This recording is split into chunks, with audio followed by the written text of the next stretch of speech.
Home to Roost. Chapter 1. The Pendleton Gun Club was usually quiet on weekday afternoons. The end of the game and wildfowling seasons had brought out a few fanatics, but a sky the color of the local stone and a wind coming down the valley straight from the North Pole had sent some of them home in short time. We were paying dearly for a fine summer which had followed a winter so mild that gardeners had complained of having to mow grass. But summer had ended in the wettest autumn on record, and since then the rain had alternated with frost and gales and occasional snow. When a sudden shower of sleet put an end to the afternoon's activity, I would have been relieved at being driven back into the warm clubhouse, except that I was on form while Deborah, who suffers from cold fingers but hates to shoot in gloves, was not. We had been neck and neck on the sporting layout, with only my favorite springing teal to come when the sleet, and the squally wind on which it arrived, had driven us indoors. Sometimes it seems inevitable that Deborah and I will marry. At other times that seems, if not impossible, at least a recipe for disaster. Our relationship must fall somewhere within the many definitions of love. Yet twice we have turned back from the very brink of becoming engaged. Once, she balked at the idea of attaching herself permanently to a detective sergeant, not, I honestly believe, because of any uncertainty about pay or prospects, but because her background had taught her only too well the risks to which a police officer, who must expect at least once in his service to face up to an armed criminal, is exposing himself.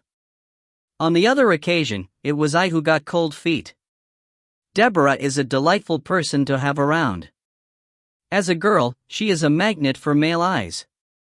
Even when she is dressed for ratting or ferreting, as I first saw her, there is no doubt of her gamine charm, but when she takes trouble over her appearance she is, in a youthful way, much more than pretty. There is a hint of beauty to follow on when she loses the last traces of puppy fat. They say that you should look at the mother, and Molly Calder is a lovely woman. Deborah's figure is all girl, the soft roundness belying the well-developed musculature beneath.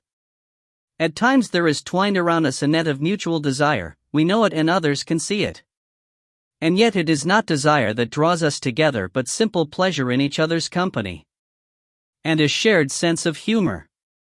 We can reduce each other to tears of laughter over some ridiculous piece of imagery. Looking back over what I have written, it reads like the specification for a long and happy marriage. So why did I hesitate? I asked myself the same question and did not like the answer, which was quite simply masculine pride.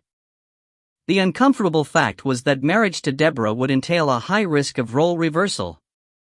Not that I would be left at home in a frilly apron, minding the baby and collecting recipes.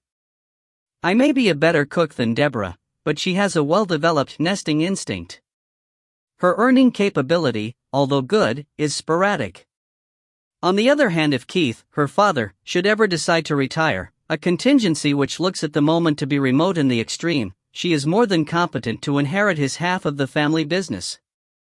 For the moment, she is content to divide her time between helping her father in the shop and at the workbench, and sharing the running of the Pendleton Gun Club with a retired schoolmaster who looks after the daily management while she organizes the competitions and undertakes the coaching. Problems are for solving, and I dare say that I could have come to terms with having a wife who would one day bring money into the family. Deborah has a strong personality, but I could accept a marriage which was a partnership rather than a relationship between master and slave. The real barrier, I am ashamed to say, is deeper and yet more trivial. We had hardly met before Deborah infected me with her own passion for the sport of clay pigeon shooting. Unfortunately, she is very good at it. According to Keith, a young girl with good reflexes, properly taught, can become devastatingly good, and Deborah is the living, breathing, shooting proof of it. She had been shooting since she was first old enough to swing a cut-down .410, and Keith is a first-class coach. She rarely enters a ladies' match at Skeeter Sporting without lifting a prize or a trophy, and even among men in open competition she is usually fighting it out with the leaders. Some of them resent it and, against my own better instincts, I am one of them. I could be proud of a wife who bested me in art or at chess, but shooting is a male preserve, bound up with the male prerogative of gathering meat, and my ego rebels at the idea of a wife who can shoot better than I can. I said as much to Deborah once, just before we went out for a round of skeet. I said it lightly, hoping that she would take it as a joke, but she probably saw through me. She shot a clean round, 25 straight, besting me by 4, and said that she supposed that she would just have to die an old maid. That's the risk you're taking, I said. She hid her teeth behind her lips. You rang, my lord? She asked in a quavering voice.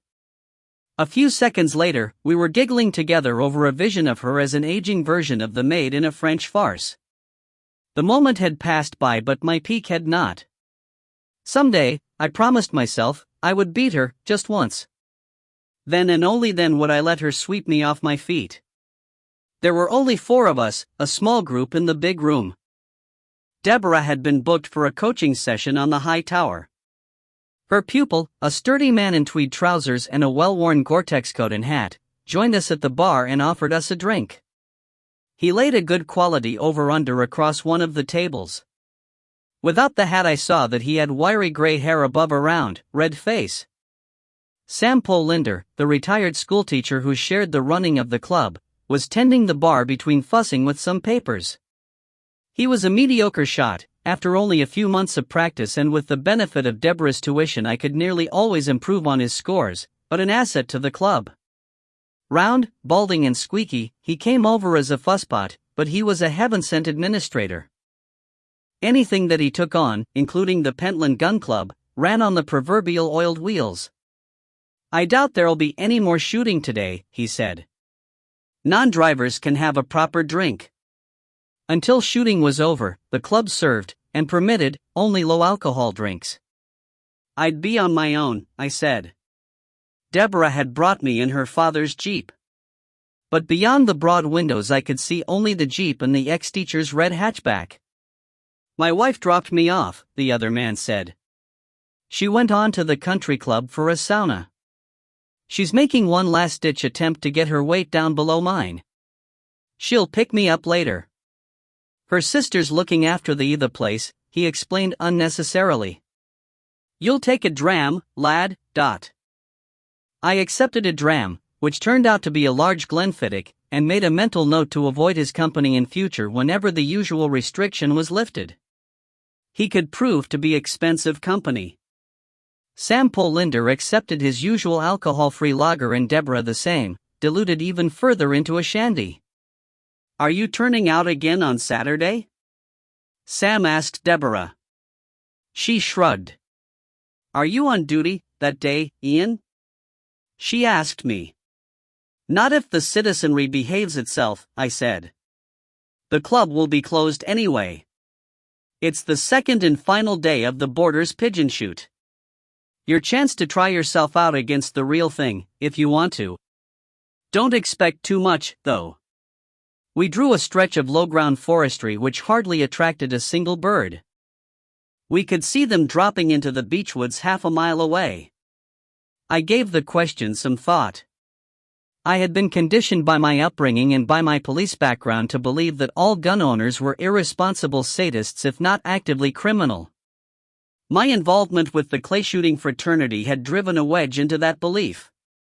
There had remained a gut feeling that to kill a living creature had to be wrong. Although when challenged by Deborah I was unable to explain why that should be so if it was acceptable to eat meat killed by somebody else. Several days spent in her company, beating at various shoots, had shown me some of the magic of a winter's day spent in the pursuit of pheasant or partridge and the artistry which went into presenting the birds as suitably challenging targets, and I had found that the participants were individuals not greatly different from myself. They were prepared to work for their sport and they respected their quarry. But while I began to appreciate their way of life, I had so far not lifted a gun against a live target. While I thought it over, Sam was speaking again, rather defensively. It was the luck of the draw, he said. And that area can be good, some years. You'd have been all right if the beechwoods had been better covered. But they weren't, Deborah pointed out. The gutless wonders you put there went home before roosting time. It was too cold for them. Can you promise me that it won't happen again? No, Sam said frankly. But I can do better than that. I can move you. How would Nutlay's farm suit you? She lit up as another girl might have done at the sight of a diamond ring. Great, she said. I passed there yesterday and the barley's still drawing them. But the shooting there belongs to the McKimber estate. I think it's let to Jeffries, the game farm man. Don't tell me that they've given up the shooting rights? Because Dad would. Nothing like that. But some of the men who drew McKimber last week have gone off for a winter break and I'm having to move people around. I have to keep the best woods covered or the birds will go plopping there and the guns roundabout will do their nuts. Hey! Said the other man. If there's room for a little one, I'll have some of that. You, Mr. Kerr? Sam said. I thought you had a farm of your own thereabouts. Next door, Mr. Kerr said. But I've no roosting wood on it. It'll be 20 years before the trees I planted are used as a roost. I've had some sport with the cushies, but the stubbles are plowed now and the rapes betwixt and between. Dark clouds had blotted out the daylight. Sam got up and switched on the lights. The big room, which had looked funereal, cheered up immediately. Deborah, who would have been hard put to it to name her member of parliament, had an encyclopedic knowledge of the local farms. Who farms nutlayas these days? She asked. Nutley, I presume, I said. She looked at me in scorn. The last Nutley died around the time of Bannockburn, she said. Brian Dunbar, isn't it? You used to be as thick as thieves with him, she told Mr. Kerr. Surely you can shoot there any time. Mr. Kerr looked out of the window. The sleet had turned to rain. The way things are, he said, I'd rather not ask for favors. It seemed to be time to turn the subject. I've got nothing against pigeon, I said. They've never done me any harm. The others flinched. Evidently I had uttered a heresy. A wood pigeon can fill its crop with about 4 ounces of grain, more than once a day, Deborah said. The last estimate I saw reckoned that there were about 10 million in the country. They can raise 2 or 3 broods a year, 2 squabs at a time. It takes about 1.5 pounds of grain to make a loaf. Work it out for yourself. And that's not counting incidental damage, Mr. Kerr said gloomily. Like the seed they knock down when they're feeding on rape before harvest time. Far more than they eat. I bought him a drink to cheer him up and told Deborah that, all right, I'd try myself out on real pigeon. If I didn't like it, I could always go home. What'll we be doing? I asked. Roost shooting, she said. Pigeon aren't easy to control. You can decoy them. Sometimes it works and sometimes it doesn't. Or, if you're lucky, you can get under a flight line. Or you can shoot them when they come in to roost. The only way to make a real dent in their numbers is to have all favorite roosting places covered at the same time. When it's beginning to get dark, they make up their little minds that they're going to come in somewhere. If they're shot at in one place, they move on to another. It sounds too easy, I said. We'll see if you're still saying that on Saturday night, she retorted. When I first met Deborah, I was a detective sergeant with the Lothian and Borders Constabulary, stationed in Edinburgh. With her help, I arrived at the solution to a murder case in advance of my superiors. Or, to be more honest, she arrived at it with minimal assistance from me, although she insisted that I take the credit. A month or so later, I was posted to Newton Lauder. This, I suspect, was not a reward for my zeal but a banishment to the local equivalent of Siberia. Superiors in general, and Superintendent McHarg in particular, do not appreciate being beaten to the punch by junior officers, or having their eyes wiped, in the language of the dog world which I was rapidly learning from Deborah and her family. The posting pleased me until the snags began to surface. Newton Lauder is a charming old town in the Scottish borders.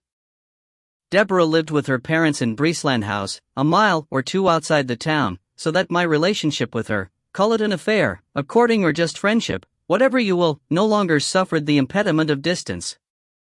And I was a long way from Superintendent McHarg. Although Newton Lauder was the headquarters for the policing of a large area, it was not a hotbed of crime. The CID was represented there by a sergeant and a constable, the rare crime of any seriousness being handled from Edinburgh. I was now that sergeant and the constable's post was vacant, which suited me very well.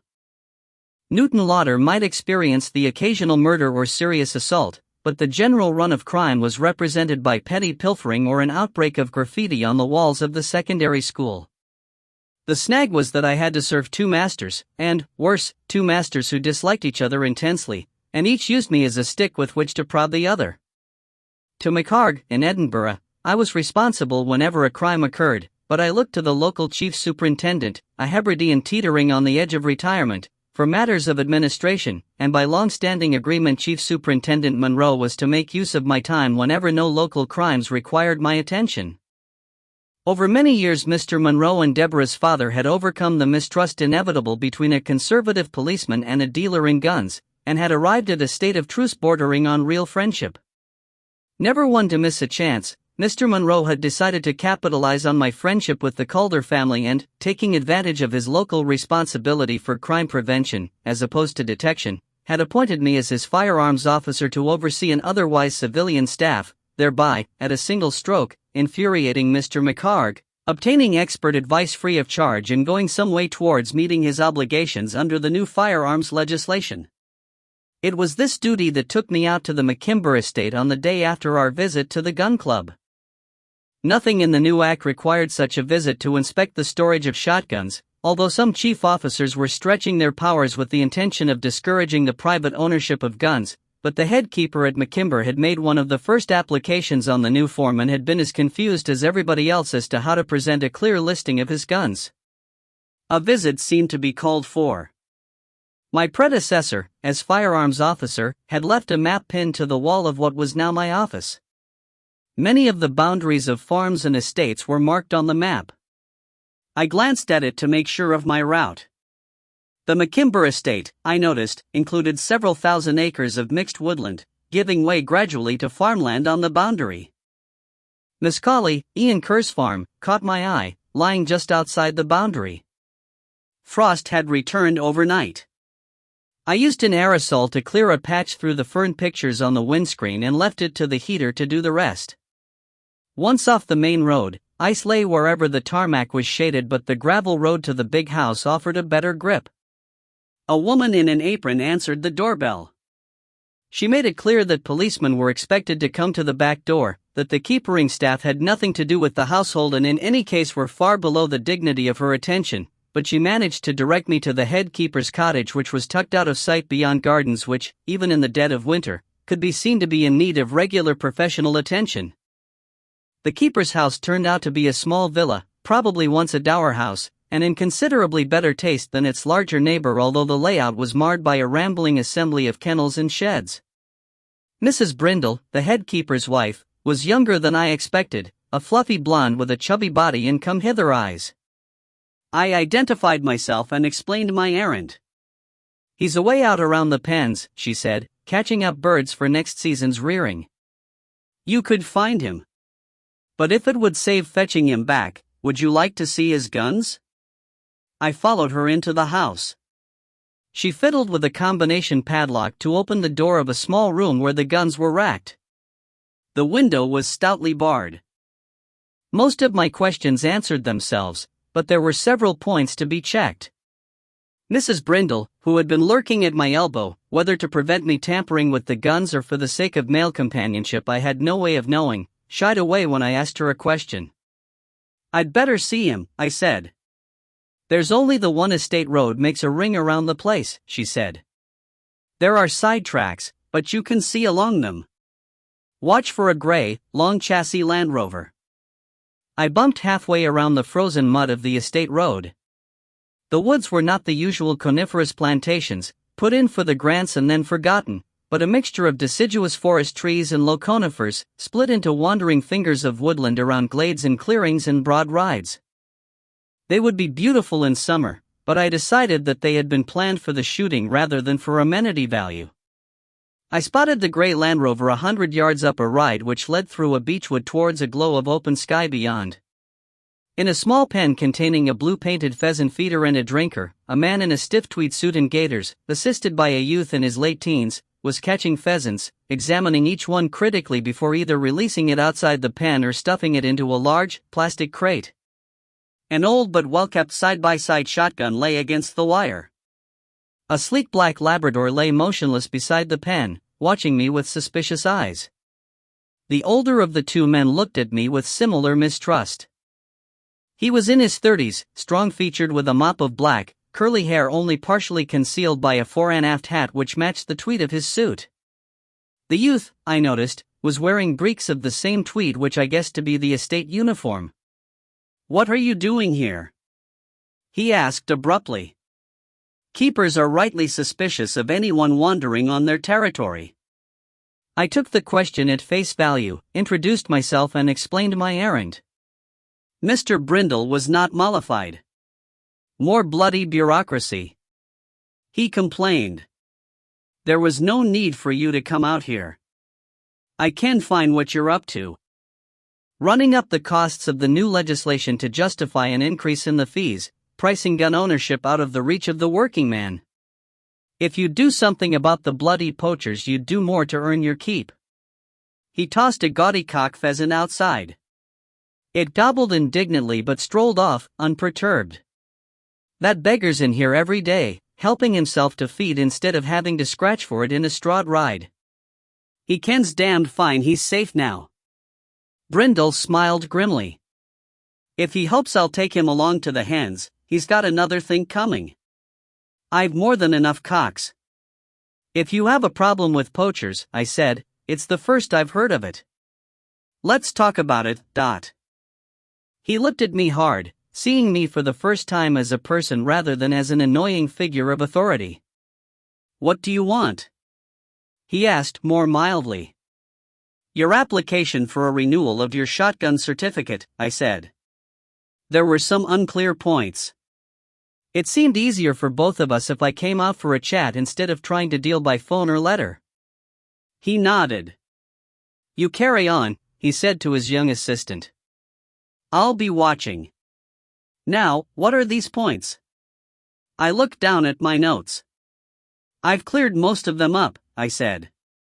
"Your wife showed me the guns." "She did what?" "You'd no business. The new law gives you no power to inspect." So he was a baroque-room lawyer. I chose my words carefully. "The Firearms Act gives me the right, and you have rifles in the same room. Anyway, your wife invited me inside." I didn't ask her. "If you're going to be technical." "If I was going to be technical," I said, "I could point out that your wife had access to the guns and, not holding a certificate, she's an unauthorized person. Under the 1968 Act, Section 52, I could confiscate your guns." He changed color and gaped at me. "But I'm not unreasonable and I'm not going to be technical." "But you were having a snoop at my security." "I wasn't. But I could hardly help noticing." I paused and he glared at me. "I noticed the oak door, the security lock and the bars on the window. I also noticed the dog's basket just outside the door. As long as the house is occupied, I'll accept that. Of course, if you leave it empty. We're not ones for holidays," he said, "even if a keeper could spare the time or the money. If we go away, it's for a night or two and one of my underkeepers sleeps in." "That's all right, then," I said. I nodded at the shotgun. "I take it that that's the McNaughton gun that was absent from your rack?" He nodded. "You've applied for certificates for your two underkeepers, but no guns are specified. They'll use guns out of your gun room? When they need them. Fine, as long as they're kept securely overnight." We tidied up a couple of minor, technical questions. "That's all that I needed," I said. "Do you want to tell me about your poachers?" He drew a deep breath and let it out again. "I thought you were going to ask for security cabinets and electronic alarms," he said more mildly. "And I don't see my boss paying good money for such like, not here. He'll have all the latest at his own home, no doubt of it." He stopped and, while he thought, he pulled out an old pipe and a pouch. When his pipe was drawing nicely, he said through the smoke, "This time of year, we're still catching up pheasants, hens mostly, for egg laying. And release them again as soon as they've raised their chicks?" He shook his head. Evidently I had exposed my ignorance. "Sooner than that. Soon as they've finished laying," he said, "they're out. Pheasants don't make good mothers. The eggs go into electric incubators and the chicks into brooders. We've been poached, off and on, all winter, but while we're catching up we're specially vulnerable. We've 4 catching pens, d'you see? And we can't watch 'em all. Not the whole time. Some slippery sod who kens the ground well keeps helping himself." I nodded sympathetically.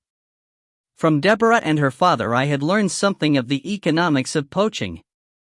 This was a commercial shoot, where businessmen coming for a day's driven shooting paid perhaps twice what each bird had cost to rear. The game dealer would pay the shoot operator or the poacher only a fraction of the rearing cost. The poacher was therefore removing from the ground an asset of considerably greater value than he would be paid for it. Whatever one's views might be of that type of sport, the keeper, whose livelihood might depend on showing a good return, had every right to feel aggrieved at what was, after all was said and done, robbery, and often armed robbery.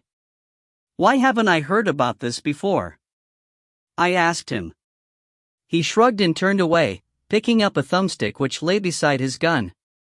Evidently I was expected to walk with him. The dog lay still until a flick of a finger called him tight to his master's heel. It was good to move again, walking over the crunching leaves. The sun had come out and frost was melting and dripping from the branches overhead. I reported the first occurrences to Newton Lauder, Brindle said. "Seems they still think of the poacher as a poor, starving old peasant feeding his family on nature's bounty which the wicked laird wants to keep for hisself. They equip themselves with the latest technology but their thinking's 100 years out of date." I gave up after a bit. "You'll do the same. They'll not want you to take an interest." "You're wrong," I told him. "Especially about the latest technology. I come under Edinburgh, not Newton Lauder. If I report the matter to my chiefs in Edinburgh, I think they'll let me follow it up. What can you tell me about your poacher?" He stopped and leaned on his stick. We had come to where the trees stopped at a hedge and the ground fell away steeply to a fence at the bottom. Below us, open borders farmland was spread in a winter patchwork of plow and grass and stubble. I started picking out landmarks. Below me a digging machine, a JCB, I thought, was noisily cutting a scar across the countryside, through a field where some cereal crop had been left unharvested. Ahead of it, to my left, a line of large pipes laid on the ground marched away into the distance. "What's happening down there?" I asked. "Water main." "What about your poacher?" "He kens the ground as well as I do myself," Brindle said. "During the winter, he was using a lamp and an air rifle, knocking the pheasants out of their roosts. He was coming about once a week, on average, but not regular. We kept watch and spotted the light of his lamp moran once but we could never come up him. He has a dog ym to give warning, a wee dog, from the tracks, no a big bogger like Seamus here. This time of year he finds it easier to raid the catching pens, and any birds that he leaves behind are too unsettled to mate for a fortnight," Brindle added bitterly. "I'd be feared that he was at one of the other catchers this minute, except that he's seldom here midweek in daylight. I jealous that he has a daytime job or a business of his own. And he has a freezer, or access to a cold store. A game dealer wouldn't be buying pheasants just now, not without wanting to know where they came from after the season's finished, so my man'll be putting them by to take out at the beginning of next season when the price is above rock bottom." I was making notes, not that my memory was untrustworthy, but notes made at the time can lend support to evidence given later. "Anything else?"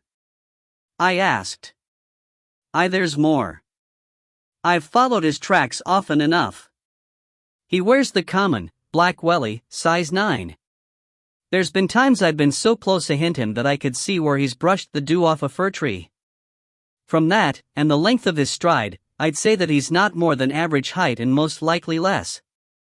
I've found matches but never a tabby, so he smokes on the job. There's no many poachers do that, and if it's the ciggies and no a pipe then he's a damned careful man. He comes and goes by a different road each time. Usually he's on his own and takes just as many birds as he can carry in a jute sack. I've seen the imprint of it where he set it down on a patch of mud. But twice there's been another man why him. Mr. Brindle paused, thought deeply and then gave a grunt to signify that he had no more to offer me. Can you tell me anything about the other man? I asked him. Smaller boot, a 7. Not so heavy. Could be a woman or a teenager. And it was daytime, both times he, or she, came along. I remembered one of Deborah's father's anecdotes about poaching. You didn't notice a woman with a pram walking a baby through the estate, either time? His full lips twisted into a sneer. I'm not as green as I'm cabbage looking, he said. Evidently he had heard the same story of poached pheasants carried off in a perambulator. This damned pigeon shoot, he said suddenly.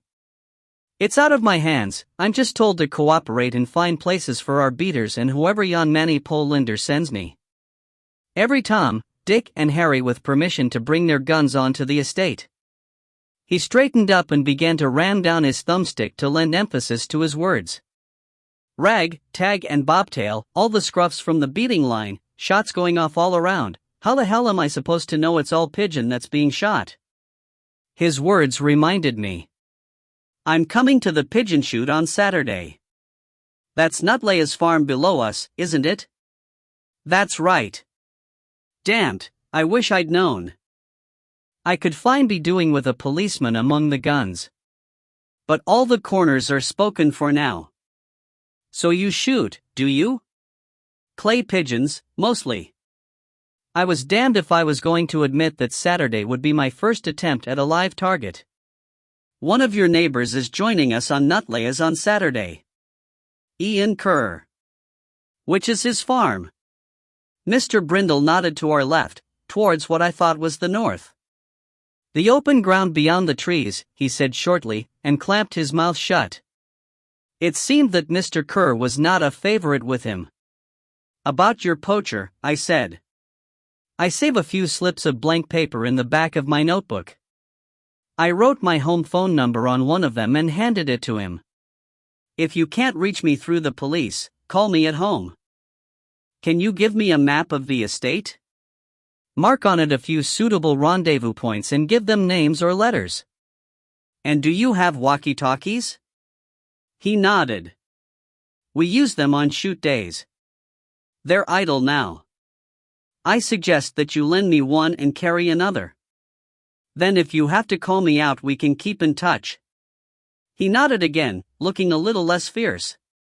Pick it up, and the map, on your way to Nutlay's on Saturday, he said. Now I'd better get back and see what's going wrong. These MSC laddies. As we walked back towards the vehicles he made conversation about the weather and the prospect for the pigeon shoot. I felt that I had passed a test and I was oddly gratified. There was nothing of any urgency to require my attention back at headquarters. On the other hand, there was a good chance that Deborah would be at home. I drove round the town and turned off to Breesland House.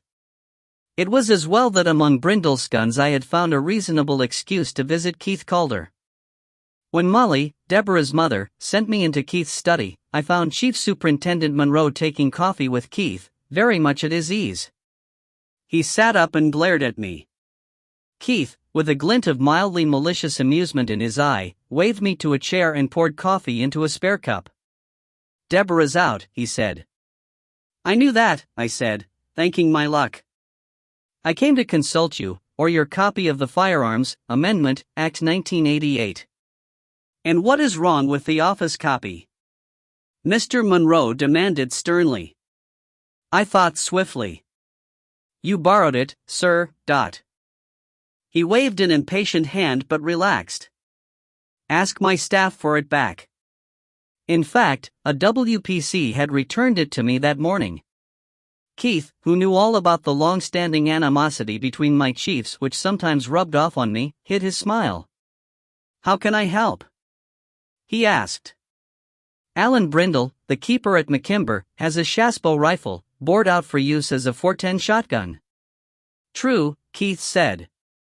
And a useless item it is. I sold it to his boss when the old man was still collecting. So? In the white paper, it was proposed that any such gun reverted to its original status as a firearm. And a damn stupid proposal it was, Keith said. They dropped it before the act was passed. Whoever proposed it in the first place needed his brains tested. It was proposed by the Committee of Chief Police Officers, Monroe said indignantly. Keith's smile came again at full strength. There you are, then, he said. The rifling could be recut. It wouldn't fit any ammunition current today. For the matter of that, any competent mechanic could make an adapter tube to turn a shotgun into a rifle. Or cut rifling in any piece of iron piping. It's all very well for you, the chief superintendent said sadly. You can sell these killing machines, but I have to deal with the results. As long as the theft of firearms for use in crime is on the increase. But it isn't, Keith said. Take a look at the figures for yourself. The civil servants and the police make so much noise about the increase in crimes involving firearms that the media and the public have come to accept it as a fact. But if you look at the government's own figures, you'll see that, over a period during which the total of thefts and burglaries more than doubled, thefts of rifles and pistols dropped and thefts of shotguns remained remarkably constant. And if you try to find out how many of those were later used in a crime, nobody knows. Mr. Monroe finished his coffee, sighed and unfolded his gangling body from the deep chair. About the private ownership of firearms, he said sadly, we shall never agree, but... Did you know that more people are killed by falling trees than by firearms? Wouldn't it make more sense to cut down all the trees instead of trying to stamp out private ownership of guns? Without trees, guns would die out. There'd be nothing to shoot. Now you are being silly, Monroe said. Will you look at the figures for yourself and let me know what you conclude? Keith persisted. It would make no difference. Monroe looked at me sharply. Are you coming? I want to check Mr. Calder's security, I said. Keith looked at his watch. A long job, he said. You may as well stay to lunch, if Mr. Monroe permits. Molly will be expecting you. Monroe looked petulant. He knew that he was being manipulated. But he shrugged. In my reading, he would have liked to be one of the boys, but his position and his upbringing combined to set a barrier between him and the coterie which he secretly liked and admired. Who the sergeant cares to associate with in his own time does not concern me, he said. I shall see myself out. The door closed behind him. He means well, Keith said. Do you really want to look at my security? Again? I shook my head. Keith kept a large stock of rare antique weapons in the house. I could only guess at the value, and I knew that I was probably underestimating it wildly. His security was the best in the region. Come upstairs anyway, he said. He called to Molly that I would be staying to lunch and got a cheerful acquiescence in reply. He led the way upstairs and unlocked the steel back door to what had once been two large bedrooms, now thrown together to make his workshop and gunroom. Most of the large space was taken up by rack upon rack of guns, each one a collector's piece, but Keith's workbench, with a stool and a visitor's chair, occupied a clear corner. While we talked, Keith settled to work on a handsome Horsley back-action hammer gun, or so he referred to it.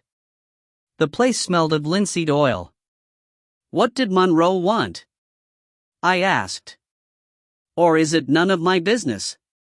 He tried to pass it off as a social call, but he worked round to asking me whether I thought you were making a proper job of the new shotgun procedures.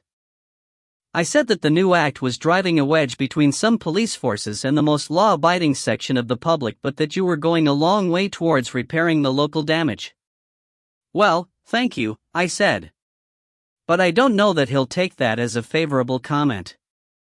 He looked up from a careful inspection of the Horsley's stock. He's an old foter, but he's not daft. He can see that some constabularies are alienating the few friends they've got left, and the most influential. Keith paused, thought for a moment, and then decided that we had exhausted the subject. What really brings you here? Certainly not to ask me about the status of bored-out rifles. Have you come to ask for my daughter's hand?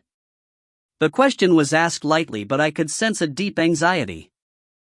Keith, by reputation, had been a wild man in his youth. The police grapevine credited him with more recent exploits, most of which I took with a pinch of salt. Whatever the truth, he seemed well aware of the temptations to which an attractive girl could be exposed. I answered him seriously. Not just yet, I said. One of these days, when we've learned. I nearly said to live together, but I don't mean quite that. I know what you mean, he said. It takes time to adjust. He looked happier. Would you be pleased if we decided to marry? I asked him. He seemed surprised. Yes, of course, he said. I thought you knew that. You're right for each other. As right as two people can be, given the great disadvantage of belonging to different sexes, but it had seemed to me that he was barely aware of my existence. Keith was and is usually preoccupied with the business of the gun shop, his gunsmithing work, some research into gun history and ballistics, occasional investigations of crimes involving firearms, and the running of a small shoot which he shared with a few friends and family. Too preoccupied, I had thought, to notice the ebb and flow of his daughter's boyfriends. It seemed, however, that he had not only noticed me but liked me.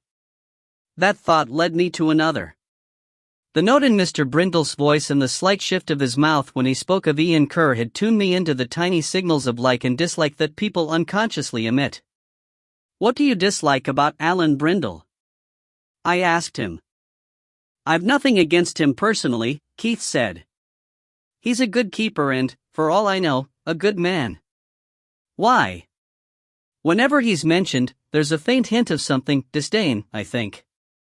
If there's a flaw in the character of a holder of shotguns and rifles, it's my job to know it. I don't know him well enough to hold him in liking or dislike, Keith said after a moment's thought. If I looked a bit type-faced when I mentioned him, it was because of his job. You've always been pro-keeper, I said, always telling us how much better the countryside is for the keeper's attention. I meant it, because it's true, he said. Truer of some than of others. Alan Brindle's a good enough keeper, and I think he plays it by the rules, respects protected species, uses legal means for controlling vermin, and so on and so forth. But I can't approve of these commercial shoots. I nodded wisely, but he wasn't fooled for a moment. In the old days, shooting was by the exchange of invitations. A good shoot was built up over generations by intelligent tree planting and habitat management. Then came two big changes. Times became harder for the landowner and people became busier and more mobile. A businessman in a big city can't give the time it takes to participate in a shoot. Not to live with it, brood over it, work on it. But he can still have the same instinct to get out in the fresh air in good company and shoot. So he and a few pals book a day at a time on an estate like McKimber. They book for a certain number of birds in the bag, and that's what they get. Give or take a few, at so much per bird. Keith looked regretful for a moment and then shrugged. But who am I to condemn it? I nearly got onto that bandwagon and made money, but at the last moment I couldn't stomach the misuse of the land. In a way, it's a sort of asset stripping. Nobody cares much what happens to the land just so long as the paying guns get their money's worth and book again. The laird must care, I said. The laird has precious little to do with it. Jeffries, who has the Forth and Clyde game farm, runs the shoot. He rents the shooting rights on half a dozen estates, stocks them with birds, and lets them for as many days in the year as the stock can stand. And, Keith said hotly, on at least one estate I suspect that he trickles out his leftover birds throughout the season. There's no other way that land could stand up to that amount of shooting. I don't think that Brindle would go along with that, but who knows? Keepers' jobs are scarce these days. The laird at McKimber's no spring chicken, and he's had some financial problems. He probably grabbed the money and struck a deal whereby he can hold a shoot or two on his own land for friends and family, with a total bag not to exceed a certain maximum. The picture was becoming clearer. If there was no syndicate and the laird's shooting companions were unavailable, Brindle would have to take his chances with the pigeon shooters allotted to his territory. I repeated what Brindle had told me about his poacher. Keith looked both concerned and amused. "It happens," he said. "Poaching's becoming a way of life with some of them. Surely there can't be much money in it?" I said. "There isn't. The price of game is nonsensical. The British housewife still prefers a battery chicken, full of hormones and preservatives and salmonella, to a free-range pheasant, and the continental market's being flooded from behind the Iron Curtain, believe it or not. Money isn't really the objective. And there's no longer a starving peasantry, poaching to survive the winter. In this age of leisure, outwitting the keeper is one of the few kicks left, and if you're careless, the courts are ridiculously lenient over a matter which is in fact theft." It was rumored that Keith, in his wilder days, had been a poacher of note, and I thought that I detected a shadow of nostalgia in his voice if not in his words. "You're probably too young to remember the old Beverly Sisters song.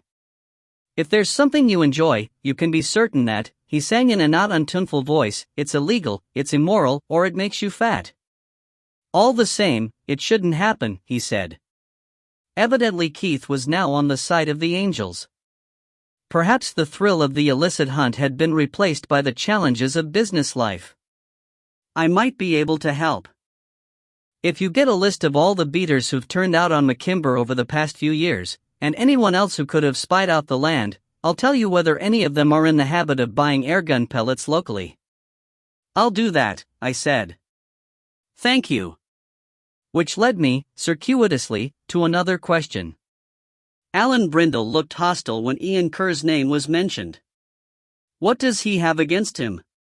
Does he suspect him of being the poacher? Keith looked up from the tiny scrap of walnut which he was shaping to fill the gap left by a bad chip out of the gunstock. "Kerr of Miscally?" he said thoughtfully. There was a pause while he sharpened his chisel. "Kerr gives the impression of being a jolly soul, but there's a touch of malice in his nature. Perhaps it's not surprising, life hasn't been altogether kind to him. And Brindle's an uncompromising man. I dare say that a few minutes of reasonable discussion would have resolved the problem." "What problem?"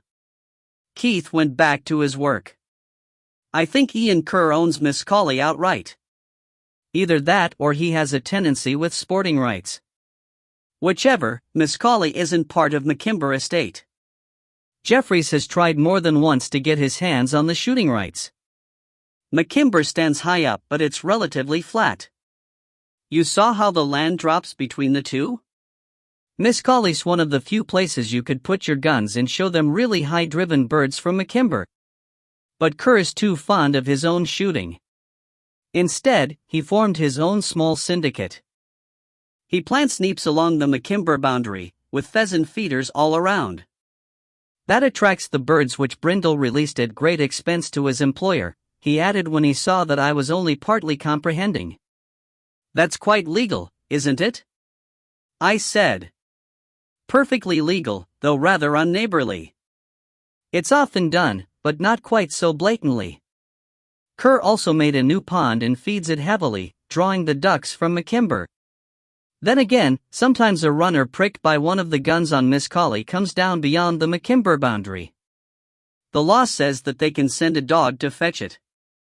If the dog's unruly and happens to send a few more birds in the opposite direction," Keith shrugged and grimaced. In the end, Alan Brindle got dancing mad. He went to see Kerr and they had the father and mother of a row. I wasn't there, but from what I hear it was a humdinger. Keith pressed the scrap of walnut into the slot that he had carved for it.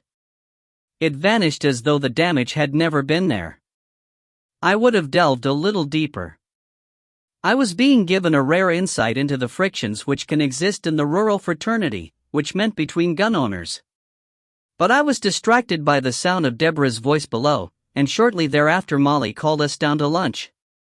When Deborah was in a room, anyone else present was reduced for me to a mere shadow, but I made an effort and paid my hostess proper courtesy. I apologized for having to eat and run. A two-man team from Edinburgh was due, following up an earlier inquiry about a local burglary, and as the local man I would have to attend them. I understand, Molly said. You have your job. And we're quite used to it, with Deborah. This house is just a hotel as far as she's concerned. Rushing in and rushing out, usually off to some competition. And rushing back with a medal or two, Keith said. She's becoming very good. Don't grumble, be proud of your daughter. Throw your chest out. No, Deborah said quickly. Don't throw it out. I'll have it if you're finished with it. I had always considered Deborah to be very prettily endowed in that department, but there was no denying that her mother seemed to have been built on more generous lines. I was grinning all the way back to Newton Lauder. Chapter 2. Saturday arrived, crisp and clear and with a nip in the air to put color into cheeks grown pasty during the long winter. No sudden outbreak of crime required my attention. The denizens of Newton Lauder had managed to pass the night with no more than the occasional pub fight to disturb the peace. For once I was free to take my scheduled day off. Keith wanted the use of his own Jeep and Molly was using the family car, so in mid-morning I picked Deborah up from the shop in the square. She stacked the back of my car with mysterious bags of different sizes, plus the Labrador that in theory belonged to her father but which was her constant companion. You've plenty of warm layers? She asked as she dropped into the passenger seat. Ample, I said. And you? If you could see what I'm wearing underneath these jeans it would turn you off forever, she said. Try me. She put her nose in the air. No way. You might come to prefer me that way, and I don't want to be stuck with Dad's long johns forever. That seemed reasonable. I took you at your word, I said, and didn't bring any sandwiches. I've got some. And Mrs. Dunbar's very good about sending Brian out with soup and things to the guns. The wayside branches were white with frost, forming a tracery of amazing intricacy, but the air was too dry to lay ice on the road. I turned in at the gates of McKimber Estate and drove to Alan Brindle's house. He was digging in his garden, turning over the frozen ground with some difficulty. He had a map waiting for me, with rendezvous points marked and coded. I put the small radio which he gave me into the car, beside the model provided by my employers, and passed on Keith's suggestion. That's good thinking, he said. I'll get down to it, as soon as I can. A shot sounded in the woods and he frowned. Which'll not be just yet. I'll need to be getting out and keeping an eye on things. The rest of your pheasants will be getting scattered, I said sympathetically. The further the better. They'll come home again. I'm not afraid of them wandering, except maybe into the game bags of these beggars. Do you have a note of the dates when the poacher visited you? Aye. There's diary kept. I'll copy it for you. I drove back towards Newton Lauder for a mile and then took to a by road. It led us through farmland of all winter's colors, the brown of plow, yellow-gray stubble, the green of grass and winter barley and the darker green of oilseed rape. My eyes were becoming wiser since Deborah took me in hand. A small white sign, rather in need of paint, pointed to Nutlay's farm. We dodged potholes and came to the farm buildings, a small farmhouse dominated by the taller barns. The place was unusually tidy for a farm, but there was a faint air of dilapidation as though necessary maintenance had fallen behind.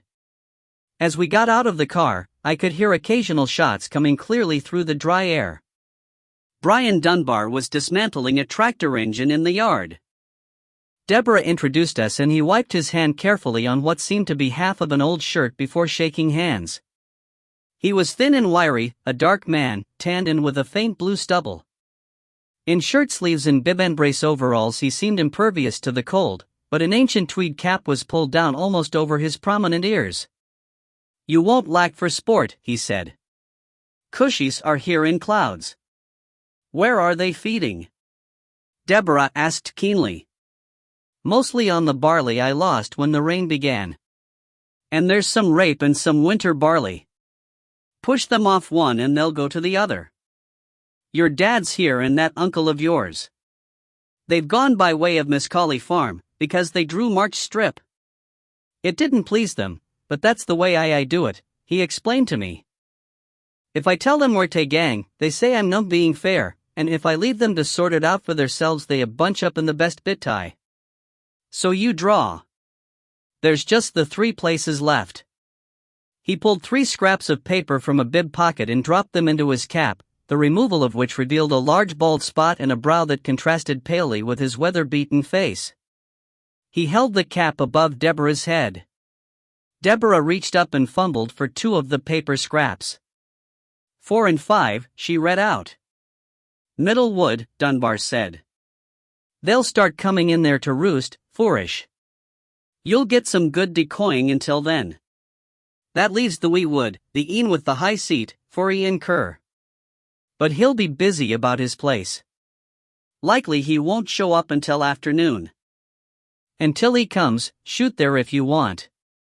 What about yourself? Deborah asked. Brian Dunbar smiled for the first time. Bless you, lassie, I'll not bother myself. I can shoot here when and where I like. I'm only glad that other folk should spare the time and the cartridges to chase them awa for a whiley. I'll get on with this drat job. Since we lost our regular driver the machines don't get their regular maintenance, and there'll be plenty of work for this beggar at the first sign of spring. He went back to his tractor, crooning to it as he worked. Deborah hauled bags out of the car. If we had the jeep we could have driven most of the way, she said. As it is, we'll have to hump this lot. I call it selfish of Dad. Uncle Ronnie's Land Rover's off the road again, getting a new flint or something, but he's using an old banger he borrowed from one of his disreputable pals. Then they'd have had to carry their gear, I pointed out. Not necessarily. You can get an ordinary car closer to March Strip by way of Miscalley than you can to Middlewood from Nutlayas. Anyway, they're both men. Despite the sexism of her last remark, she seized several of the larger bags and set off at a brisk walk along a track in the general direction of the Miscalley woods, which I could recognize on the skyline. I followed, toting the remainder. My car would have bottomed on the bump between the wheel ruts. Birds were on the move. I was seeing the countryside with new eyes. A cock pheasant chortled and took off from some turnips, climbing towards the Miscalley woods on their higher ground. I recognized crows, rooks, south of the border, cruising high and with apparent purpose. I had not been sure that I would know a wood pigeon at a distance and without hearing its gentle, summer call, but I knew with certainty that the birds, smaller than crows, which dotted the sky in 2s, 3s and larger flocks, bustling with quick wing beats or dropping in to feed, were our quarry. At any one moment there seemed to be 100 in the air. Why, I wondered, had I never been aware of the grey hordes? The track turned a corner and petered out, but there was an open gate and wool tracks which led along the side of a stubble field. At our sudden appearance a dozen pigeon got up from beyond the next fence and made for the woods. A single shot came back to us. I saw feathers hanging in the air but the birds flew on. Missed him, Deborah said cheerfully over her shoulder. They got up out of the barley, so we may get some decoying.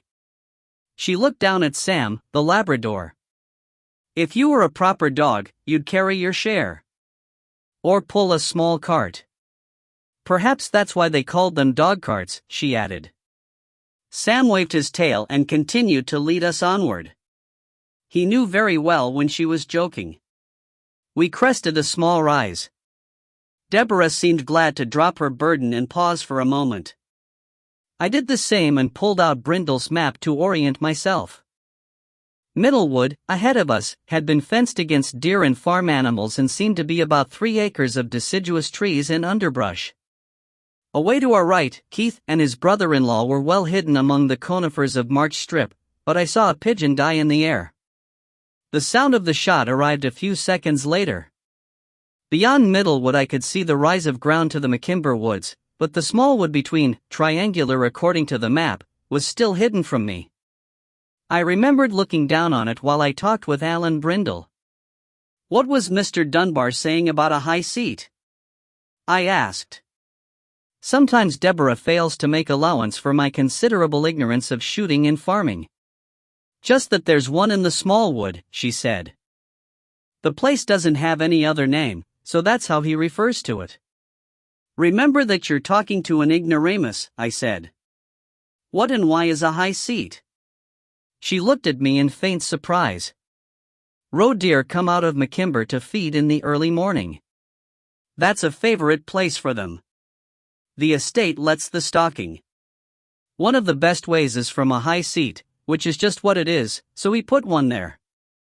You get a great view from up there and the deer don't expect anybody to be up high. And they can't wind you so easily. If he extended the ladder a bit higher, she added regretfully, it would make a great pigeon platform. Like the deer, the woodies don't expect anybody in the treetops, so they either don't see you or else they think they must be imagining you and they keep coming in. If they see you at ground level they sheer away before they come into range. They're the most alert and suspicious of birds, except maybe for crows. Let's move. We resumed our burdens and lumbered onward. At the corner of Middlewood, we were checked by a barbed wire fence. The wheel tracks turned along the fence and seemed to return along the edge of the stubble on the far side. There's a gate along there, Deborah said, but it's miles away, 100 yards at least. We could drop the bags over and walk round or we could hop over. Sam could jump it but dogs sometimes gut themselves that way. I'll show you a trick that Dad picked up somewhere. She took a length of split plastic tubing from one of the bags. While she fitted it over the top strand of barbs I had time for another look around. In front of us was the great tract of barley which had been spoiled by the rain, a sad sight now, ragged and gray. The smaller wood was in sight, perhaps the length of a football pitch away. The long scar left after the laying of the water main came from my left, doglegging slightly to make best use of the contours. Digging and laying had progressed since I had looked down from McKimber. A digging machine stood idle where the backfilling ended at about the midpoint of the nearer side of the Smallwood, and from there the open trench ran on, finishing near the boundary fence and march strip. Beyond another 100 yards of spoiled barley was the fence, from which the ground rose steeply to the hedge that sheltered the fringe of the McKimber woods. A trailer, evidently stranded by the excavation, stood forlornly against the corner of the wood. I could make out a rough ladder ascending between the evergreen branches. There we are, Deborah said. Now you can swing a leg over without castrating yourself. It would be a pity to lose your Watsits before I've had the benefit. Over, Sam. The Labrador, evidently used to the maneuver, jumped on to and off the protected top wire. We dropped the bags over and I followed more carefully. Despite her heavy clothing, Deborah vaulted lightly over. There's acres and acres of this barley, she said. If we stick together, the birds will just plop down at the other end of the field. We'd better split up. Do you want to squat here or take over the little wood until Mr. Kerr turns up? I'm in your hands, I said. No double entendre was intended, but she pretended to recoil like a Victorian maiden. Then she chuckled. You'd better not be, she said. I feel a sneeze coming on. Bring your gun and take one of these bags, but. She handed me one bag, picked up another and led me across the field, sticking carefully to a set of tramlines left by the tractor. A stile took us over the fence into the Smallwood. You're in luck, Deborah said. There's a ready-made hide left from last week. Freshen it up a bit while I put out a pattern of decoys. A few lofters placed upstairs may help to pull them. She took 3 plastic, full-bodied decoys out of the first bag, tucked them into the front of her jacket and turned to the rough ladder which led up to a narrow platform in a mature pine tree. The hide was tucked under a holly and had been made by lacing grass and twigs into the fence. There was even a plastic oil drum for a seat. I set about pulling up some dead weeds to thicken the screen.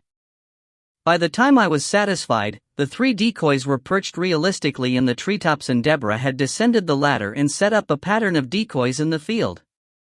The half-shells had looked unconvincing seen close to, but, spread out in a natural-looking pattern and bobbing in the slight breeze, they seemed ready to fly off at the first disturbance.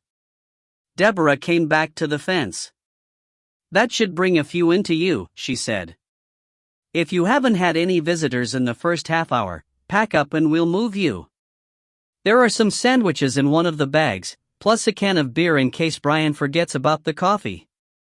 And there are 50 cartridges. If you need more, come to the corner and wave." She looked at me doubtfully. "What haven't I told you, Dot?" "If I knew that, I wouldn't need to be told," I pointed out. "Indeed?" she said, putting her nose up. "What is it that I'm always telling you at the clay pigeons?" "Not to keep dancing around but to pivot on the balls of my feet," I said humbly. "See? You know it, but you still need reminding. Don't spook the birds by moving too soon. If you get any, set them up in natural positions and start taking in the artificials." "What do you mean, if?" I protested. "If you can shoot woodies, you can shoot anything. Clay pigeons don't come suddenly from unexpected angles and jink when they see you. Swing through, take your time but don't hang about. And don't eat with your mouth full," I said. "All right, Nanny. I'll be good." She put her tongue out at me. "I'll leave Sam with you. You're more likely to get runners than I am. He'll know what to do. Cheerio." She left me to my own devices. I got out some cartridges and unsleeved my gun, a Browning Citori which Keith had sold me secondhand and, I discovered later, at less than a fair price. Sam settled down on my feet. Until Deborah was out of sight and our presence forgotten, I supposed, there would be nothing to do but wait. Occasional shots now sounded from far and wide as the local guns took their places. I was facing roughly southeast with the McKimber Woods to my right, and somebody there was firing regularly. In front of me, the scar left by the pipelaying stretched into the distance, but my view in that direction was partly blocked by the trailer which had been backed against the fence nearby. Middlewood, where Deborah was installing herself, was out of sight behind my left shoulder and beyond a clump of small firs. After a few minutes I heard her first pair of shots. They sounded more confident than I felt. In my heart of hearts I did not really believe that real birds would be drawn towards these plastic imitations. It was as if aliens had filled a restaurant with plastic people in the hope of ensnaring a few more. The first arrival took me by surprise. It must have settled in the treetops for a cautious reconnaissance, because it dropped suddenly from above my head and landed among the decoys, strolling unconcernedly about with its head and shoulders showing above the rape. I wondered what Deborah would have told me to do. If I shot it on the ground it would be unsporting and I would certainly pepper some of the decoys. While I was still wondering, a pair of pigeons circled, eyeing the pattern of decoys. It was time to open my account. I fired twice. All 3 birds streaked off towards McKimber. Whoever was in those woods fired once and I saw a bird fall. I gave myself a mental kick. I had mounted the gun hastily and then hesitated. Deborah's apparently contradictory advice began to make sense. My next 6 shots went the same way. I was used to clay pigeons, which follow a predictable path. Their live counterpart, I found, were as likely to be accelerating as slowing and had a maddening knack of jinking suddenly just as I pulled the trigger. Also, being larger, their speed was more difficult to judge. I pulled myself together, remembered all Deborah's advice and kept still. A singleton approached. I waited until the last moment, mounted the gun and swung through, and the bird dropped dead among the decoys. That was it. I had killed. As I had expected, I felt compunction. At the same time I felt a surge of pleasure. The hunter had gathered meat and I was no longer a man apart among the Calders and their cronies. Nearly an hour later I heard the sound of an engine and the trickle of birds cut off. A Land Rover turned through the gate and followed the earlier tracks around the edge of the field. Brian Dunbar parked just beyond the filled trench and got out. He peered through my screen of herbage. Brought you some soup and a hot pie, he said gruffly. May as well take your piece now. You'll get no more customers while I'm here. How've you done? 6, I said. He nodded and half smiled. For how many cartridges? Quite a few, I said. I moved my feet to hide the shameful pile of spent shells which had been gathering around me. MHM. He took a paper bag out of a Marks & Spencer carrier bag and handed it to me and then poured me a mug of soup. The bag contained a hot meat pie. I just want to take a look, see whether the ground's settled or frozen enough to bring that trailer across. Then I'll leave you in peace. He walked off. His fingers had not been very clean, but the pie was delicious and the soup, which seemed to contain every meat and vegetable known to man, was thick and greasy and just what was needed on a frosty day to wash down the pie and a couple of sandwiches. No yet, Mr. Dunbar said on his return. I'll give it a day or two. No sign of Ian Kerr? This is his place, mind. When he comes, you'll have to go and join the lassie. I dare say you'll not object to that. He winked at me and got back into his Land Rover. While I waited for the birds to start coming again, I filled my pockets with fired cartridges, leaving an acceptable dozen or so by my feet. The ruse might fool others, but Deborah had been counting my shots. She appeared beyond the fence a minute or two later with a further supply and a barely concealed grin. I had an hour to myself after that and I began to get the hang of it. I learned to rise quickly and to get my shot off as I reached my feet, before the pigeon could complete its swerve. Soon I was connecting at least once for every 2 shots. Sam, who had given me up in disgust, roused himself. Whenever I had a bird down that was not stone dead, I gave him a nod. I had found another split tube in one of the bags and fitted it over the top strand of barbed wire, but he could clear the fence in a great bound, ignoring the decoys and dead birds and sweeping up my fluttering victim. Dispatching a pigeon, I found, was not as easy as Deborah had suggested. I hated it, but that, I supposed, was the rent I paid for an addictive sport. The sky emptied again, Sam raised his head and his tail moved. I guessed that another human visitor was on the way, but I never heard a sound until Ian Kerr appeared and climbed over the stile. This is your place, I said. I'll clear out. Dinna fash yoursel, laddie, he said. His accent was much stronger than it had been in the more refined precincts of the gun club. They'll no be coming in to roost yet. That's when the sport will be at its best. I'll just sit and look on for a minute. He squatted down beside me. Superficially he seemed to be roughly dressed, as men do around farmland, but I noticed that his coat and boots had been expensive. It took me a shot or two before I settled down to shooting beside a more experienced stranger. During the lulls, he chatted in a soft voice, amusingly. He spoke of farming and the weather, and of local personalities, but he never mentioned Brian Dunbar or Alan Brindle by name. During a lull, I asked him whether he could make a guess as to the identity of the poacher on McKimber Estate. He chuckled and leaned over to give Sam a pat. Maybe I could, he said. But I don't know that I'd want to clype to the police. Bird over, coming from your left. I fired. The pigeon flew on, apparently untouched, for a dozen wing beats and then dropped like a stone. He's committing an offense, I pointed out. That's not for me to decide. And now, he said, the cushies have stopped moving. They'll start coming to roost soon. You'd better gather your decoys and get back to the Calder lass. You're edling to wed her, someday? Someday, I said. You could do worse. Yes, you could do much worse. A sadness in his voice suggested that he had done worse himself.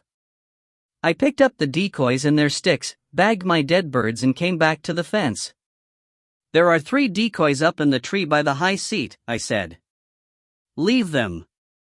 They'll do some more work yet. I'll fetch them down when it's a-done. The bags were heavier.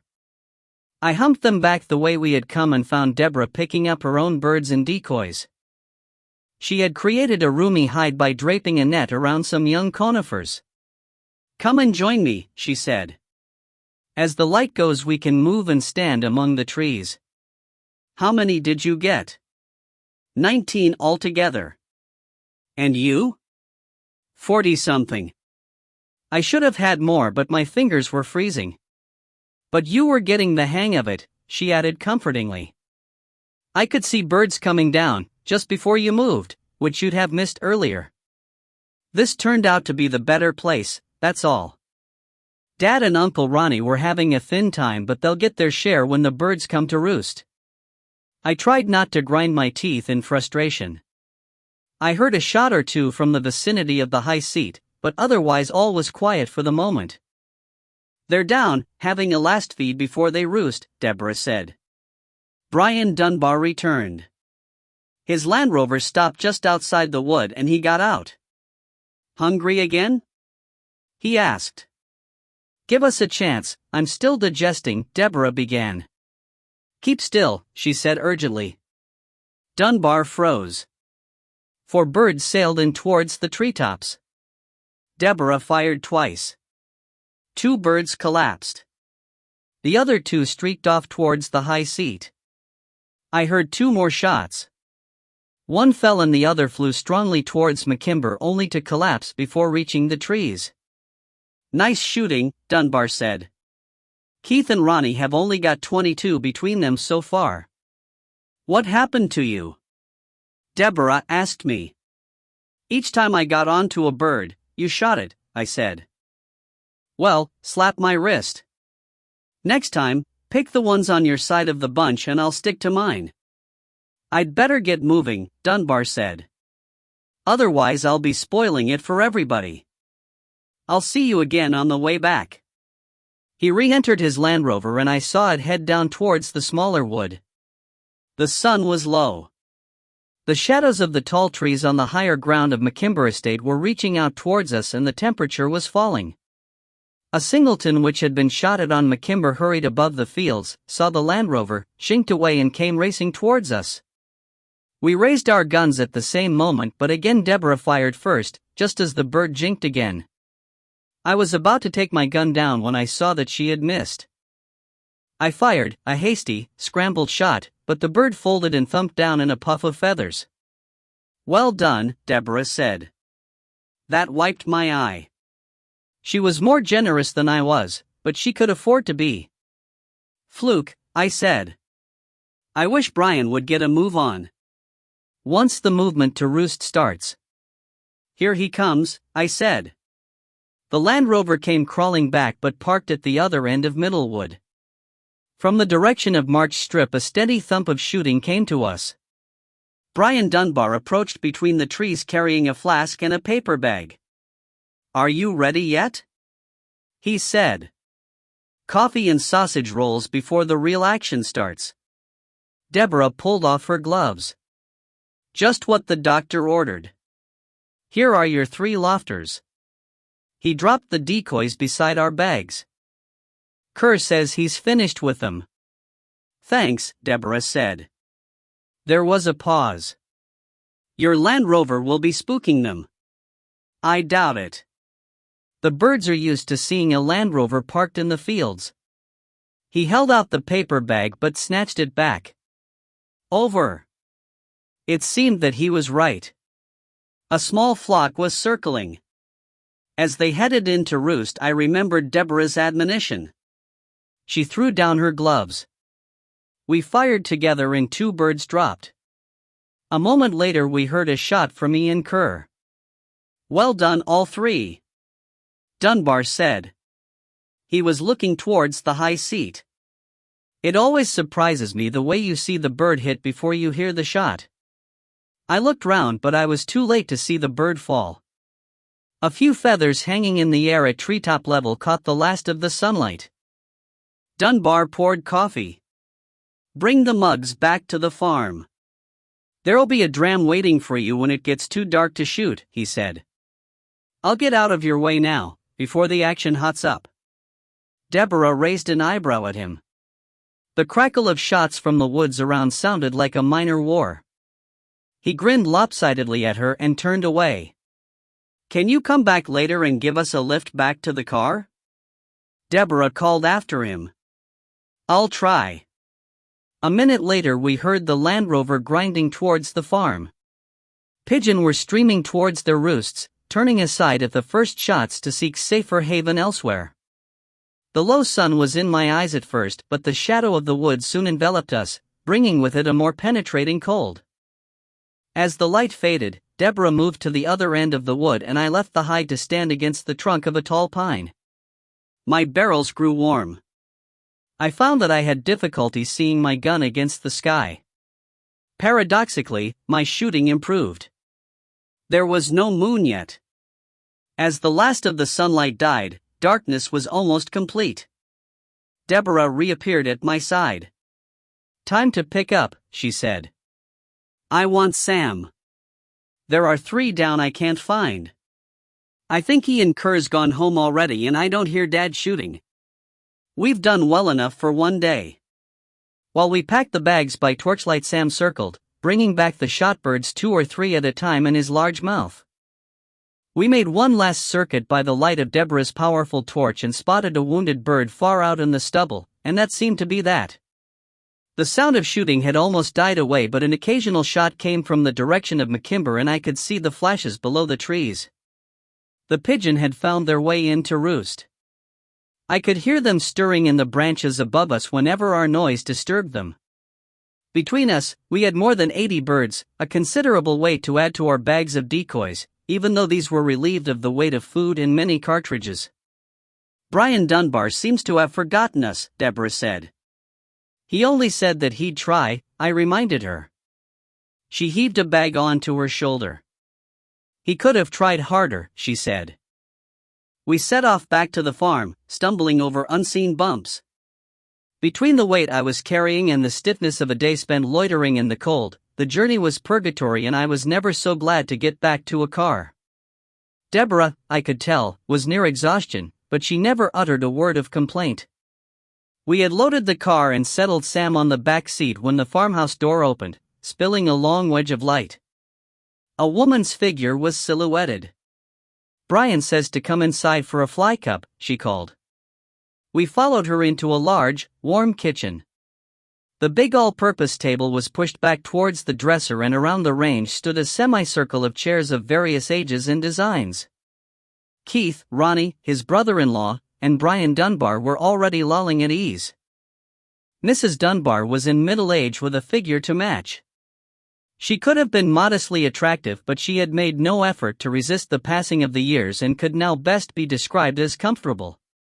She could be seen to dote on her husband, but evidently she was one of those women who believe that to satisfy the inner man is enough, a belief which often seems to be more than justified. She spoke very little and then only about the food. Her idea of a fly cup included tea, which was virtually ignored, beer and whiskey being preferred, with soup, more sausage rolls, bread rolls with savory fillings and a variety of cakes. After a day in the cold fresh air, I felt half-starved. I had promised to take Deborah out to dinner, so I tried to hold back, but when I saw that Deborah was eating as though the food would be her last, I decided to eat my fill. "You seem to be getting the hang of it," towards dusk, Keith told me. "I was out of your sight," I said. "Even if I hadn't seen you cross the field after Ian Kerr joined you, I'd have known." I could see the birds above the trees, and when I saw that somebody near the high seat was missing at first and then beginning to connect, well, who else would it be? "That's true," I admitted. Keith smiled ruefully. "Not that we did much better. We picked up about 40 between us, but there are probably a few we missed in the dark.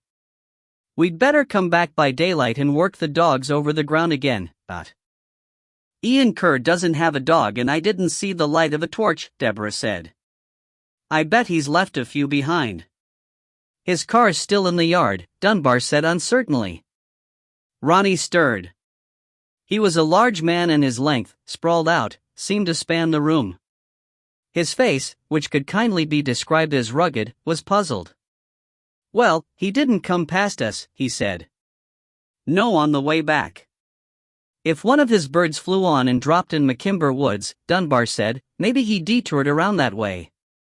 He has a bottle in his bag. If he felt he couldn't drive, He was sober when I left him, I said. It doesn't take long, said Ronnie. The voice of experience, Keith said. If he'd drink taken, he may have tried to climb to the high seat and had a fall, but likely he's still searching for a lost bird, Dunbar said. But we'd better take a look and see that nothing's come over him. Not that he fired many shots, Keith said. He was doing well at first. Then I saw him miss several in a row and that was the end of it. Maybe he gave up early in disgust and walked home through McKimber. Or maybe not. We'd come down with you, but we can't bide. Molly wanted me back early and Ronnie has a date. How about you two? Dunbar asked Deborah. If Ian's had an accident or a heart attack, I'll need a hand with him. Deborah looked a question at me and then nodded. We're supposed to be eating out, she said, but after what you've given us it'll be hours before I'm hungry again. We thanked Mrs. Dunbar and she looked gratified. Outside, the cold attacked my ears and fingers. We piled into Dunbar's Land Rover. I took the middle seat. Dunbar might have enjoyed changing gear between Deborah's legs, but I grudged him the pleasure. The heater soon overcame the cold as we bumped down the track and around the fields. At the small wood, we disembarked. The moon was beginning to illuminate the cloud cover, but the land was dark. Dunbar had a lamp and Deborah her powerful torch. I could see another torch bobbing about on McKimber as a late shooter searched for his birds. There was no sign of Ian Kerr, nor of his gun. Did you pick up your cartridges? Deborah asked. She was using her torch to search in the bushes behind the hide. Of course, I said. She had lectured me on the subject. I count 11 here. That's about as many as I heard shots from him. He had more chances than that, though. He must have been feeling poorly. We searched the little wood. Dunbar even climbed to the high seat. There was no sign of Ian Kerr. We decided that he must have taken a dram too many out of his bottle and walked home through McKimber Woods. Before we left, Deborah took one last look around the hide. What did I tell you to do with your feet? She asked me. To pivot on the balls of the feet and not to dance around, I said guiltily. You forgot, didn't you? From the scrapes you've left, anyone would think that there'd been a struggle in here. Golly, it's cold. Let's go. Chapter 3. On the following day, the Sunday, I was off duty again, but Deborah was to be busy, organizing a major competition at the gun club. I could have gone along for the practice, but clay busting can be expensive and she had made it clear that she would have no time to spare for me. Keith had asked for my help in gathering up any birds which had been missed in the darkness of the previous night. I wondered what possible use I could be in such a task until I discovered that Deborah had gone off with his Jeep and that Molly wanted the family car for one of her ventures in wildlife photography.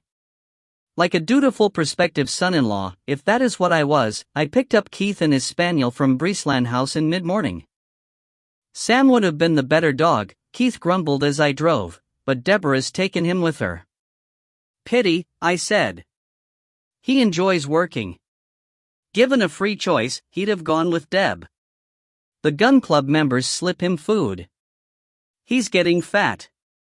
Labs put on weight easily and it's hell's own job to get it off them again. He's a fine figure of a dog, I said. Brian Dunbar was working on his tractor again in the yard at Nutlay's farm. He came over to talk while we put on our boots and thick coats. As usual, he was dressed with complete disregard for the weather. Although the sun was out, there was no sign of a thaw. Agnes Kerr was on the phone, he said. Ian never went home last night. Keith straightened up, frowning. It isn't quite the first time, he said. It's happened once or twice, Brian said. Once he's drink taken. I told Agnes we'd looked for him where he'd been shooting and there was no sign. She walked over and collected his car. Was his gun in the car? I asked. A man who had decided to go off on a binge was none of my business until he got into trouble. A drunken farmer with a shotgun merited my attention. If it was locked in the boot. Have you been down again in daylight? Keith asked him. Just a quick look. There was no sign of Ian. I picked up 2 birds. I put them in my freezer. I thought you'd not grudge me a brace. Have a few more, if you like, Keith said. I've plenty. Keith and I set off. I hoped that we would not find many birds. A single pigeon weighs very little, but in bulk, I had discovered the previous afternoon, they can add up to a considerable load. I had had enough of humping heavy weights over the fields. As we topped the rise and the lower fields came into view, Keith stopped and looked around. I can see one already, away over on the grass. I'll get the dog onto it if I can, but a spaniel isn't keen to range so far afield as a lab. I looked where he was pointing, but my eyes were not attuned to spotting a fallen bird. By dint of much whistling and many signals, Keith pushed the spaniel further and further out, but I could not see the bird until the dog's head went down and he came sprinting back towards us. We looped and zigzagged around the fields, paying particular attention to ditches and rough ground. The spaniel did most of the work. Keith had the knack of seeing birds where I could see only leaves or bare ground, but when we came at last to the little wood, I found 2 in the open trench and then justified my presence by spotting a dead pigeon caught up among the branches of the tree which supported the high seat. Keith went up the crude ladder to shake the bird loose and paused to look around from the high vantage point. I looked in the trailer to see whether a bird had fallen there. It struck me that there was something different about the odds and ends of its load, but I was damned if I could think where the difference lay. I see one more down in the rape, Keith said from above. And Alan Brindle's watching us from the high ground. I don't doubt he's been doing much the same as us. I looked up. The keeper was standing like a statue, leaning on his thumbstick. Keith arrived back on the ground.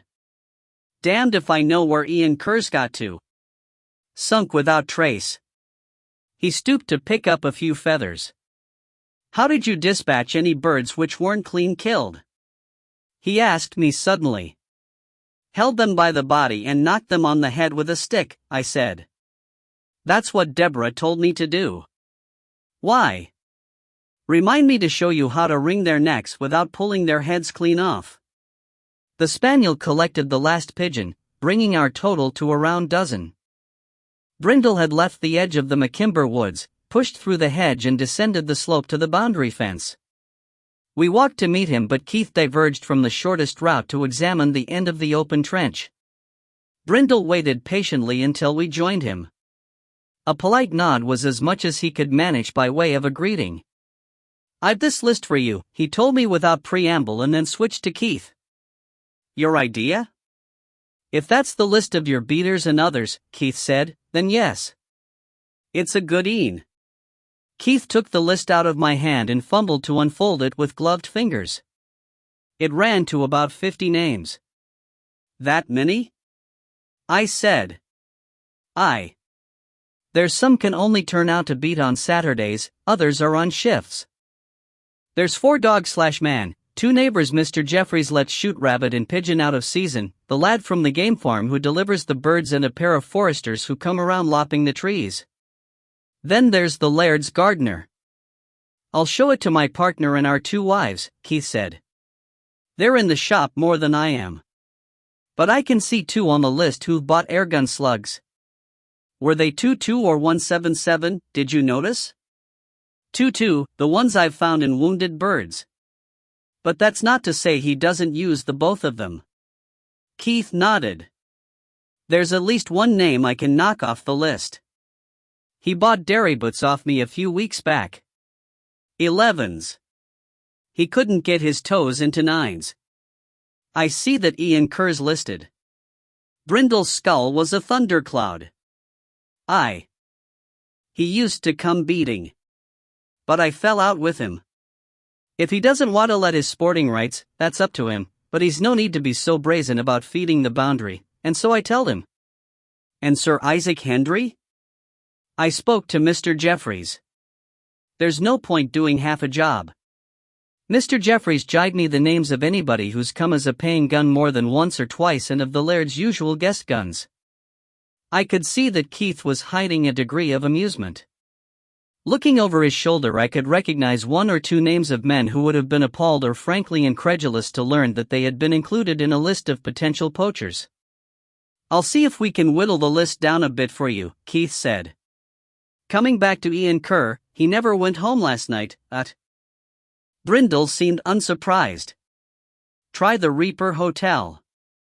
Or the Canal Bar in Newton Lauder.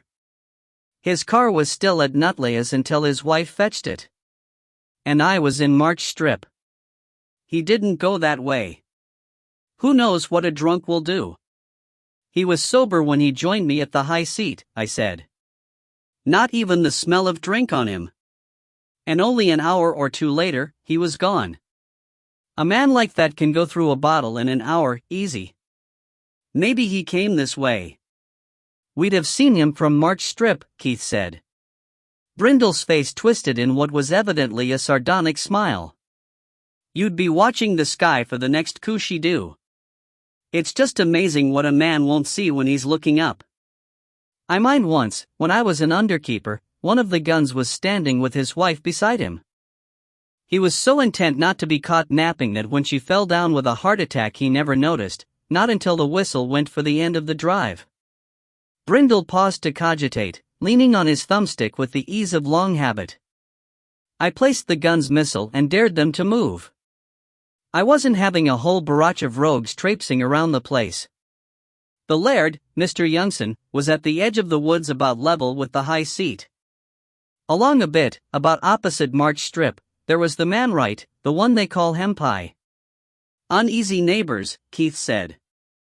I could guess what he meant. Hempai is a Scots word for rogue. Brindle sniffed and then spat disgustedly. "You'd think so," he said. I'd not have let him set foot on the land, but it was the laird who wanted me to give him a place and Mr. Jeffries said I should oblige him. I was hoping the laird might keep an eye on the wee devil. But I took the wife out for a late drink and when I came back somebody was still shooting by moonlight. I followed the noise and it was right. Tried to make out he thought his permission extended to midnight. I soon changed his mind for him," Brindle said with satisfaction. "And I made him turn out the postie's bag that does him for a game bag, but it was all pigeon." On the other side, Brindle nodded towards the south, there was a manny Mr. Linder had sent. "I'd seen him before but I'm damned if I know where. I'm not good at names and faces, they're a hey, you. To me. I could ask the laird whether he saw Ian Kerr go by. He was looking at me. Don't bother for the moment," I said. "Mr. Kerr will probably show up in a day or two." "You weren't poached last night?" "Not that I'm aware of," Brindle said slowly. "We finished catching up, so he'd have no chance of robbing the catchers, and with the place hotching with men, some of them stayed on for when the moon came out, he'd be daft to carry an airgun round with him. Mr. Jeffries himself was shooting, so I placed him right in the middle of the woods." "He won't have seen many pigeon," Keith said.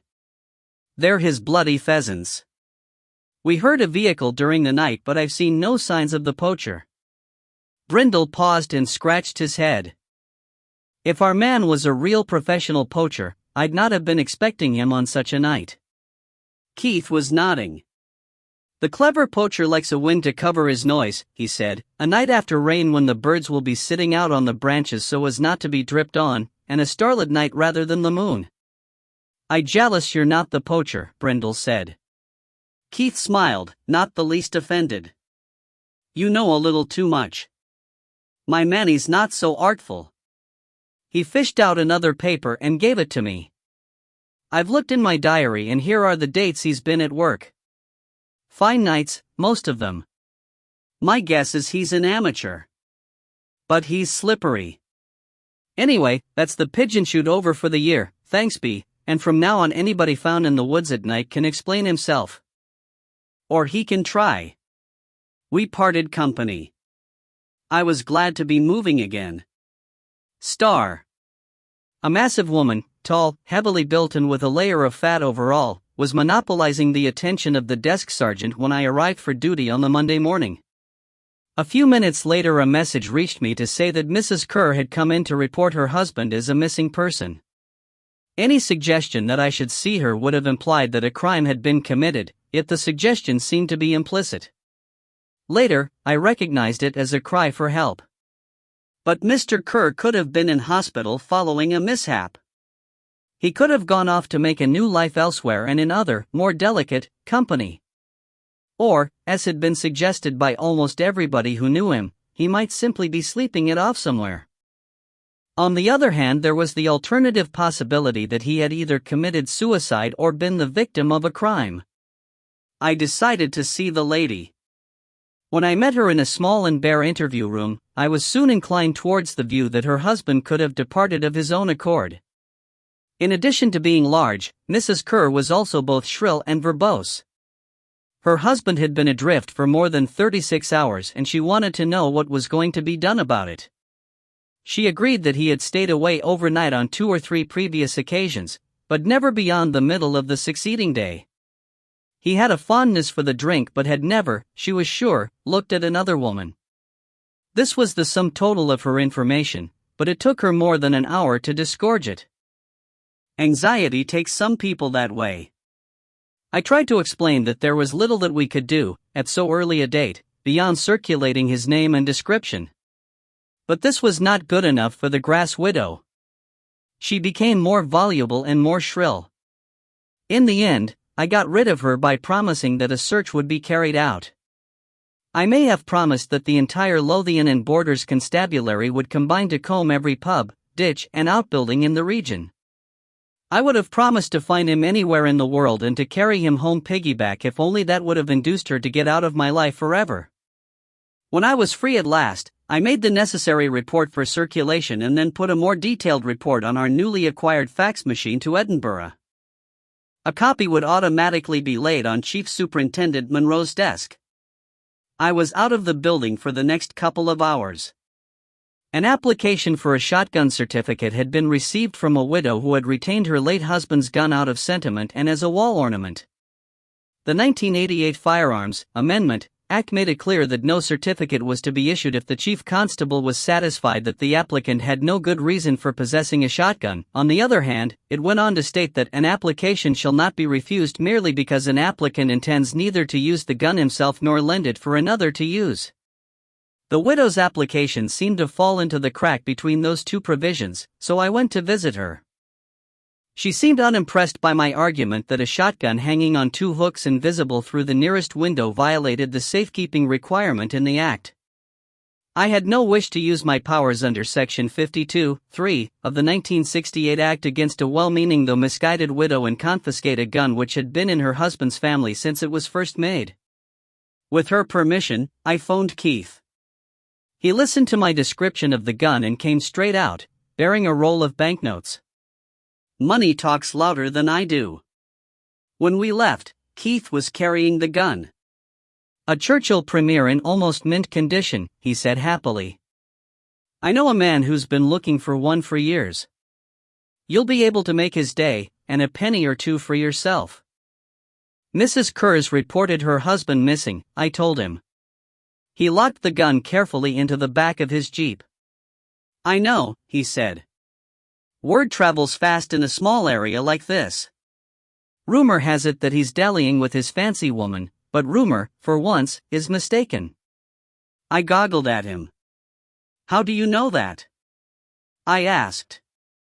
No, don't tell me, I added quickly. I wasn't going to, he said. I could tell that he was laughing at me. His wife swore blind that he didn't look at other women. Keith looked round, but the street was empty. He looks damned hard at a waitress in the Quality Cafe every market day. Do you think the wife doesn't know? She knows all right. She just doesn't want to admit it. I leaned back against my car and thought about it. If he went off with her, he slipped away from the pigeon chute very slickly. Why did you look so hard at the trench? It wasn't to look for dead birds or drunken farmers, because I'd already searched there. And you aren't fascinated by water mains. Again Keith looked amused. Why do you think? You being you, and Mr. Kerr having vanished mysteriously, you probably wondered if somebody hadn't killed him and buried him in the bottom of the trench. But I'd remind you that we saw him shooting after the departure of the last person to be there with him. The last to be seen there, Keith said. Alan Brindle was quite right. You don't see much at ground level while you're waiting for the birds to come in. And it was growing dark soon after that. But the marks of the digger blade's teeth were clear to be seen along the whole length of the open trench. You couldn't fake them. My mind caught up and then went a step further. But somebody could have used the digger during the night, I pointed out. I don't think that the noise would have reached either of the farmhouses. Then where was he when you went down to look for him? He could have been roughly buried. We wouldn't have noticed in the dark. We weren't looking for the marks of the digger. Somebody used the digger later. Keith shook his head. The cab and the ignition were locked. But I was about to mention lockpicking and hot wiring. And, he said, somebody, presumably the driver, had taken the injectors away for cleaning over the weekend. That seemed to be that. So he definitely left the area, I said. Leaving a mystery behind him. Keith thought about it and then shrugged. The ground was too hard to accept ordinary footprints. And by now the area will be hopping with pipefitters and laborers, with all their vehicles, not to mention the digger churning up the area. If Ian Kerr doesn't turn up alive, you're going to have a problem. He'll be sleeping it off in his girlfriend's bed. If you say so. He took a neatly tabulated printout from his pocket and gave it to me.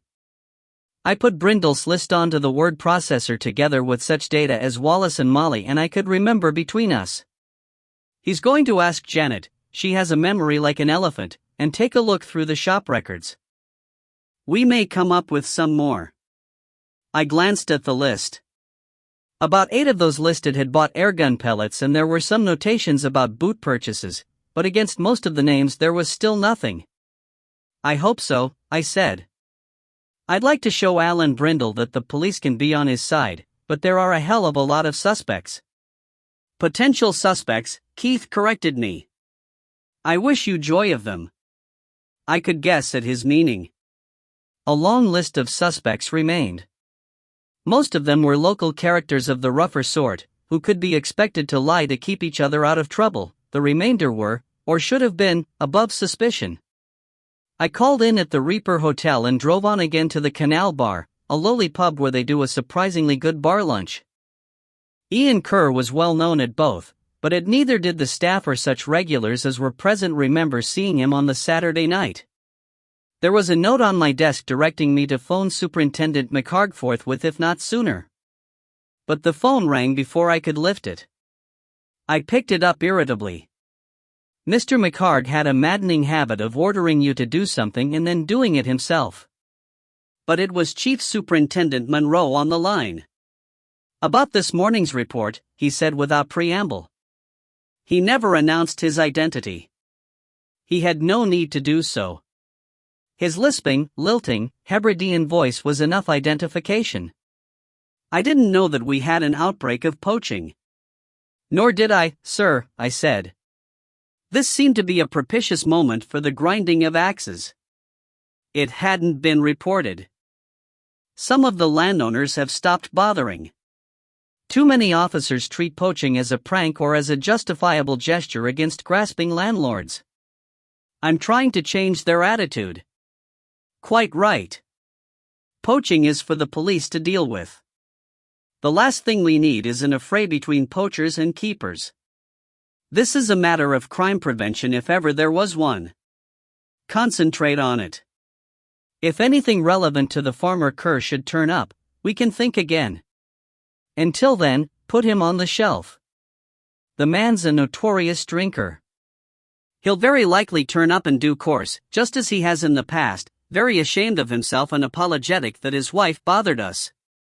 Which was all very well, but when I phoned Superintendent McHarg his view was diametrically opposite. Poaching with an airgun, he said disgustedly. Boy's mischief. Time enough to worry about it when the keeper catches the culprit. If then. The keeper can give him a hot arse and we mustn't. The disappearance of a man of property under the nose of one of my officers is much more serious. A farmer doesn't drop out of sight for nearly 48 hours because he's had a few drinks. Not unless he's collapsed in a ditch. You've checked the local hospital? Not yet, sir, I admitted. Do it right away. He may have had an attack, felt it coming on and wandered off in search of help. Make some inquiries. Be ready to show that we made an effort, just in case he's found dead of hypothermia. Get on with it. He hung up on me before I could agree or disagree. A minute's thought satisfied me that Mr. Monroe had every right to tell me to tackle the poaching and none to instruct me to forget about the disappearance of Ian Kerr. Of Mr. McHarg, the reverse was true. But, because the two cases covered the same territory and some of the same people, they could be handled in parallel, and if either of my superiors objected they could argue with each other and leave me out of it. Not that they would, but they could. I phoned the local hospital and the two others within easy reach. For once Superintendent McHarg had not beaten me to it. None of them had admitted Ian Kerr nor anybody of his description.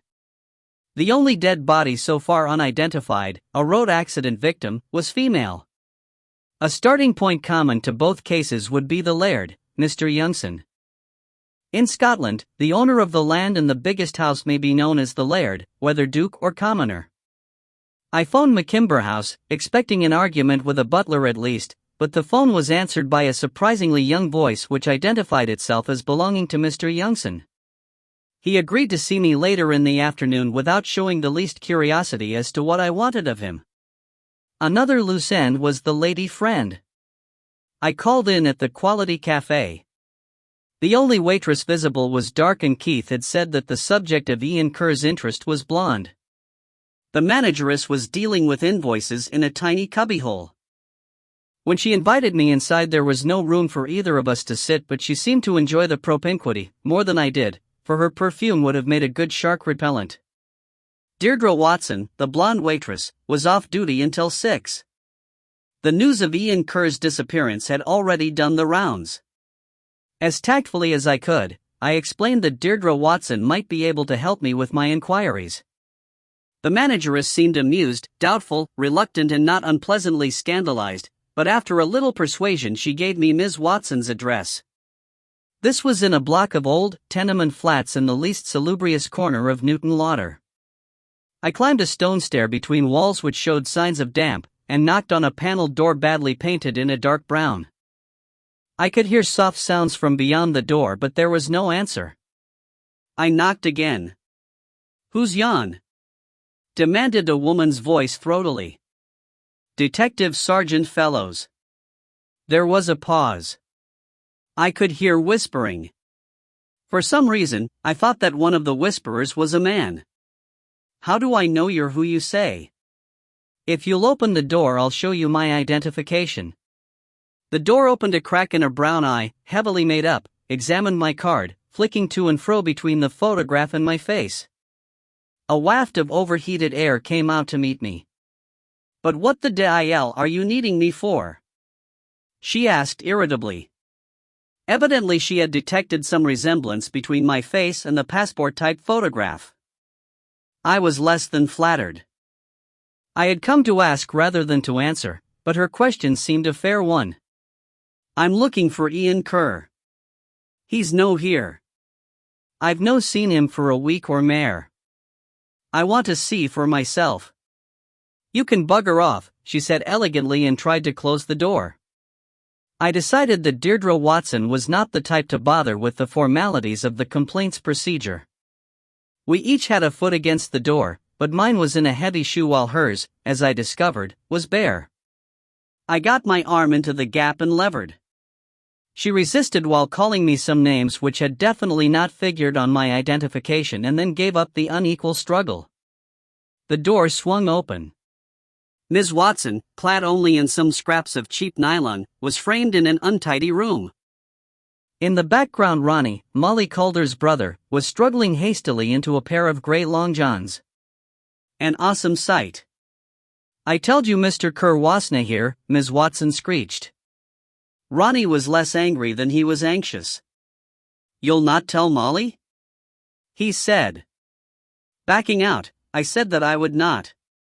As I went to the car with my ears burning, I decided that I had learned one thing. I now knew why Keith had been so sure that Ian Kerr was not recovering from his excesses in the arms of Deirdre Watson. Star. Whoever built McKimber House in the late 18th or early 19th century had avoided the worst excesses of Scottish baronialism and had even restrained himself in the matter of size. The result was a pleasant country house no larger than a medium-sized hotel. The weathered stone would be fuzzy with Virginia creeper in summer and blazing with it in autumn, but in late winter the bare stems looked like wandering cracks. The sash and case windows were in need of paint. One of these days, the laird was going to be faced with the cost of new sills. The maid who admitted me was the same middle-aged and very plain woman who had directed me to Alan Brindle's house. She wore a thick cardigan over her uniform. The reason for this departure from strict form was obvious as soon as I realized that the house, which had seemed hot when I came in from the bitter outdoors, was not even warm. The rooms were well provided with radiators, but these were doing no more than protecting the house against damage by frost. Presumably the thermostat was turned well down.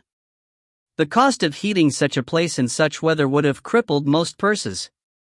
Mr. Youngson was waiting in a library which was only half filled with books and which smelled of must. A log fire in the grate was doing little more than pull a draft across the room. Despite his voice, the laird was a man in his 60s, thin and spry but with grey-white hair thinning at the back.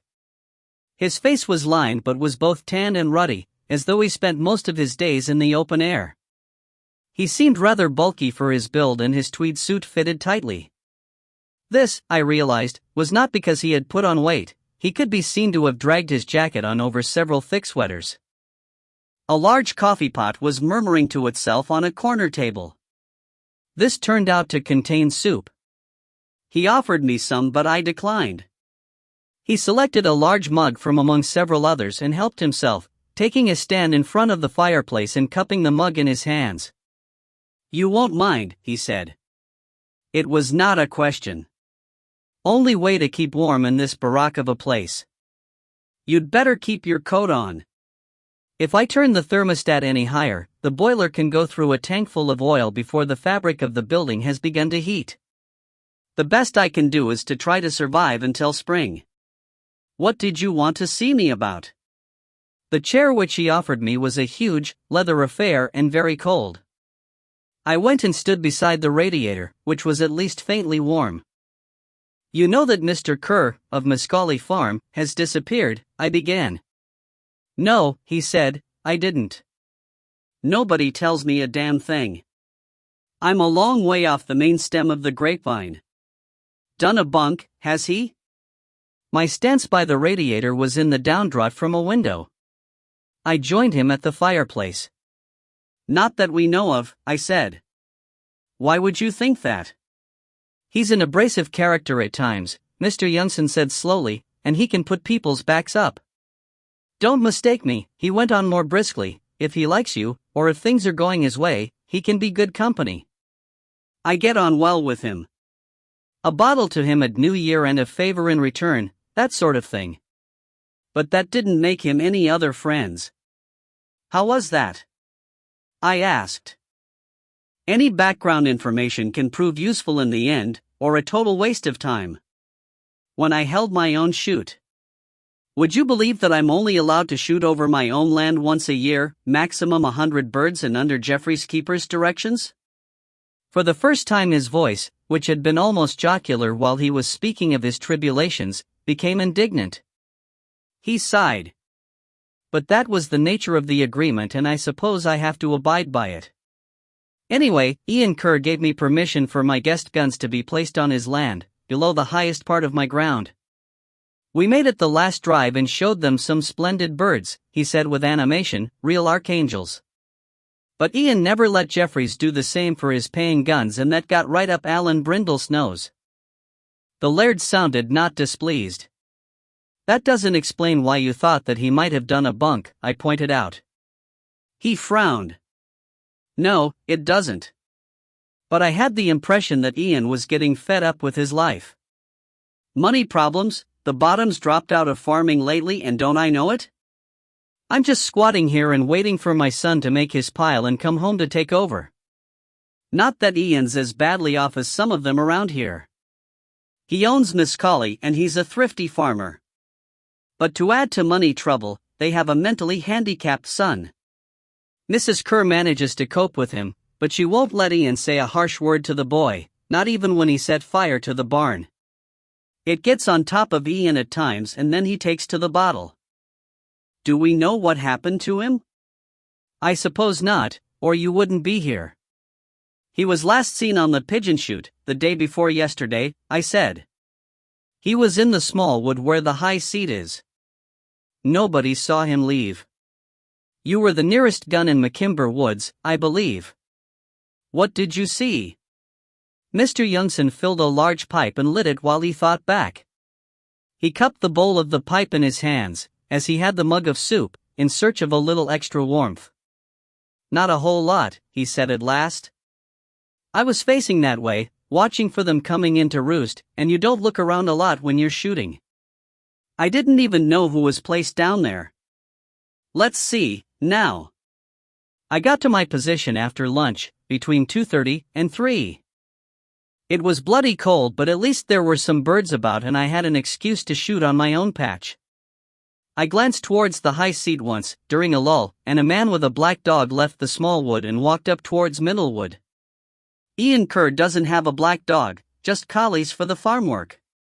Is that any help? That was me, I said. Go on. You shoot, do you?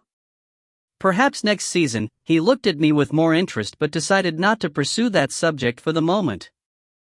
I take it that you left Ian in place, because somebody was still shooting there, and doing it damned well. I wish I could still shoot like that. I used to be a not bad performer, but my coordination seems to have gone to hell. I only picked 18 birds for 2 boxes of cartridges. Boxes of 25, he added sadly. Woodies are a far cry from pheasants. They're a far cry from clay pigeons, I said. I don't think that I did any better. What did you notice after that? Nothing until, let's think, yes, until my attention was caught by the sound of Brian Dunbar's Land Rover coming from the direction of March Strip. One thing about the Dunbars, if you're shooting on their farm, she sends him down with hot drinks now and again. If the flow of birds hadn't dried up then, the disturbance would have put them off. He paused, looking puzzled. Funny thing, I could see a bit of the ladder that goes up to the high seat and I saw somebody climbing up. He was taking down some decoys from the treetop, I said. Lofters, eh? Wish I'd thought of that myself. Might have encouraged the beggars to come a little closer and slow up a bit. Some little while later, the Land Rover went up towards Middlewood. Taking you your dummies and his share of the grub? I nodded. After that, yes, it's coming back to me. The pigeon had made up their minds that they were coming in to roost and there was a lot of shooting. But I only heard a few more shots from the direction of the high seat. And then they stopped. I knocked off soon after that. Must have been about 5. The light was going, and anyway I was feeling the cold. All that I wanted in the world was a hot bath and a large gin and nothing. You saw nobody entering or leaving the small wood? Other than Mr. Dunbar? Nobody at all. But I wasn't looking, he repeated patiently. Most of the time, I was watching the sky or keeping an eye on such birds as were in sight to see whether they were going to come my way. You must know how it is. He hesitated. You're considering the possibility of what they call foul play?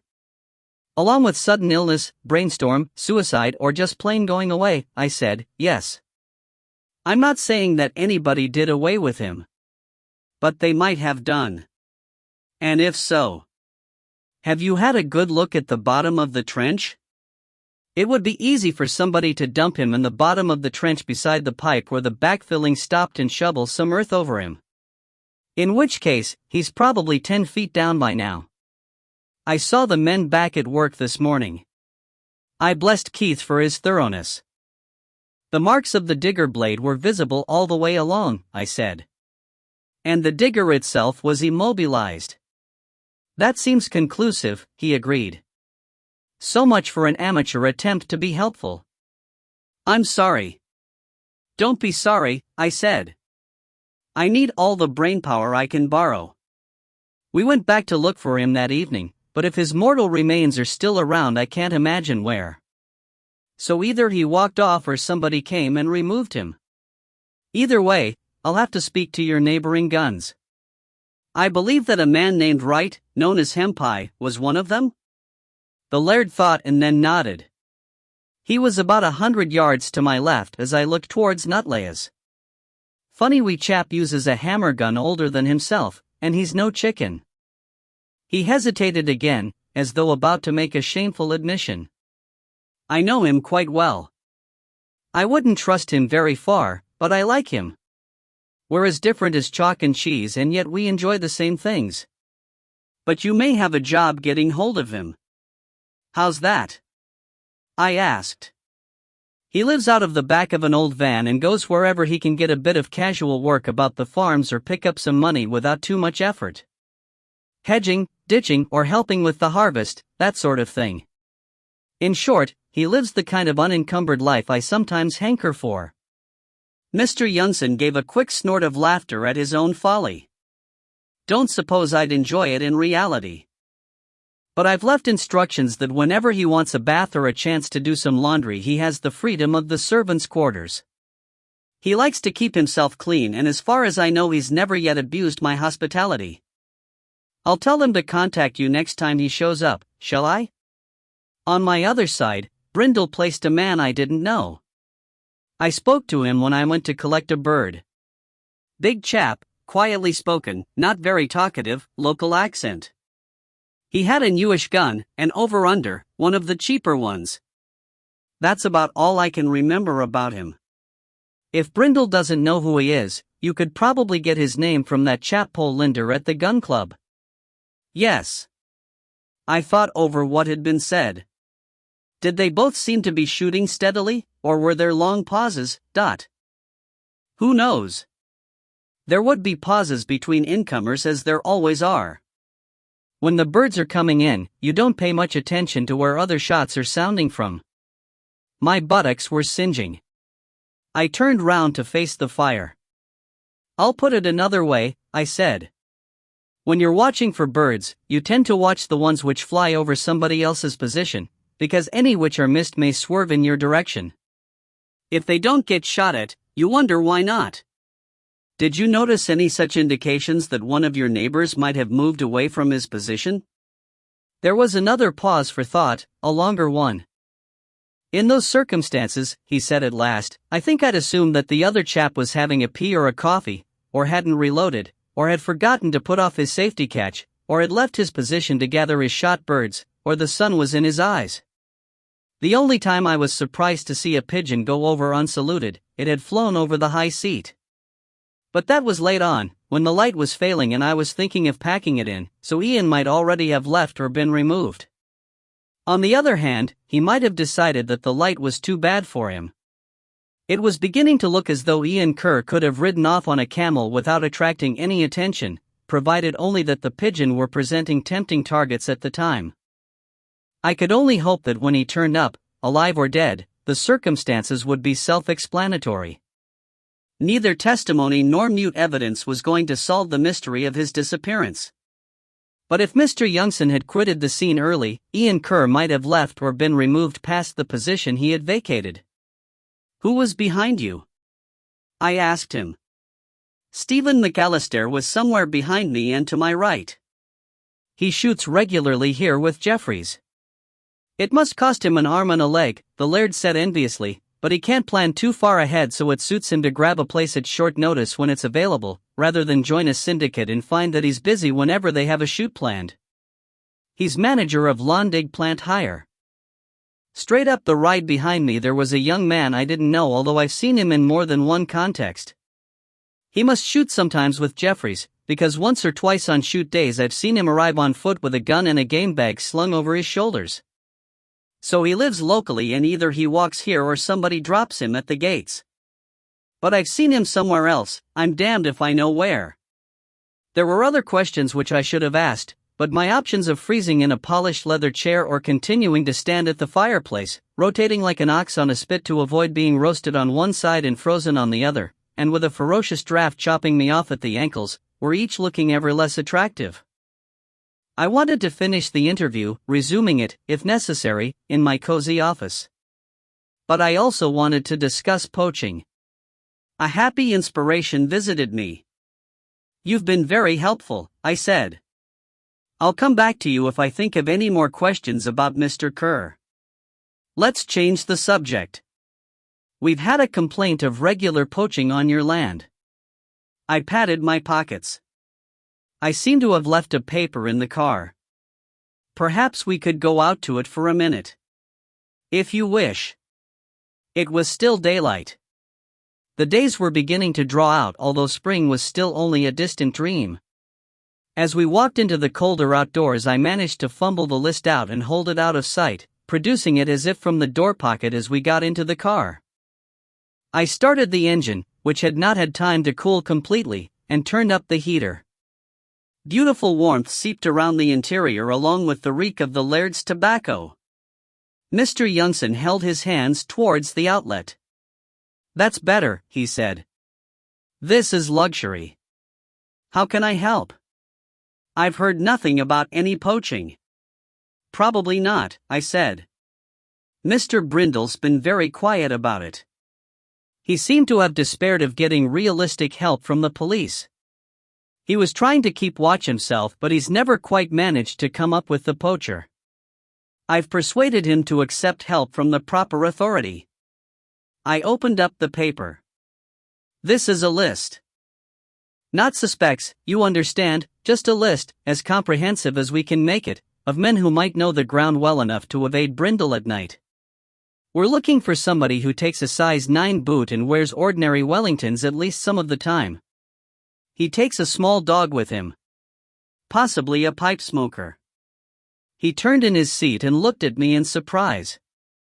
"Has Brindle smelled tobacco on these occasions?" he asked me. "He didn't say so." "He's found used matches but no cigarette ends." Rather ostentatiously, I thought, Mr. Youngson applied a gas lighter to a pipe which was already burning well. There are poachers' tricks which could require a match. Burning sulfur, for instance. "Let's have a look at your list, Dot."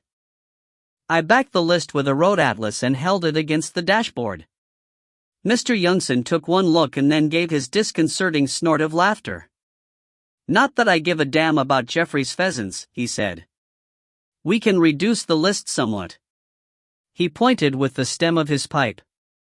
"Poor old William, my gardener, he's half blind and his night vision is nil. And this old boy's in a wheelchair, he has an electric vehicle to take him about on the shoot and he shoots from its seat. And this one's known locally as Bigfoot." When he had finished and I had jotted down the outcome from his remarkable store of local knowledge, another 9 names on the list could be tentatively discarded. "I'm very much obliged to you," I said. He shrugged and prepared to get out into the cold. "I'd like this poacher to be discouraged before my son makes his pile and I take the shoot back from Jeffries," he said. Chapter 4. Sam Linder had recently moved house to be nearer to the Pentland Gun Club, but Deborah had his new phone number and I called him at his home next morning. He had heard about the disappearance of Ian Kerr and was inclined to take it more seriously than did others in the neighborhood. "Mr. Kerr can go off the rails sometimes," he said. Not surprising, considering. But he'd never run off. "Considering what?" I asked. "He has his troubles." "Don't we all?" "I'm having some at this moment," I said in a sudden burst of irritation. "Everybody hints at Ian Kerr's personal problems but nobody ever gets around to telling me what they are." "I'm sorry.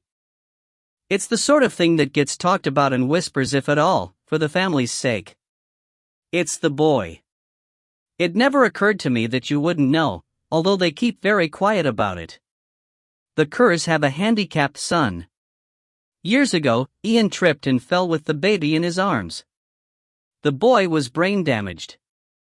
Ian got pissed out of his mind when we were alone in the club one evening and cried on my shoulder, metaphorically speaking, for more than an hour. I suppose that's one of the reasons why I'm shy about discussing it. One tends to respect the confidences of a drunk. There's no doubt that he still has a deep sense of responsibility. He might well want to run away, but he wouldn't do it. I'll be damned, I said. A dozen small contradictions were explained. When you talk about going off the rails. Drink, Sam said. And he could suddenly blow his top over some trifle. Also, sometimes, women. But that was nothing serious.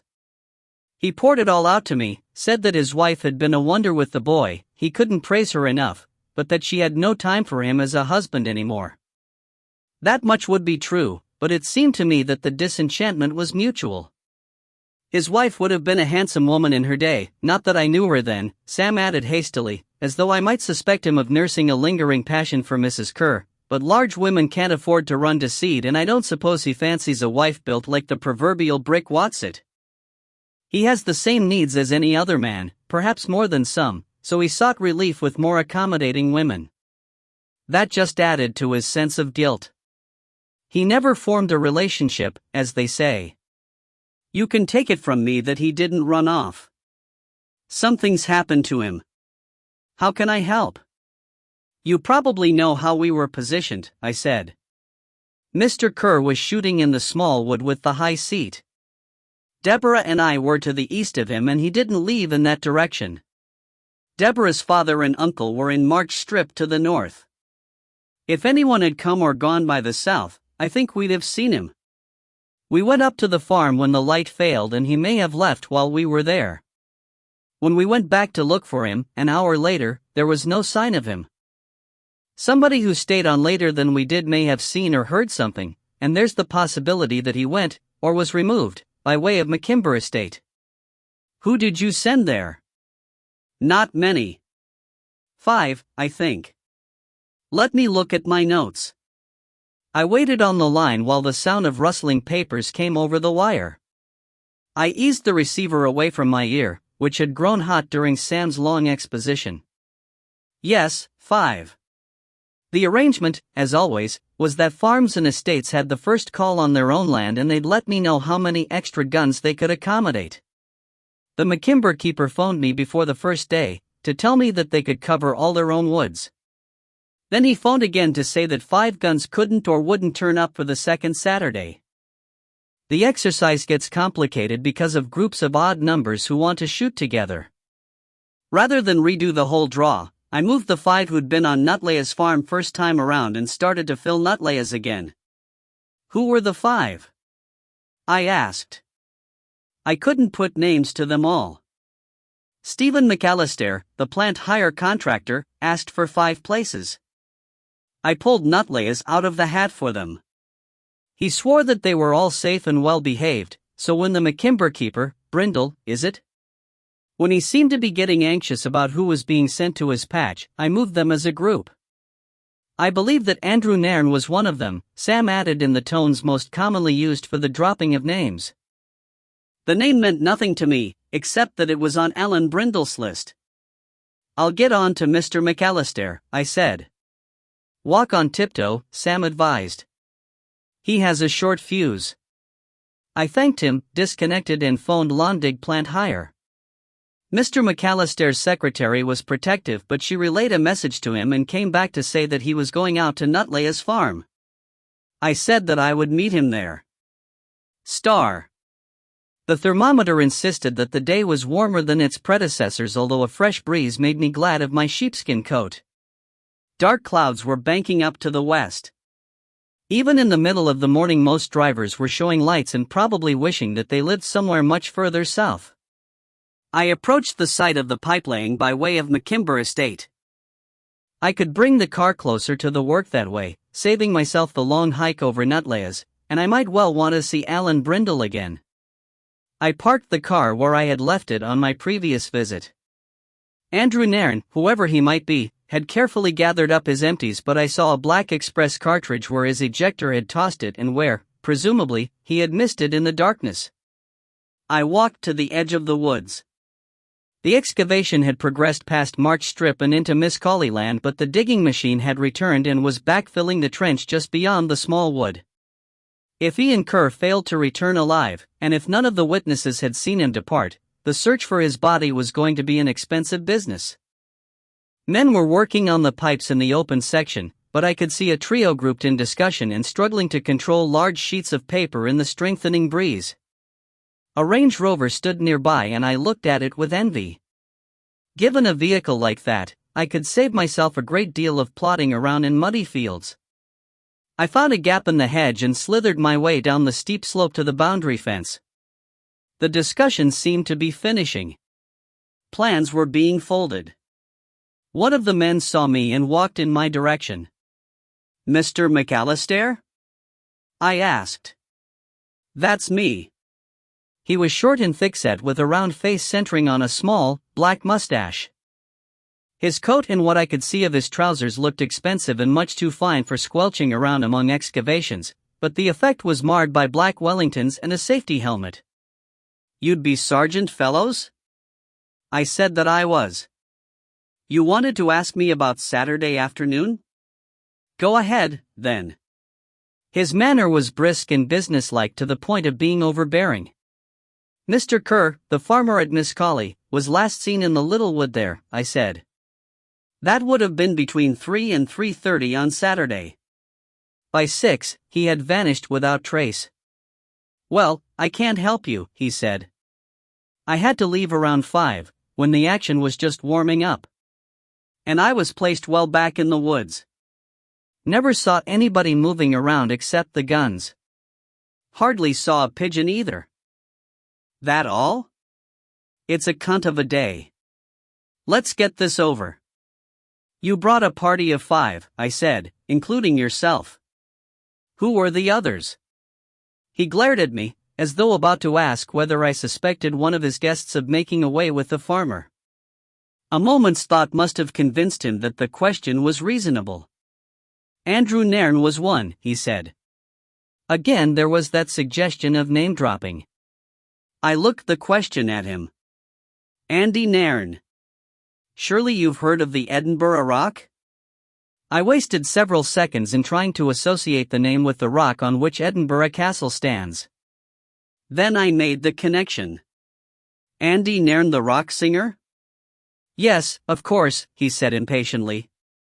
"We've done some business together, so I asked him along. He bought Tundle House, just over a mile from here, more for his parents than for himself, although it's his home on the few occasions when he's not on tour. He was at the other end of the ride you've just come down.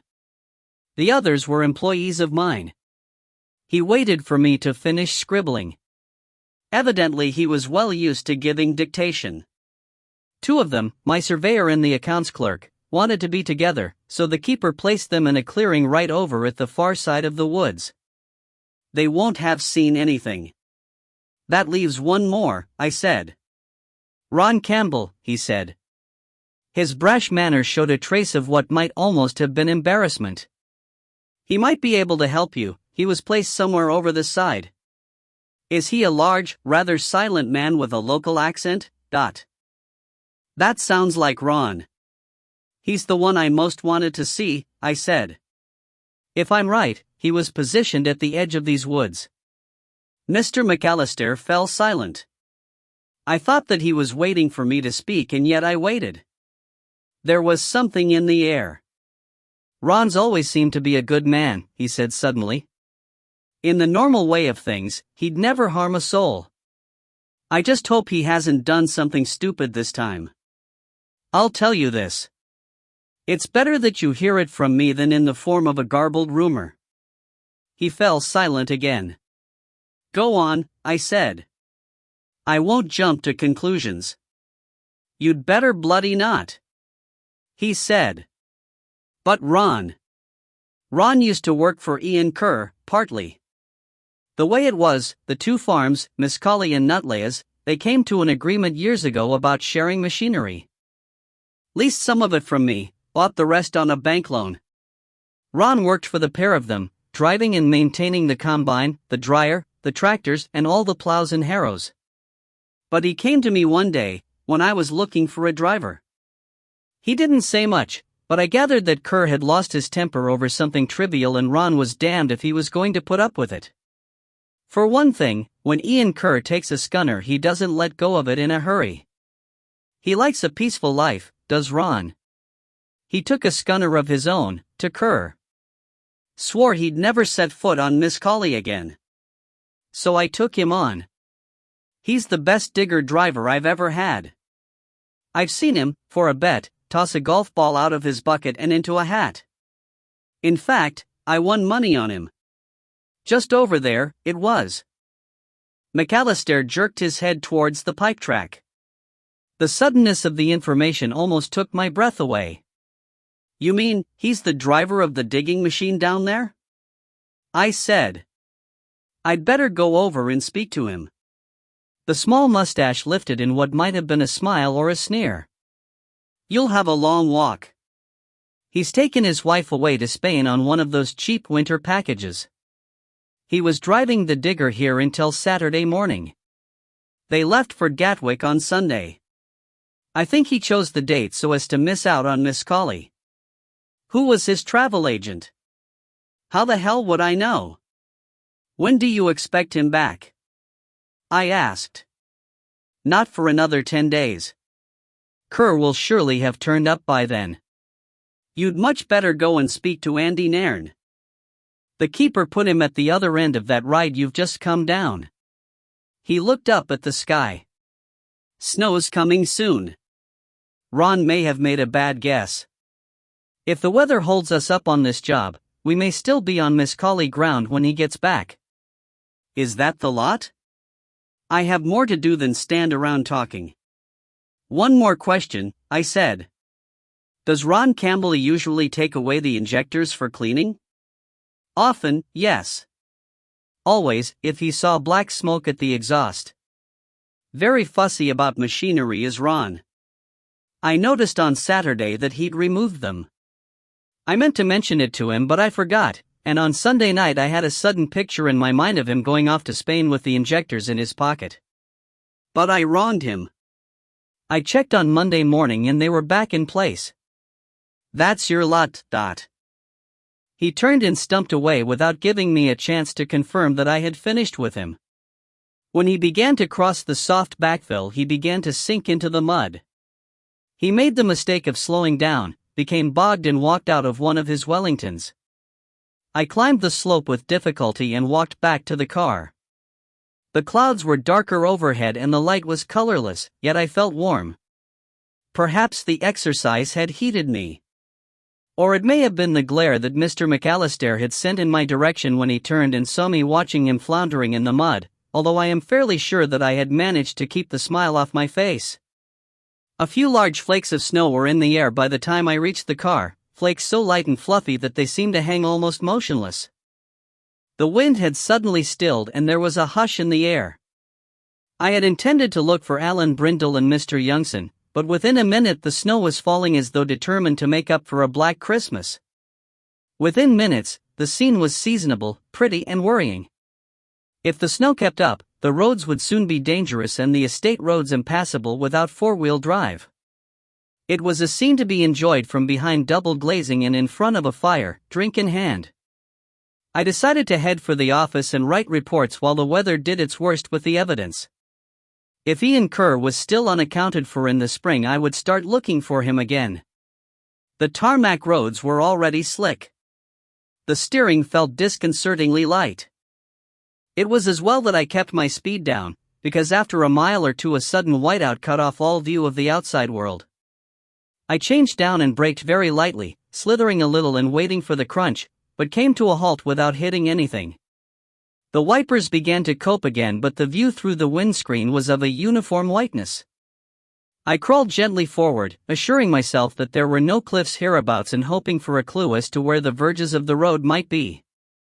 Dark shapes smudged faintly. I seemed to be safe for another yard or two. There was a gateway ahead and a small sign. I eased closer. The snow hesitated for a moment and I could read, Tundle House. Along the road I might meet another driver, equally disoriented, coming the other way. The driveway to Tundle House seemed to be sheltered by tall conifers. If I had to wait it out, I might as well do it in the company of a possibly useful witness. I pulled very gently into the driveway and crawled towards where I supposed the house must be. This soon took shape beyond a white expanse which I took to be gravel, a well-proportioned, two-story house with crow-stepped gables. It was the middle of the day but lights were showing bright. I got out of the car and ran and skidded to the front door. A porch kept the snow off me while I waited. The bell was answered by an unimpressive young man in corduroys and an old sweater. "You're parked on the lawn," he said, "but never mind for the moment. You'd better come inside. If you're selling something, you'll be out again in a moment, but we won't stand and argue with the door open." He led me through a hallway and into a living room where a log fire burned, supplementing the central heating. A huge, yellow Labrador, sprawled across the hearthrug, glanced at us disinterestedly but soon resumed a rhythmic snoring. The house and its furnishings were old-fashioned, while Captain had what I can only call a granny-ish charm. Some hi-fi equipment on a corner table looked almost outlandish. "Did you want to phone for help?" the young man asked. "I was looking for Andrew Nairn." "You've found him. What can I do for you?" "You're Andy Nairn?" I said stupidly. He sighed. "Do I have to put on the gear and makeup and grease my hair? And, by the way, I don't give interviews." I had only seen him once or twice on television, and that by accident. He looked, of course, smaller in real life and his voice was educated, not the brash mid-Atlantic accent of show business. The whole image was different, but when I studied his features in isolation I could make out the wide-set eyes, the prominent cheekbones and above all the distinctive mouth which had hammered the music at an enraptured audience. I identified myself and explained my visit. "You'd better give me your coat and sit down," he said. "It seems that I do give interviews after all, but..." He hung my coat over a chair beside a radiator and sat down opposite me in a wing chair covered with a printed material featuring a pattern of flowers and some improbable tropical birds. "You're not my idea of a rock singer," I told him. He made a face. He must have been told the same 1,000 times. I didn't set out to be that. It just happens to be the only thing I do well. "I'd heard about the farmer disappearing," he said. "There was something about it on the radio. I was wondering whether I should come to you before I do my own disappearing act. I go off on a European tour in a couple of days. But I don't know that I can help." "Probably not," I said. "No more do I. Let's find out, shall we?" He grinned, nodding. The door bumped open and an elderly lady came in with a tray. Andrew Nairn was less than 30, so I guessed that he had been a late baby. His mother must have been drawing the pension. The room came into focus. It had seemed outrageously inappropriate for a rock singer, but it was the perfect setting for her faded prettiness. "Andy had breakfast not long ago," she said. "He's a marvelous sleeper when he's on holiday. But I knew he'd be ready for coffee. And sensible people are having lunch about now. I was just making a sandwich for myself, so I've added one for you. What a day you've chosen for a visit." She nodded and smiled and left the room without waiting for an introduction. "My mum," said the singer unnecessarily. I reseated myself. My day had started early and I was hungry. I could not identify all the components of the sandwich, but I recognized pâté, tomato and hard-boiled egg between 2 rounds of toast. The coffee smelled superb. "When you marry and leave home," I said, "can I adopt her?" "Not a chance," he said, grinning again. "But I'll tell her you asked." My one desire was to get to grips with the sandwich without having to speak. "Tell me about the pigeon shoot," I said. "Right." He settled down into the cushions of the chair while he thought about it. Lawn-dig plant hire were doing some work for me here, digging tracks for new drains. The old ones were clapped out and full of tree roots. Steve McAllister mentioned the pigeon shoot to me. He's a friend of yours? I asked. A business acquaintance, he said. I gathered that he had no more liking for Mr. McAllister than I had. I'd missed most of last season, although I managed to get a little quail hunting in the States, so I said that I'd like to go along for both days. We were on Nutlayas for the first day, but I was pleased when Stephen told me that we were moving on to McKimber. I'm away so much that I can't shoot on a regular basis, but I'd been grabbing the occasional day there whenever Jeffries had room for an extra gun at driven birds or for the ducks. I've come to like those woods. I turned up early and the keeper put me where the ride leaves the estate road. You know the one I mean? I nodded. My mouth was full. I was getting some sport, but not a lot. I could hear a lot of shooting around me, and I guessed that the guns at the fringes of the woods were turning the birds back. But the laird was at the other end of the ride and he packed it in early, came past me muttering something about brass monkeys. So I moved up to the edge of the wood where he'd been. I was in time to catch the best of it late on, when the birds had made up their minds that they were going to roost somewhere, come hell or high water. Hastily, I swallowed the last of the sandwich and washed it down with coffee. What time did you move up? I asked. No idea. Going on for dusk. He got up to put another log on the fire. If it's any help, he said, a Land Rover was leaving the wood where I'd been placed the week before and going back over the fields towards the farm. Go on, I said. You're coming to the vital period. You were overlooking the little wood? That's right. That's where the farmer vanished from, isn't it? There was one more shot from there after I arrived. I could see the flash illuminating the treetops, but I couldn't see a bird fall. I stayed quite late. My night vision's good and there was enough light in the sky to silhouette the birds. Somebody else was banging away to the north of me. I stayed for about an hour and then decided to jack it in. We'd picked up more than 40 pigeon. I said quickly. Bess, my old lab, and me, he said. The Labrador bitch had woken again and she thumped her tail. We walked home after that. If it helps to fix the time, I could see what I took to be the same Land Rover coming back down the fields. I tried not to frown. He had covered most of what I took to be the salient period, but without telling me what I wanted to hear. You didn't see or hear anybody moving around? Not a damn thing, and, as I told you, my night vision's pretty good. And Bess always warns me if somebody's moving nearby. He stopped and thought, nursing his coffee. What's more, he said suddenly, if anybody had come in my direction I'd have heard them. When you're shooting in near darkness you listen as much as you watch.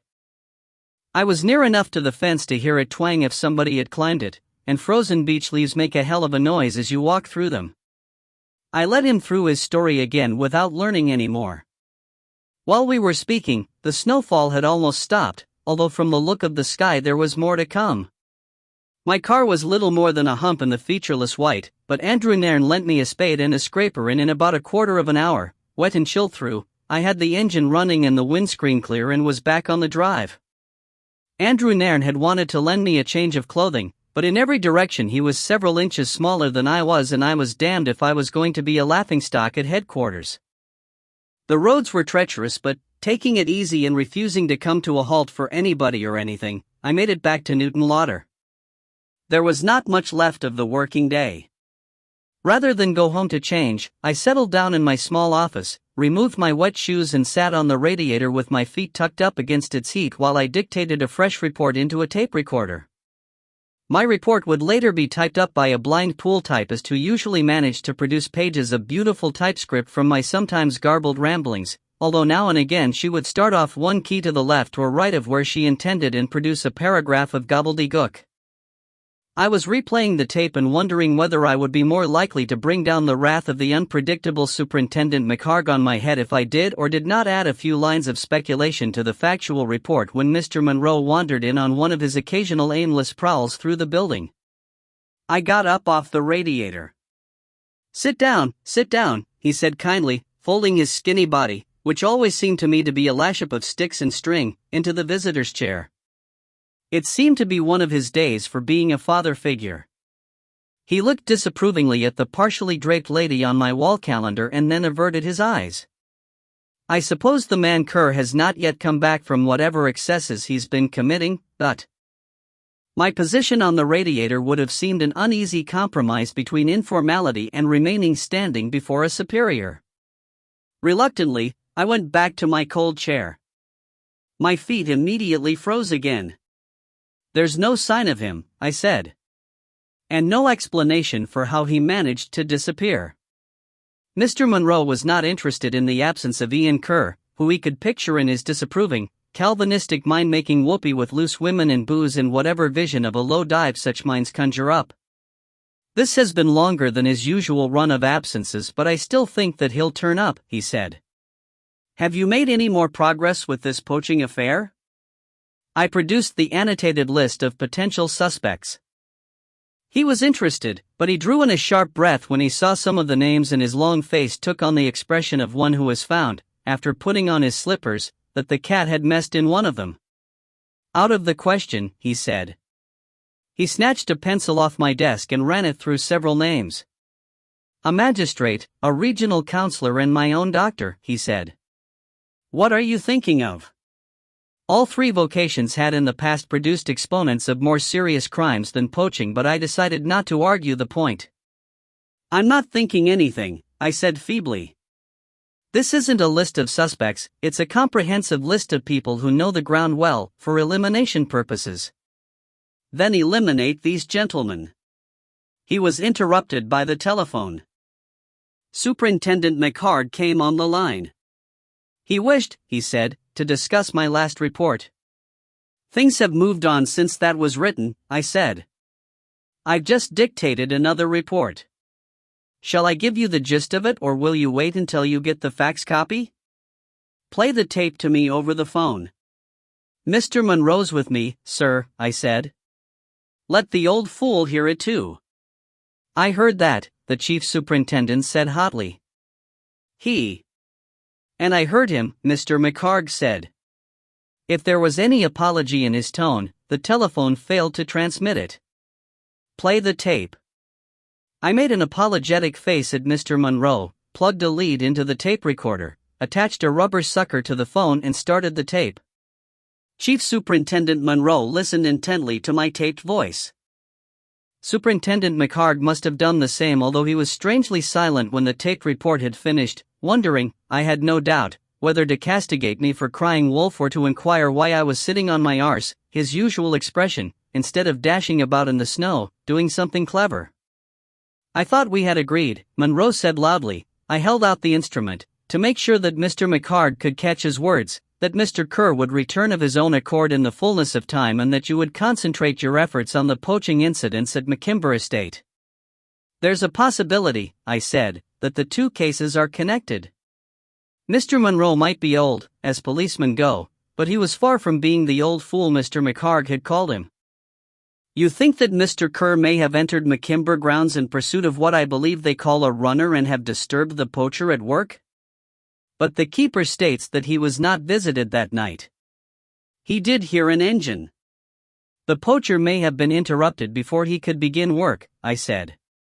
"Or there's the possibility that Mr. Kerr himself was the poacher."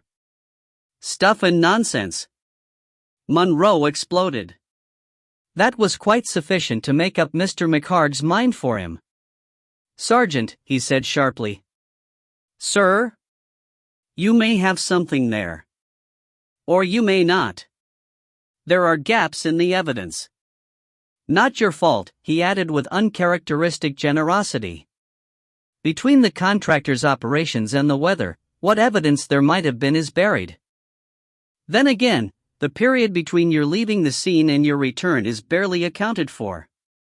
It would only take one witness, any one witness, to be mistaken or lying to make a gap that Kerr could very easily have slipped through." Mr. Monroe grunted agreement. "At this stage, if we were to fetch the digger driver back from Spain or start digging up the water main, we'd have our balls in a sling if Kerr did return, hungover but otherwise unharmed. I don't think that he will, but he might. In view of the weather, we'll wait. Continue with your inquiries. I've a good mind to send you some help. The road over Sotra is blocked, Monroe said with satisfaction. McHarg pretended not to have heard him. If the digger driver, Campbell, is it? Fails to return on his due date, we might make a bid for extradition. But, he added quickly, if somebody has to fly out to Spain, don't go getting any ideas that it'll be you. And when the thaw comes, we can bring in the thermal imaging cameras and sniffer dogs. Until then, carry on. If Mr. Monroe won't sign your mileage claim, bring it to me. And keep me posted. You understand? Of course, sir, I said.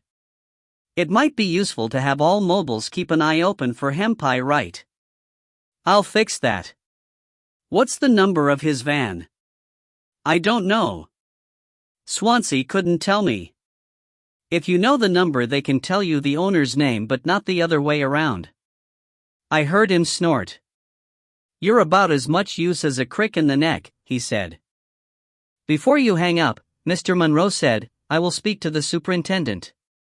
He looked at his watch. Your shift is almost over. Go home and change your wet clothes before you catch your death of cold. I appreciate your zeal but would prefer that you tempered it with a little common sense. I gave him the phone, grabbed up my shoes and cleared out in a hurry.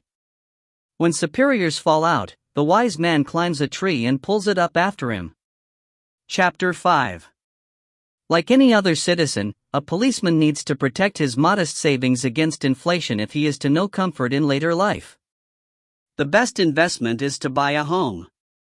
Here, the rootless nature of the job and the rules of service put the copper at a disadvantage, but obstacles are for surmounting, and I had been lucky. Edinburgh property values had boomed and I had sold my old town tenement flat for substantially more than the amount of my mortgage. This had enabled me, with the aid of the Building Society and the approval of Mr. Monroe in one of his rare moods of bonhomie, to buy a small but comfortable flat in the better part of Newton Lauder. We had an evening date. Deborah had let herself into the flat, bringing several of the pigeons which we had gathered at the Big Shoot, a favorite recipe of her mother's, and a bottle of Keith's wine. It was snowing again as I reached home, but Deborah had lit the logs in the grate and the flat was warm and welcoming. From the kitchen came a smell that nearly had me dribbling down my chin. The hot bath and change into dry clothes, to which I had been looking forward, seemed irrelevant, but I took them anyway. I had never realized that the humble wood pigeon could be such a delicacy. We dined well on pigeon pie, washed up and settled on the couch to watch a film on the box. The film wound itself up to a predictably emotional finish. I got up, turned off the set, started a long playing tape of assorted music and made coffee. We talked. Inevitably our talk turned towards the two mysteries at McKimber. I would not usually discuss police business with an outsider, but Deborah and her family can be very discreet when discretion is called for, and her knowledge of local affairs and personalities exceeds even that of her father. I was still carrying Alan Brindle's list, by now heavily annotated, creased and crumpled. Deborah smoothed it out on her knee. Let's see the list of dates when McKimber was poached, she said. I produced it. I thought so. She put her finger on a name. This lad was working on an oil rig all winter. 2 weeks on and 2 off. His dates couldn't possibly fit. And Johnny Bates came ratting with me last month. He brought his only airgun and it was a 177. And look here. Mr. Youngson and Chief Superintendent Monroe had cast doubt on most of the more respectable names on the list. Now Deborah began to eliminate many of the beaters. It said a lot about her lifestyle that she knew so much intimate history about most of the rougher characters in and around Newton Lauder. When she had exhausted her local knowledge, she looked the list over again with a critical eye. 11 possibles, she said, including 6 probables. And by far the most likely name is Hempai Wright, not as the main character, his feet are too small, but as the occasional companion. And nobody seems to have set eyes on him since Saturday night, I said. I suppose that he and Ian Kerr wouldn't have gone off to raise hell together? Ah, nah. They didn't get on. Ian caught Hempai nicking from his barn and gave him a leathering. I'd rather believe that Hempai had disposed of Mr. Kerr and made himself scarce. I don't believe it, but I could believe it easier than the other thing. She gave me back my lists. Tell me about Andy Nairn, she said. He can't be the poacher, I said. He's away too much. Of course not, you ass. But it's interesting to know what somebody's really like when you've only seen him performing. On stage, he comes over as larger than life. Terribly macho and sort of dangerous. You could imagine him leading a motorcycle gang, terrorizing a small town and raping innocent maidens like me. Could we give him an invitation when he gets back from his tour? To dinner, you mean? I hadn't thought of dinner, she said in a thoughtful tone. I was thinking more of rabbiting, or a day at the clay pigeons. Deborah's idea of a social occasion differs from that of most of her sex. You'd be disappointed, I told her. Rape would come very low on the agenda. He comes over as a well-mannered laddie who enjoys a quiet life in the country. He was studying piano, he told me. His father had a financial setback, so he joined up with a few friends who'd formed a spare-time group to make a little money on the side, and they caught on. The rest seemed to happen of its own accord. It hasn't gone to his head. He doesn't take himself seriously, though he's deadly serious about his singing. And he gave up the piano? Deborah said sadly. She was picturing a concert pianist lost to the world. He doesn't mind that. He doesn't think he'd ever have made the top rank. He says that it's a relief, not having to protect his hands all the time. The fire was burning badly. I got up to rearrange the logs. When I was seated again, she turned and leaned back against me, pulling my arm around her shoulders. He may be a country cheel, she said, but he's wrong about one thing. I bet I could have walked through McKimber Woods without making a sound. The wind would have swept the beech leaves into piles, leaving most of the ground bare. Maybe. But he was waiting, on a quiet night, listening for the sound of birds' wings. Would he have missed the sound of somebody getting over or under or through the fence? You know how sound travels along the wires, especially the squeak as the wires pull through a staple. If I wanted to pass the fence quietly, I'd roll under the bottom wire. But that supposes that you wanted to sneak through, I pointed out. Ian Kerr had no reason to do that. Even if he was running off with a woman or going on a skite, it wouldn't have made any difference if he'd shaken hands with every gun on McKimber.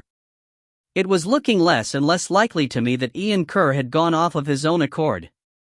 And I bet you couldn't maneuver a dead body past the fence without making it twang like a harp. Why didn't you mention the handicapped son? I asked. I'd forgotten all about him, she said. Or, to be truthful, I suppose I'd pushed him to the back of my mind. I haven't seen him for years. They keep him quietly at home and never mention him. It's become a local convention to avoid the subject. Nobody ever asks after him. The Kerrs seem to prefer it that way.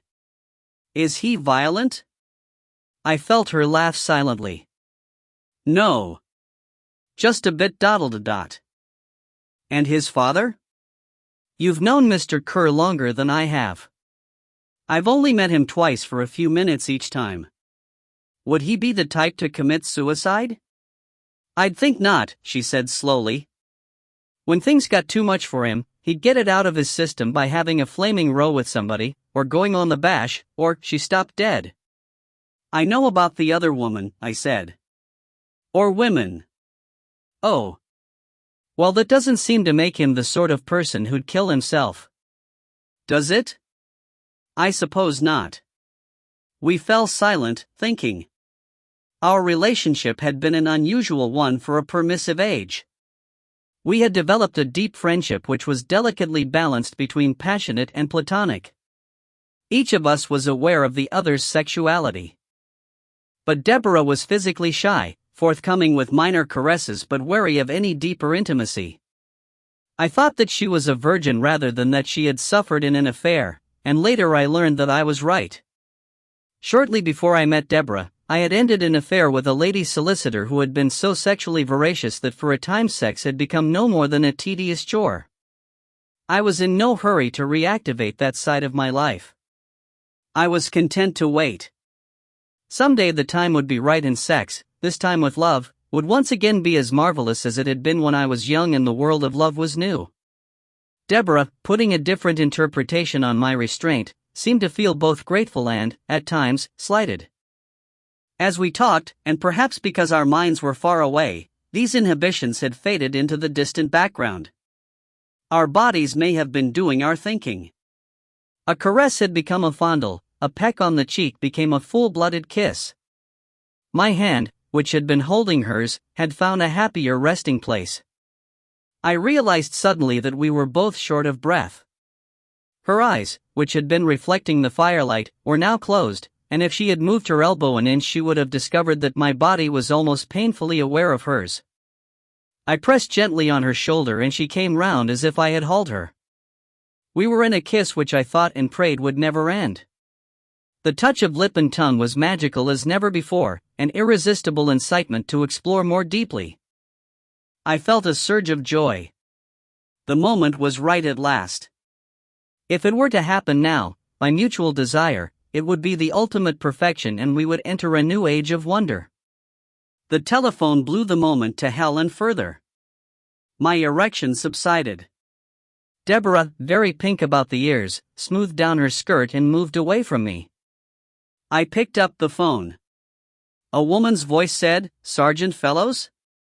So it was police business. "This is Mrs. Brindle. Alan just spoke to me on the radio. He said to tell you that the poacher's here." "I'll come straight away," I said. Star. As it turned out, that promise erred on the optimistic side. I would have set off immediately, but Deborah first insisted that I clad myself suitably, which, in her view, meant sweaters, Wellingtons and my old oilskin coat complete with hood, and then decided that she was coming with me. Several minutes were wasted in futile, on my part, argument before she added what proved to be the clincher. "If it's still snowing," she said, "you'll get stuck in your own car." "But I've got Dad's Jeep. Give me the keys."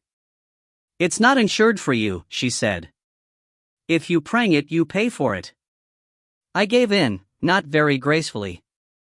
We left the flat together after another delay while she put a guard on the fire and switched off the percolator. The snow had stopped again, but recently. The moon was up in a clearing sky. While Deborah swept her arm over the Jeep's windscreen, I grabbed my police radio and the McKimber walkie-talkie out of my car. Then we were away. While Deborah drove, carefully and in four-wheel drive, I first used my personal radio to report my journey to control. "Is there a car in the vicinity of McKimber Estate?" I asked. "There's a car returning from the site of a road accident near Dryburgh," Control told me. "They could be at McKimber in 15 or 20 minutes. Ask them to circle the estate, looking for wheel tracks, and then to stand by in case I need help," I said. "I'm on my way to a poaching incident." I fumbled in layers of clothing to pocket the radio. Then I switched to the other one. Its controls were unfamiliar and I wasted some time talking to myself and listening to nothing before I managed to make contact with the keeper. "Mr. Brindle?" "Over." "Where are you, Sergeant?" "Over." His voice was muted, as though he was speaking softly and very close to the microphone to avoid alerting his quarry. Approaching McKimber, arriving, I looked out at a changed landscape but was lucky enough to recognize the gates of Tundle House. "In about 5 minutes." "Over." "There's 2 of them and I think I've got the buggers cornered," Brindle said. "Park at position B and move quietly to." "Got the map there?" "Over." The map was in one of my pockets. "Got it." "Over." "Come to the K in McKimber. I'll be near the letter R." "Over and out, dot." With some difficulty I got out the map and tried to read it by the faint illumination from the dash. Fortunately I had already studied it with care. Rendezvous B was at the back of the big house. The name of the estate was spread over its acres. It seemed that Brindle had pinned down his quarry in a large peninsula of woodland which jutted into an area of level fields. Anyone trying to escape through the fields would cast a long shadow across the snow. Up the main drive, I told Deborah, and round the back of the house. You've got it, she said. Go down to sidelights as soon as you're in at the gates. The snow in the driveway was unblemished by wheel tracks, but Deborah held the middle between bushes which sprang black out of nothingness. The house reared up in front of us. She coaxed the Jeep round to the back, crawling as quietly as the small vehicle could manage, and parked beside some outbuildings. Around the house was a tangled web of footprints. Some faint grooves suggested wheel tracks which had been made between the two falls of snow. You wait here, I said. Lock yourself in. Hold on. I'm coming. No, you are not. This could get rough. All the more reason. For once, I was more determined than she was. Promise, or I'll handcuff you to the steering wheel. She probably guessed that I had no handcuffs with me, but she could see that I was adamant. All right, she said. All bloody right. I closed the door gently and set off. I walked as quietly as I could, and although the fresh snow squeaked underfoot, it also seemed to muffle sound. I followed the estate road to the first curve. Every tree could have hidden a hostile presence. The poachers were only known to have used an airgun, but that was not to say that they did not have shotguns with them. The map had shown a succession of clearings leading off to the left, and a gap in the trees seemed to lead in the right direction. I turned off, floundered through deeper snow, and joined up with another set of footprints, clearly marked by the bright moonlight. Where are you? Demanded the radio in my pocket softly. Over. I fished it out. Following a set of footprints along the clearings towards letter K. Yours? Over. I. Keep coming. Out. I kept coming. The line of clearings had seemed clear-cut on the map, but there had been some planting and some felling since the map was drawn, and the tracery of the trees, sometimes confused by snow lying on the branches, was less distinct. I decided to follow the footprints. After 100 yards, another set of human footprints and those of a small dog joined up with the first set. Did Alan Brindle have a companion? Then I realized that he had come across a set of the poacher's tracks and followed them. Further on, another set converged, and the three seemed to proceed together. Into my mind came the story by A. Milne in which Pooh Bear walks round and round a small wood, following an ever-increasing number of his own tracks. Surely I couldn't have walked in a circle? In these damned, confusing woods, anything was possible. But no, because one set swung away again. Ahead I could see a broad splash of moonlight marking another and larger clearing. Two sets of prints and those of the dog departed to my right. I decided that the poachers had parted and that Brindle had decided to follow one of them. The other set went left and I went after it. I had trudged perhaps a third of the way around the open space when the footprints before me were again joined. This time it seemed that somebody had come down from the branches of a large tree to join the other. Were there three poachers then? Or had Brindle's quarry evaded him, hidden in a tree, and then joined up with his mate? I hurried on, puzzling. Both sets of footprints were small. There had been no marks to show how he had first arrived at the tree. Surely he could not have waited aloft since the snowfall began? I stood still and thought about it. He or they must know that clear-cut tracks were being left in the snow. In such circumstances, what would I have done? Then it hit me. I turned and galumphed back as swiftly as I could through the hampering snow. In his boots, I would have walked on until I reached the ground under a clump of conifers, or some other place where footprints would not show. Then I would have returned, walking backwards, to a climbable tree and waited for pursuit to go past. That was what he had done. He was already at the foot of the large tree, a small figure barely distinguishable in what seemed to be white clothing. He had started to walk off, again in reverse, but when I came into view he turned and began to run. I was relieved to see that there was no sign of a gun. He was between me and the large clearing. Rather than cross the open, he set off around the perimeter, giving me a chance to cut the corner. Contours were impossible to judge beneath the snow. He seemed to be at a lower level than I was, but when I launched my tackle the bank took me by surprise.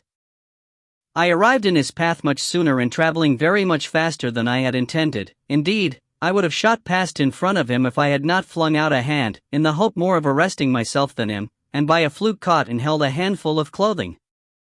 The jerk swung us both off our feet. He had time to utter one very rude word in broad Scots before we fell together. There was a gut-watering groan of ice and I realized that the expanse of snow overlaid a frozen duck pond. A flighting pond, Deborah called it later.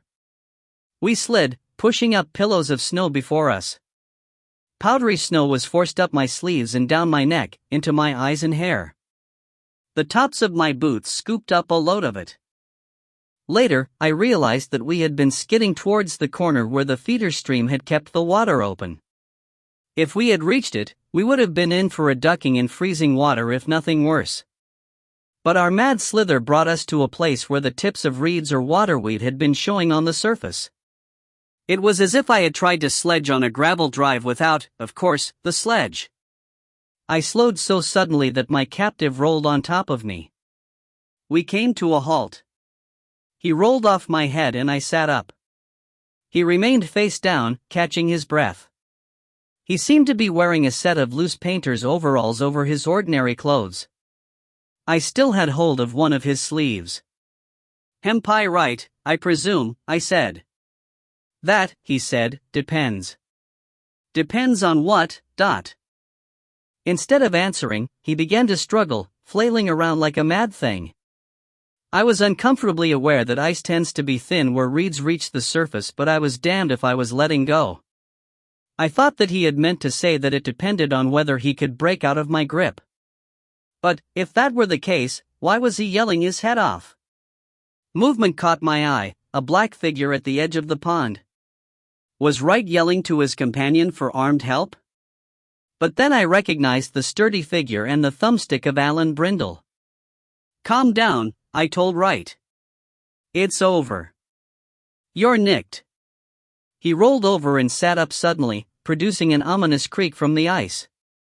Even by moonlight I could see that his face was as pale as his overalls. He seemed to be gibbering, too overcome to speak, but he was pointing downwards. "You've broken a leg?" I said. He shook his head violently and pointed again. Our slide across a corner of the pond had swept away the snow and left a long streak of darker ice. Where Wright had been lying, his body had melted the surface, forming a more transparent patch, as if a hand had been wiped across a misted windscreen. Beneath the ice but close to it, a pattern of light and darkness showed. I tried to convince myself that it was anything but what I knew it to be. When a companion points out an image in the clouds or in the embers of a fire, it may be impossible at first to see it. But once seen, it is inescapable. The shadows under the ice had formed themselves into a face and they refused to revert to a mere pattern of pondweed and debris. It stared up at me, tilted roguishly, and it smiled with a grin that sent a primeval dread crawling from my fundament, up my spine and into my scalp. I made an effort and regained some control of my voice. "If I let go of you, you won't try and run for it?" I said to Wright. "My knees ve gone to water," he whispered. "Don't shake your head," I said urgently. "This ice is thin. Stay a few yards behind me and crawl very gently towards Mr. Brindle." But he made the mistake of looking down again. His nerve broke. He tore his sleeve out of my grasp, jumped to his feet and ran for the bank. Like some cartoon character, he seemed to skim over the surface by dint of sheer speed, but I heard and felt the ice crack. After testing the ice for himself, Brindle had wisely decided to remain on the bank. He pounced on Hempai Wright and shook him. "You're no the one I'm after," he said. "Where's your mate?" "Hold on a moment," I said. "There seems to be a body under the ice. I'll join you if I can." I had a choice between crossing the width of the pond over an uncertain depth of water or following where Hempai Right had gone before. I chose the shorter course as being presumably shallower.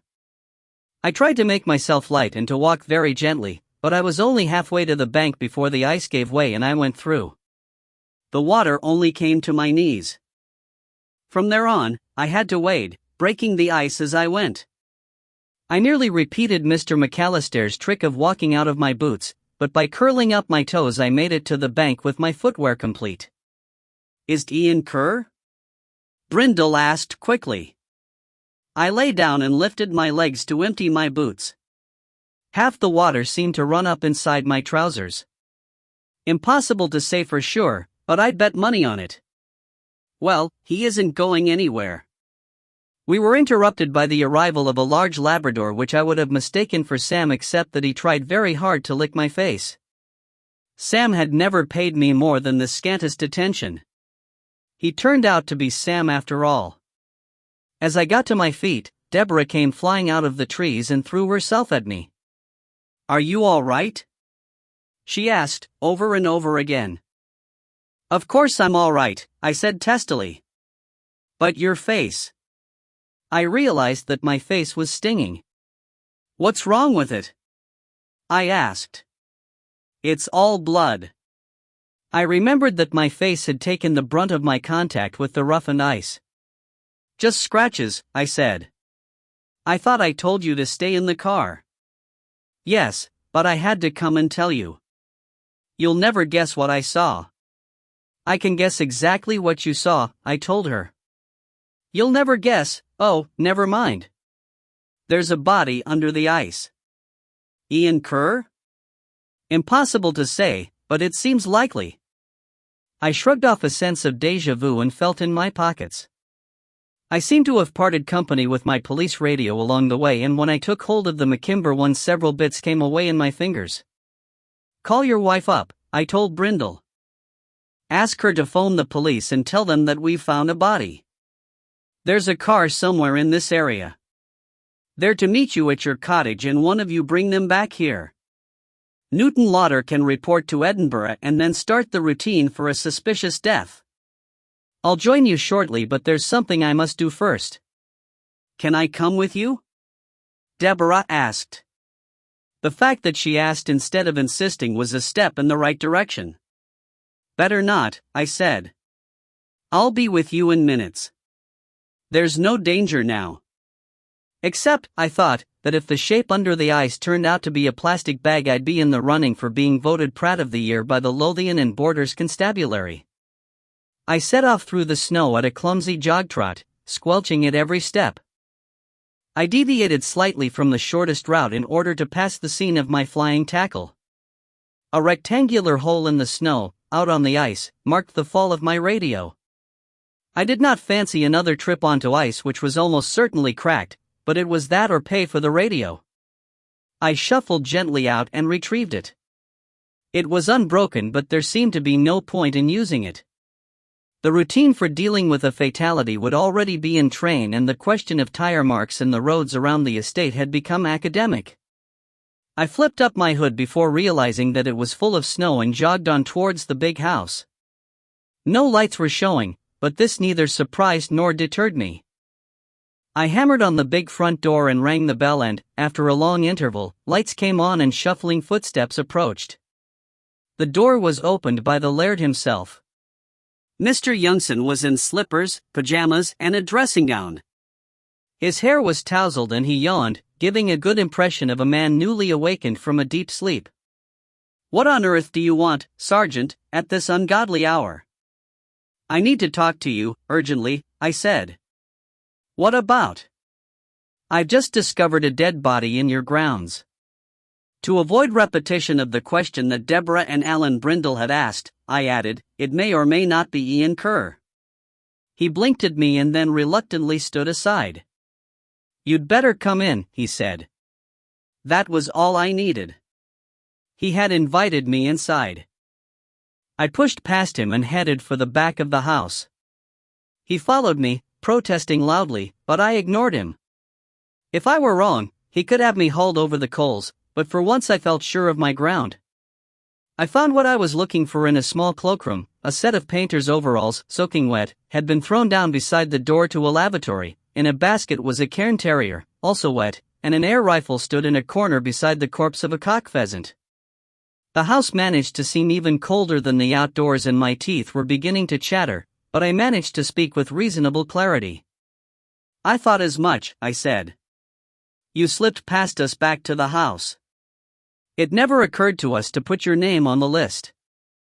But when I realized that anybody who didn't have one of the estate radios and familiarity with the estate map would be almost certain to leave tracks where Brindle or I would cross them, I thought of you immediately."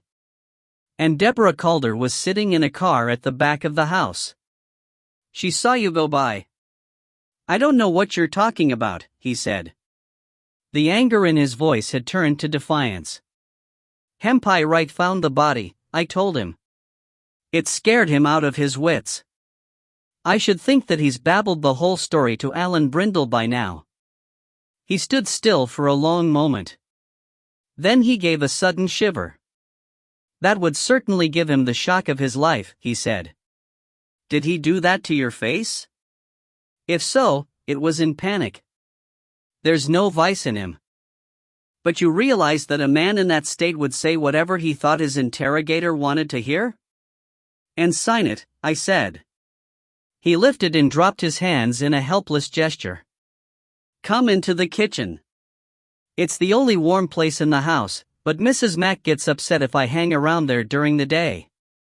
He led the way into a large kitchen, more modern than the rest of the house but featuring a solid fuel range. The warmth from this was suddenly the most welcoming sensation in the world. We stood as close to it as we could without actually scorching. "I don't admit a damn thing," he said.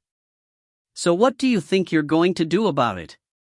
How did Ian Kerr's body arrive in your duck pond?" I asked him. "I honest to God do not have the faintest idea. Nor, I'm as certain as one can be, does Hempai. What I told you the first time you came was the absolute truth. Have you considered suicide?"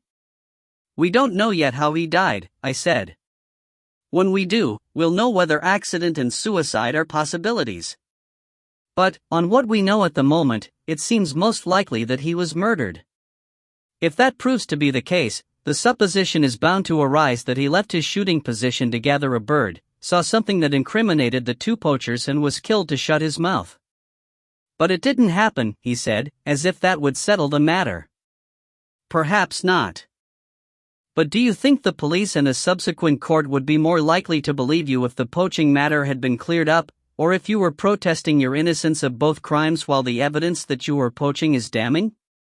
He thought that over in silence. I could tell that he did not like it at all. "You keep talking about a crime," he said plaintively at last. "But you're forgetting that it's my land." "I'm not forgetting it. But you leased the sporting rights. What would you call a man who sold something and then stole it back?" "A bird released into the wild doesn't belong to anybody," he said. "When it's dead it becomes the property of the man who killed it." "Not if it's stolen out of a catching pen," I pointed out. "Technically, what you say is true. But morally? Your counsel may be able to argue that a landowner can't poach off his own sporting tenant, but I wouldn't want to risk a murder charge on the strength of it. Hempai Wright is certainly vulnerable and you were acting together." He thought again and swore under his breath. "I'm an old fool," he said. "I thought I'd driven a good bargain with Jeffries, but what he paid me for the use of the land was derisory. Peanuts. And he wants me to renew on the same terms. Do you know what that bastard charges his clients?" he asked. "While I had to rely for my shooting on invitations from friends? It is often a mistake to get drawn into argument. But I like the old man. I thought that he was probably innocent of anything worse than mischief, but his attitude was going to do him no good." "I've no idea," I said. "But by the time he's leased the rights from you, reared the poults, paid Alan Brindle and his underkeeper for a year, hired beaters, and met his advertising costs, it would have to be hefty." Another silence. I never thought of it that way, he said sadly. Does this have to come out? I'll have to make a report, I said. With an unsolved murder under investigation, it can't be hidden. But do you want my advice? No, he said quickly, and then, yes. I think I do. Get Jeffries on the phone now, right away. Never mind if you have to wake him up. Tell him that you've been a fool. Admit everything. Then offer to renew for several years at the same terms. He'll nail me to the wall. Cheap at the price if he agrees not to prosecute, I told him. Remember what lawyers cost. And those invitations from friends will dry up if you're convicted of poaching. That's true, he said. I'll do it. He studied my face for a long moment. You're a good sort, he said. Go easy on Hempai. This was my folly. Envy and boredom. Hempai just came along now and again for the fun of it. Easily led, I suggested. He made a face. Touché. Do it now, I said. And then, don't go to bed. You'll have visitors. Chapter 6. It was not far to Alan Brindle's house, but in my wet state I was chilled through again by the time I reached its welcoming warmth. Any more hypothermia, I decided, and there would be another corpse in the case. 2 other cars had found parking space around Brindle's Land Rover. In a living room largely decorated with mounted antlers and stuffed birds, I found Brindle and Hempai right seated in basket chairs on either side of a blazing fire, sharing the dregs of a bottle of whiskey. They seemed to be on friendly terms. The keeper was evidently prepared to bury the hatchet once he was sure that the poaching would stop. Wright was calmer, but his eyes were wary.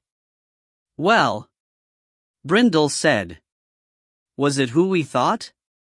Wait and see, I told him, as I peeled off the coat and sweaters which were keeping warmth out rather than in. I kicked off my boots and emptied the dregs into the coal scuttle. Where's Miss Calder? I could hardly leave this rogue by himself, so my wife went to show the 2 policemen the way. She's not back yet. So when the doctor turned up I told him he'd only have to follow the tracks in the snow. He said, what if the moon went behind a cloud and his torch went out?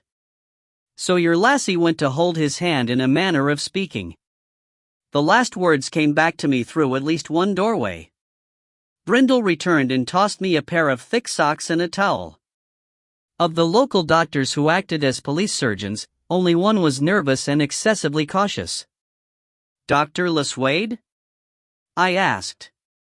That's just who it was. Brindle picked up the empty bottle. I'm sorry, but this was the last of it.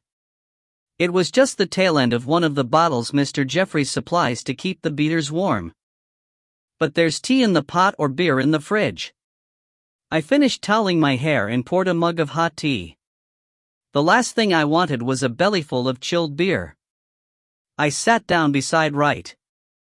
I was seeing him for the first time other than by moonlight. His small frame was topped by a head of ordinary size, so that it looked too large for his body.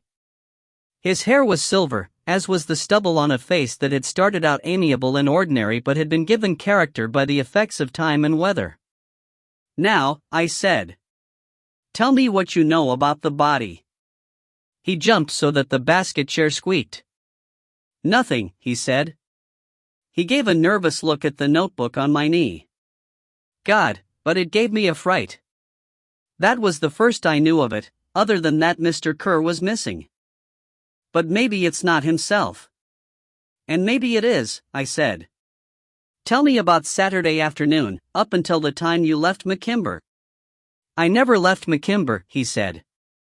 The laird said I could bide. He said it was no weather for me to be living rough. I'm sleeping in the chauffeur's room above the garage and my van's inside. He made room for it, between the Range Rover and the Jag. So the laird had lied to me about Wright's whereabouts. I thought that he was supposed to be broke, I said. It's temporary, said Brindle. Or so he hopes.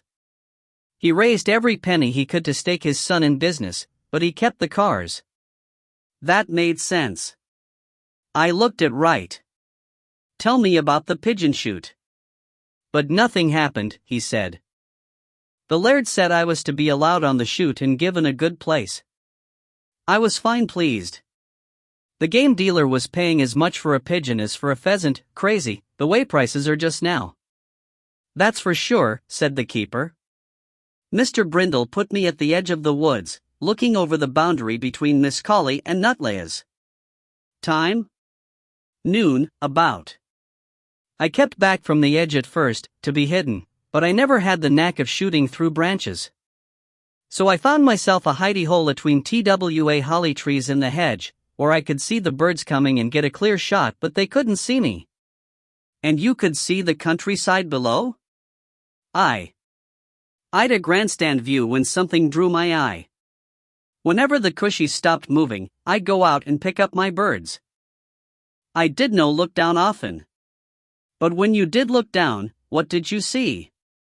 I saw TWA men settle in the strip of trees below me. Then a manny and a lass came to the wee wood and put decoys out, and she went back up to the bigger wood.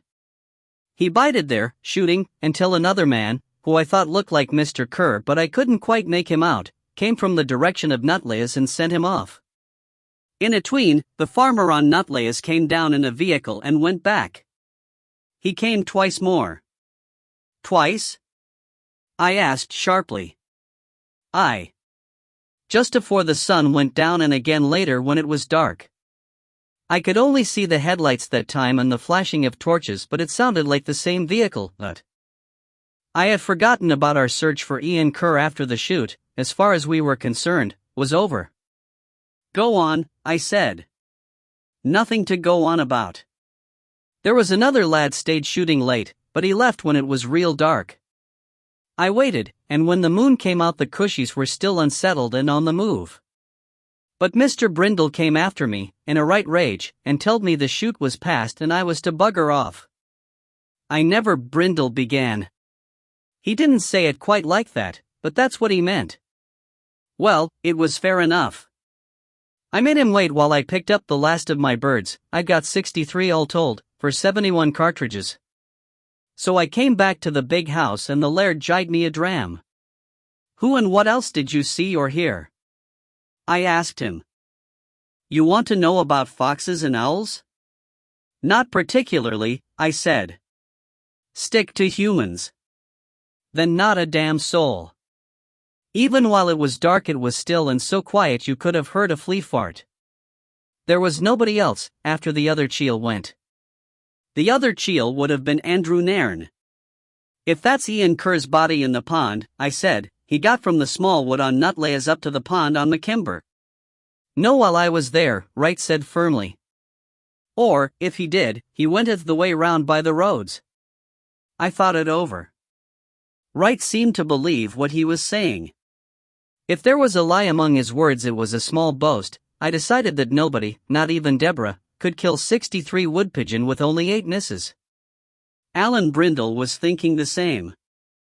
You were waiting until the birds were down, he said.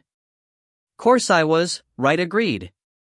Obviously, he felt that anyone who fired at a bird on the wing when he could wait for it to settle was wasting valuable cartridges. Brindle caught my eye. Late on, he said, the others had gone to their homes. Anyone could walk through the woods, even carrying a body on his back, without meeting a soul. Hempai Wright began to protest. Brindle talked over the top of him. But, he said, look at his boots. I looked. Wright was wearing heavy shooting boots of suede leather. I recognized the make. Keith had offered me a pair, but even at a discount they were too expensive for a working copper. The laird jied me these, Hempai said proudly. They belonged to that son of his. Too small for himself they were, but they fit me fine. That's by the by. Point is, Brindle said, that anyone carrying a body to the pond and putting it where you found it would get his boots wet. I wear boots much like those myself. They keep the wet out fine. The only way water can get inside is over the top, but you can see they've been in water for hours after. When I went to chase this old rascal away at the end of the chute, his boots were dry. I noticed while I was wondering to myself where he stole them. I imagined myself single-handedly carrying a body of no little weight to the feeder stream and pushing it under the ice.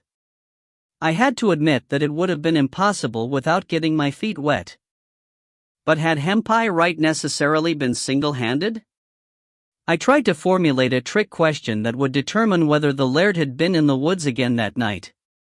But voices could be heard outside, then footsteps in the little hallway.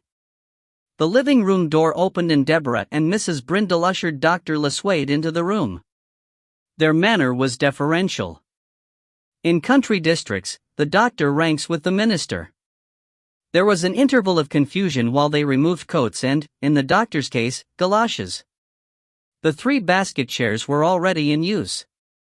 Brindle rose and gave his up to Deborah before helping his wife to bring more chairs from the kitchen. I caught Deborah's eye. She looked shaken and so white that she was almost green, but she managed to nod. So the body was that of Ian Kerr. I had had little doubt of it. The doctor accepted a mug of tea. "What happened to your face?" "I had a fall. Damn nearly had one myself," he said. "It's slippery out there. I'll clean it up for you in a minute or two." Silly business, being fetched from my bed to confirm that the man was dead. As if he could possibly have had a spark of life left in him. But that's what the law requires. "Who do I report to?" he asked me. "I'm waiting for instructions," I said. "In the meantime, you'd better tell me and then put in a formal report in the morning." Dr. Leswade glanced round the room and then seemed to decide that the others knew so much already that if I did not mind them hearing what he had to say, then so be it. "He's dead," he said. "I tell you that for what it's worth." "The body's been moved?" I asked. "Of course it's been moved," he said irritably. "The 2 constables fetched it out onto the bank for me. He was obviously dead, but how else could I confirm it? Did you think that I was going to put on frogman's gear and swim down to check his pulse?" I had to agree, although I was sure that Superintendent McHarg would vent his temper on the subject at some later date. "Could you make a preliminary guess as to when he died?" I asked. "Not a hope. Sometime between when he was last seen alive until—" I was going to say until you found him, but he must have been dead for some hours. The ice was clinging to the body. Try the pathologist. If you can find out when the dead man ate his last meal, you may get some help. Nor what he died of. Now, there I may be able to help, subject, as always, to confirmation by the pathologist. You're sure? His eyes indicated the other 4 occupants of the room. "We've already seen him," Deborah said. She shuddered. "It was awful. Nothing you could say would be worse than that." Mrs. Brindle, who was looking subdued, nodded silently. I was not leaving the warm room for the sake of confidentiality when the facts would no doubt be all over the district within a few hours. "Go ahead," I said. "Very well. He was poisoned." I felt a sense of shock in the room. I could be 99% certain that it was strychnine. The symptoms were typical. Opisthotonos. He seemed to be bent over backwards, Deborah said in a hushed voice. That's what I said. That and rhesus sardonicus, the grinning effect to which you took such exception, he added to Mrs. Brindle. Hempai Wright put his face down in his hands. That's what I saw through the ice, he said. Him grinning up at me. Made me think of the way he'd look when his temper was going. And that's all I can tell you, the doctor said. Let's have a look at your face. Mrs. Brindle refilled the teapot and then took herself off to bed. Somebody, she said, would have to be up and about in the morning, which was not very far away. Soon, we heard bathwater running. The next few minutes were less than pleasant while the doctor washed the abraded side of my face and sterilized the scrapes, but when I caught sight of myself in a mirror, my appearance, only slightly marred by a flesh-colored plaster, would no longer have frightened horses. During the doctor's ministrations, Alan Brindle took a phone call. Now he hung up. That was the boss, he said. Mr. Jeffries himself in person. He seemed amused. In fact, he was laughing his head off. There's to be no prosecution over the poaching. He says there'll be no more. You hear that? He asked right severely. I hear you. Can I count on it? Asked the laird. I'll do that, Brindle said, and I thought that he probably would. The doctor repacked his black bag. You should go home to bed, he said. Take a day or two off work. He was in the habit of giving the same advice for everything from ingrowing toenails to pregnancy, which is why his practice was booming. In the middle of a murder inquiry? I said. He shrugged. The radio began to beep in the pocket of the coat which I had draped over the fireside irons. I dug it out. Superintendent McHarg's on his way, said Control. He's at the top of Sotra now. Switch to Channel 8 and he can reach you. Wishing that I had left the radio in the snow, I switched to Channel 8. Mr. McHarg's voice came through immediately. He sounded as a superintendent of police might be expected to sound who had been fetched out of his bed in the small hours. Sergeant Fellows? Sir. What the hell's going on? Can you speak freely, a dot? I glanced at Hempai Wright. Alan Brindle got to his feet. Come through into the kitchen, he told Hempai. You can help me cut a few sandwiches. Deborah made herself small in her chair. I'm clear to speak now, I said. Update me, from the end of your last report. It took nearly half an hour to give him all the details. When I finished with the doctor's tentative findings, he interrupted for the first time. Strychnine? He said. That has to be premeditation. Where would somebody get strychnine in a hurry, in the middle of the night and out of the backwoods? Deborah looked up. Moles, she said softly. Moles, sir, I said, hoping to hell that she knew what she was talking about. McHarg's voice became an incredulous squawk. Moles? You get strychnine from moles, dot. They use it to poison moles, she whispered. Dip a worm in it and drop it into a mole run. I passed the information on. Oh. That's the sort of work that Man Wright does, isn't it? He asked. Deborah hesitated and then nodded. She was making warning faces. I believe so, sir, I said. But he's not the only one. You're thinking of the digger driver? I don't see him carrying strychnine around with him, unless you're going to tell me that they use it to clean diesel engines or some damn thing, and the Spanish police report that he's behaving just as you would expect a Brit on holiday to behave. Badly, that probably means. But there's no sign that he doesn't mean to return. Mrs. Brindle had re-entered the room with a plate of sandwiches. She came and leaned over me. She was wearing a sensible dressing gown hanging open over a very revealing nightdress. She smelled of bath salts and warm woman. She whispered into my ear, making a teasing gesture of it. Is that about Ron Campbell? She asked. I nodded. Well, Alan and I went out for a drink after the shoot. Ron was in the bar and he was making a night of it with his mates. He was well on when I saw him, and no sign that he was planning an early night. She straightened up, pulled her dressing gown around her and left the room. Deborah was looking at me sternly. I had missed some of what McHarg had said. You have the man right there? He was saying. In the next room. Don't let go of him. It's clear what happened. Kerr shot a bird which flew onto the woods. He went to look for it and came across Wright, up to some of his tricks. Wright killed him. That's why he waited around until the other shooters had packed up. Then he carried him to the pond and pushed him under the ice. Eh? The keeper says that Wright's boots were dry when he saw him later, I pointed out. And you can't suddenly push strychnine into somebody's mouth in a fit of temper. So somebody else was with him. That chap Junsen, the landowner. He'd have more to lose than right, if it were to come out that he was nothing but a bloody poacher. He'd be disgraced, and we could have jerked his gun permits. He went home early, but he could have come back, bringing right a flask of coffee or something, if they're as thick as you say, Mr. McHarg added in sudden inspiration. Kerr wouldn't hesitate to accept a hot drink from such a source while Junsen tried to convince him that there was an innocent explanation for whatever he'd seen. And Junsen lied to you about not knowing Wright's whereabouts. That might have been because of the poaching, I said. And it might not. Well, there are still a number of anomalies to be explained, I said.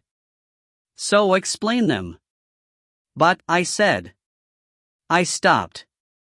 You don't sound happy, Sergeant. But being happy isn't in your remit. It sounds plausible, I said, but I don't think it's what happened. More investigation. What other explanation have you? Do you think you can make a case against Campbell? No. He was still some miles off, and yet I could see the expression which always came over his face when a subordinate was, in his view, being obstructive. I don't want somebody on this case who isn't wholeheartedly with me, he said. We're making heavy going of it, but I should be there in 20 minutes. The first thing we need is a positive identification. Go now, straight away, and break it to Mrs. Kerr and ask her to come and identify the body. After that, we'll see about you and your hunches. The radio went dead. Is he always as nasty as that? Deborah asked with her mouth full. Not always, I said. I grabbed a sandwich. Usually. We'd better go. You're the chauffeur, so come and chaff. If you take me to my own car. You'd get stuck without the Jeep, she said. And it's still not insured for you. I'm coming along. It was irregular, but her reasoning was sound. My coat and boots were almost dry. We dressed and went out. Dawn was close. The moon was still up, but its light was paling in the new day. Beyond the Jeep, a police Range Rover was waiting. A figure leaned out and beckoned. It was Mr. Monroe. I swallowed my sandwich and took one of the back seats. Deborah leaned into the Jeep and started its engine. Mr. McHarg wants me to set up an incident room, Monroe said. You know the geography. Would the big house be the place? Or is there an empty cottage? I answered the second question first. Not as far as I know. And if there is, it wouldn't have electricity and a telephone. The big house would be the place. Huge rooms, half of them not in use. But there's a snag. You'd need the laird's agreement. I am aware that Superintendent McHarg has his suspicions about Mr. Junsen. But Mr. Junsen is not yet aware of that. How? I bit off the question. Chief Superintendent Monroe could produce a very complacent smile on occasions, and this was one of his best. Others can receive Channel 8, he said. What have you done with the man, Wright? He's inside in the care of the keeper. We'll take him over until Mr. McHarg arrives. Mr. Monroe's proper function in the investigation would be solely to supply administrative and manpower support, but I could see that he intended to take more than a peripheral interest. I have been asked to provide every man who can be spared for a search of the woods. It was not for me to comment. I held my peace. Mr. Monroe nodded as though I had expressed my doubts. You agree then? A complete waste of time. All that he'll do is to obliterate the more recent tracks, Mr. Monroe said cheerfully. And he called me an old fool. He hasn't seen the ground yet, I said, out of a dwindling sense of loyalty. And when he has, his pride will not allow him to admit that he was wrong. Off you go, then. See Mrs. Kerr. Then report to me. I want to be sure that you're fit for duty. Your injury, he added in explanation. A few scratches down the side of the face could hardly be called an injury, but if a senior officer is being devious, it does not pay to contradict. When I got to the Jeep, Deborah had vanished. She came out of Brindle's house again and hopped into the driving seat. "I phoned Mum," she said. "When I didn't come in all night, she'd think of things." "And I know exactly what she'd think," I said. We were quiet, remembering what might have been and so nearly had been. Deborah drove carefully to the main road. "What was that man-eater whispering into your ear?" she asked suddenly. "Not that you seem to be enjoying the free peep show," she added in fairness. She and her husband went out for a drink after the pigeon shoot. My favorite suspect was getting boozed up in the bar with a few friends. "Ron Campbell?" "That's the one." "It'll have to be checked with his friends, but it sounds as though he was too busy spending his holiday money to go back, put the injectors into the digger and bury Ian Kerr." "That leaves you back with Hampi Wright and Mr. Johnson?" "I don't believe it. I can have hunches too." "It's too early for hunches," I said. Mr. McCard was right about that.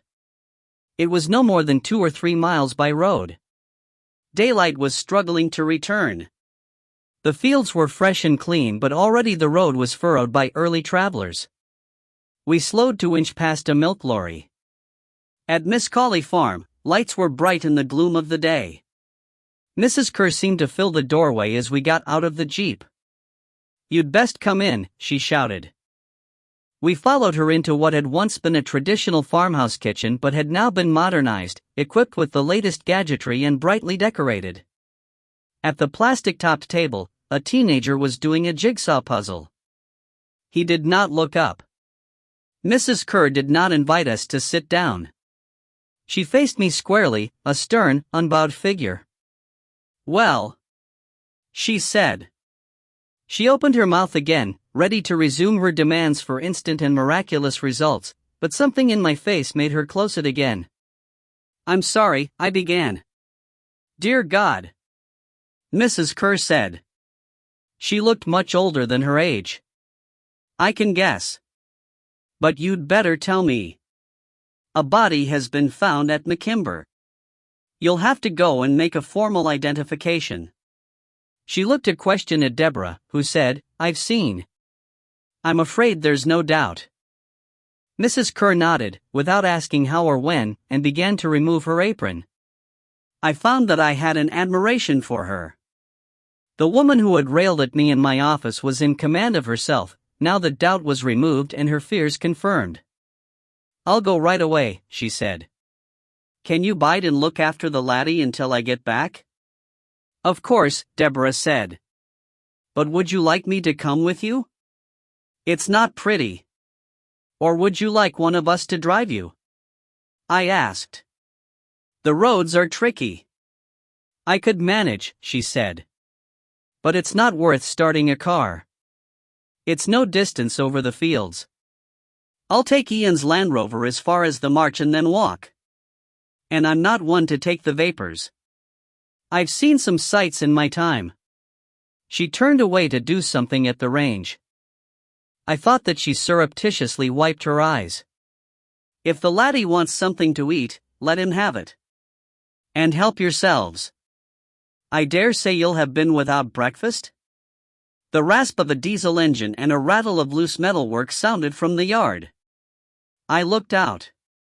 The ancient Land Rover belonging to Keith's brother-in-law had arrived. Keith and Ronnie entered the house together. "We just heard," Keith said, avoiding my eye. "We came to see if there was anything we could do." "It's all done for now," Mrs. Kerr said. "We farming folk can't lie abed in the morning." "But later," Deborah said. "Will you be able to manage?" Mrs. Kerr's grim face softened. "Bless you, we'll get by," she said. "My brother just has a small holding, but I believed he'd make a grand farmer. Now's his chance to find out. And Ian, if it's him, which I'll no be sure of until I've seen for myself, left us provided for. When he and Brian took on the lease of that machinery, they took out insurances to pay off the bank loan if either of them died." Her voice nearly cracked on the word, but she controlled it, indomitable. She took a tweed coat from behind the door and shrugged her bulk into it. "Well, I'll just away and make it official," she said briskly. "Look after the laddie. I'll be quick as I can." "I think I should come with you," Deborah said. "It's not going to be easy." "No," she said. "It'll not be easy." I was hard on Ian. "I'll be wishing, but it's too late for that now. Can't you see that I want to be alone?" She stroked the boy's hair, roughly. He never looked up. Then she went out, closing the door gently behind her. Star. From the direction of the barn came the sound of a Land Rover. It faded down through the fields. We waited until the noise had died away. "Really, Dad?" Deborah said disgustedly.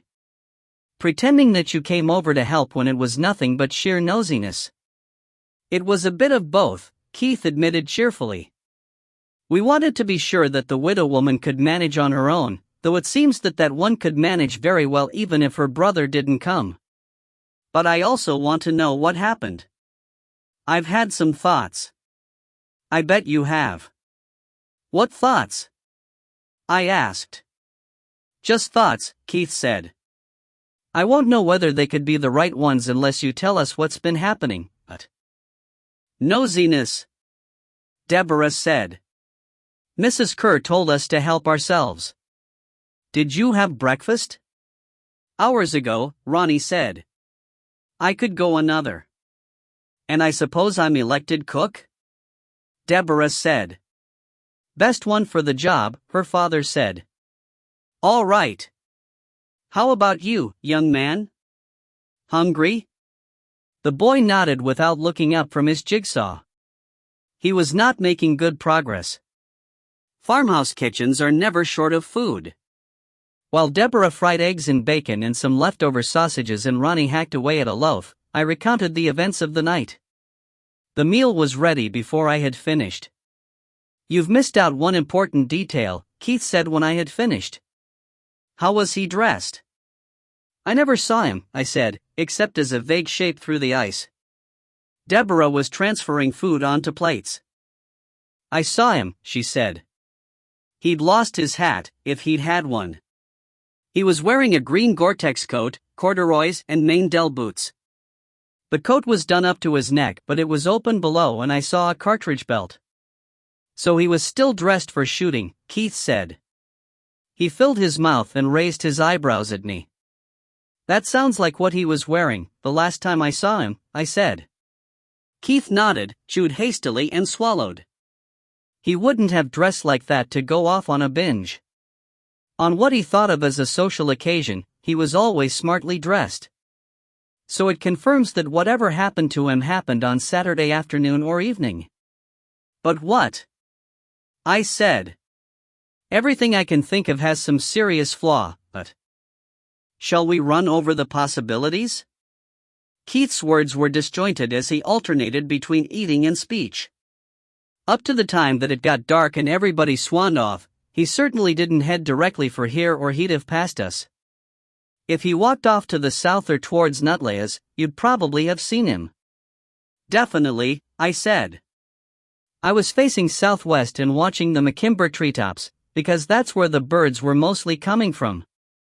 If anything had moved lower down, the movement would have caught my peripheral vision. Keith emptied his mouth again. "All right," he said. "That leaves McKimber, which is where he was found. Did he go there of his own accord? In pursuit of a shot bird, perhaps?" "He knew there were shooters with dogs there," Deborah said. "If his bird flew on and dropped in the woods, somebody else would have picked it up before he got there. He'd have missed a dozen chances while they argued about it." "I've seen him," Ronnie said. "I was looking that way, between the wee wood and the McKimber march, and watching a tod, a fox, you ken? As was skirting the edge of the woods. The wee dog jibed me warning enough if birds was coming, and I was wondering would one of the guns see the fox and give him both barrels before he got up his nerve and snatched een of the shot birds." "What happened?" Deborah asked. "That's not relevant," Keith said. "What did happen?" he asked Ronnie. A coochie dropped close to him and he made off white. I saw the gun, that we beggar right, hunting for his bird. I had to laugh. He was so sure the bird was there that he and his dog went round and around. So much for that, Keith said. Then we have the period between dusk and the time when you went back with Brian Dunbar. Wright was definite, I said. He stayed on. According to him, nobody moved in the direction of McKimber Woods, nor parallel to them. If he didn't see them, he'd have heard them. Which could be true, Keith admitted. With only the faint glow of the clouds to shoot against, he'd have been listening as much as watching for the birds. On the other hand, if there's anything in McHarg's theory, Wright would lie his head off. Nah, Ronnie said. Keith looked at him. You have a point to make? Don't know about that, Ronnie said bashfully. But I can't see Hempai Wright, nor Mr. Yunsen either, setting out to poison Ian Kerr to shut his mouth. They're not the criminal type. Just a pair of old gowks having a giggle at the keeper's expense. A clower white a rock if they'd lost the hide, well maybe. Keith had opened his mouth to say something when the boy spoke for the first time. He had a high, cracked voice but his words were clear. Dad's dead, he said. He looked up. His expression was vacuous, but otherwise he looked like any other sturdy son of farming stock. I can't speak for the other men, but I know that I sat still, wondering what on earth to say. But Deborah got up quickly and put an arm round the boy's shoulders. I'm afraid so, she said. The boy moved suddenly and swept his jigsaw off the table. He never took me to the shooting, he said. He was going to, but he never did.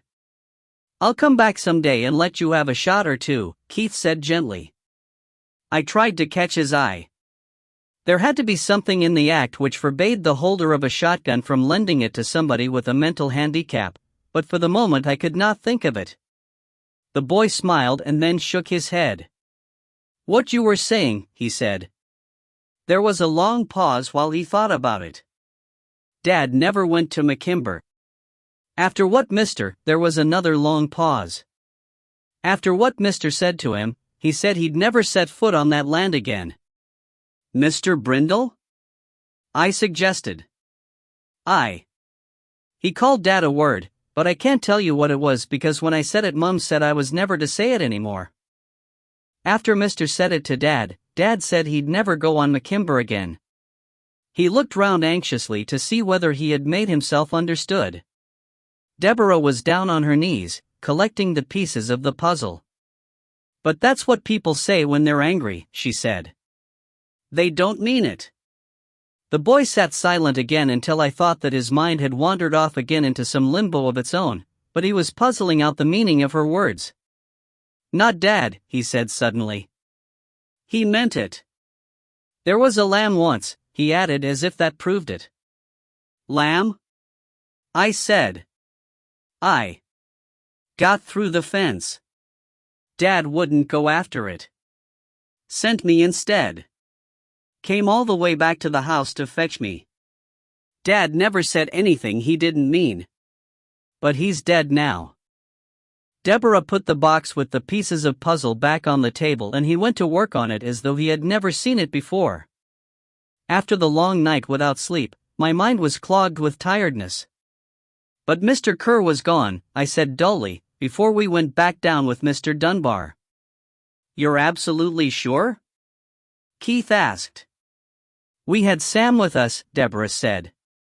He was hunting for shot birds. Sam would soon have told us if a body had been hidden there. You said that Brian Dunbar climbed up to the high seat.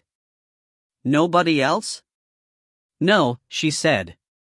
But, Dad, the high seat's only a plank between two limbs of a big fir tree and a rail to lean back against. And I was shining a torch up into the branches in case there was a dead bird hung up. I'd have seen anything the size of a body, but... I glanced at the boy, but he was intent on his puzzle. Dunbar couldn't have killed him, I said. Mr. Kerr was still shooting after Dunbar left. Or are you thinking that Brian Dunbar left a poisoned drink for him to take later on? No, Keith told me. I wasn't thinking any such thing. If that had happened, he couldn't have moved the body. You'd have found it in the hide when you went back. Let me put a couple of questions to you. I asked you, the following morning, how you dispatched any wounded birds, and you said that you'd knocked their heads. You're sure that you didn't give one of them another shot on the ground, point blank? Quite sure, I said. Keith looked at me doubtfully. Of course he didn't, Deborah said indignantly. I'd shown him how to do it properly, and I'd have noticed if there'd been a bird or two in the bag which had been blown almost to bits. I'll accept that, Keith said. He looked at me again. There was a trailer beside where you were shooting the first time. Remember? Of course I do, I said. It was placed so that I was looking right into it. When you went down there again with Brian Dunbar, did you notice anything different about it? I was about to deny it when my sluggish mind threw up the trace of a faint memory. There was something, I said. I couldn't tell you what. And when I looked again in the morning, when you and I went back, it seemed to be the way I remembered it in daylight. It was only by moonlight and the glow of a torch that there was something different. I put it down to the different lighting. There wasn't a body in it, if that's what you mean, Deborah told Keith. It isn't. He was still looking at me. Cast your mind back. What do you remember about the contents of the trailer? In the hypnotic stage of tiredness, it was not difficult to conjure up the trailer. A large coil of fencing wire, I said. Some sharpened fence posts. A large hammer for driving them. A wooden box of small tools. Some rope. A large white polythene sack which seemed to be filled with similar sacks, from seed or fertilizer I suppose. So far so good, Keith said. Brian Dunbar uses his trailer the way a woman uses her handbag, it just fills up with all the things that might come in handy someday. Those things were there all 3 times you saw the trailer? I studied my mental picture again. I think so, I said. Keith was looking expectant. Wasn't there something else? He said. Something that was missing when you saw it in darkness? You saw it too, I said. What have I forgotten? I never looked inside it, Keith said. I saw you look for fallen birds, so I didn't bother. But even if I had, it could be important that you remember without any prompting. Try again. I tried. I was about to give up when another little bit of the mental picture made a fuzzy appearance and then snapped into focus. A length of pipe, I said. And something round. I didn't notice what. That's all I can remember, and it's no good going on at me about it. It's enough, he said, leaning back in his chair. I'll be damned. The crazy idea that's been nagging at me turns out to be the truth after all. And Mrs. Kerr handed us the motive on a plate. You reckon? Ronnie said. I thought you were havering when you spoke of it. But there was a whole lot of his barley uncut. That's what was drawing the birds. We'd better get over to Nutlayas. This speaking in riddles was beginning to infuriate me. I was about to insist on an immediate explanation, but Mrs. Kerr chose that moment to return, stamping the snow off her Wellingtons. That's who it was, all right, she said quietly. She gave the boy's ear a gentle pull. So you're the man of the house, at least till your uncle can get here. Go and make a start to feeding the beasts, Dot. The boy went out without a word. Keith and Ronnie had slipped out, but I hung on my heel for a moment. I'm sorry to pester you at such a time, but how many shotguns did Mr. Kerr own? She looked at me dully. Just the one. The police have it now. It was in the pond with his body. That's all right then. When I had the door open, she spoke once more in the softest voice I had ever heard her use. Wherever he is, do you think he kens that I'm sorry? I'm sure he does, I said. I almost ran to the jeep. The tears of such a huge woman would certainly be larger than life. Star. Those few words with Mrs. Kerr, and a quick call on the radio to tell control where I was going next, satisfied police routine, but they also allowed Keith and Ronnie to pile into the Land Rover and get well ahead of us. Deborah set off after them. In my impatience I told her to get her skates on, but to my relief she ignored me and drove with care over the slippery surface. "What the hell was that father of yours talking about?" I asked. Even to me, my voice sounded petulant. "I don't know. Dad doesn't mean to tantalize," she said in tones of apology. "It's just that his mind goes shooting off ahead and he thinks that people are keeping up with him." Ha! I think that he thinks wrong, at least as far as I'm concerned. "Well," I said, "I think that you think that he thinks he knows how Ian Kerr was spirited away." "I do, and I bet he does," she said. We were twisting along the road between the two farm entrances. She slowed for the by-road to Nutlay's. "What's more, I think I'm beginning to catch up with him. That piece of pipe in the trailer. Was it straight and about, 4 feet long and sort of shaped? I mean, 2 different diameters?" "That sounds about right," I said. "I didn't really notice the diameters." "What was it? And the round thing, was it blue or red?" "Red," I said as we pulled up in the farmyard. "You're as bad as your father." "Explain, for God's sake."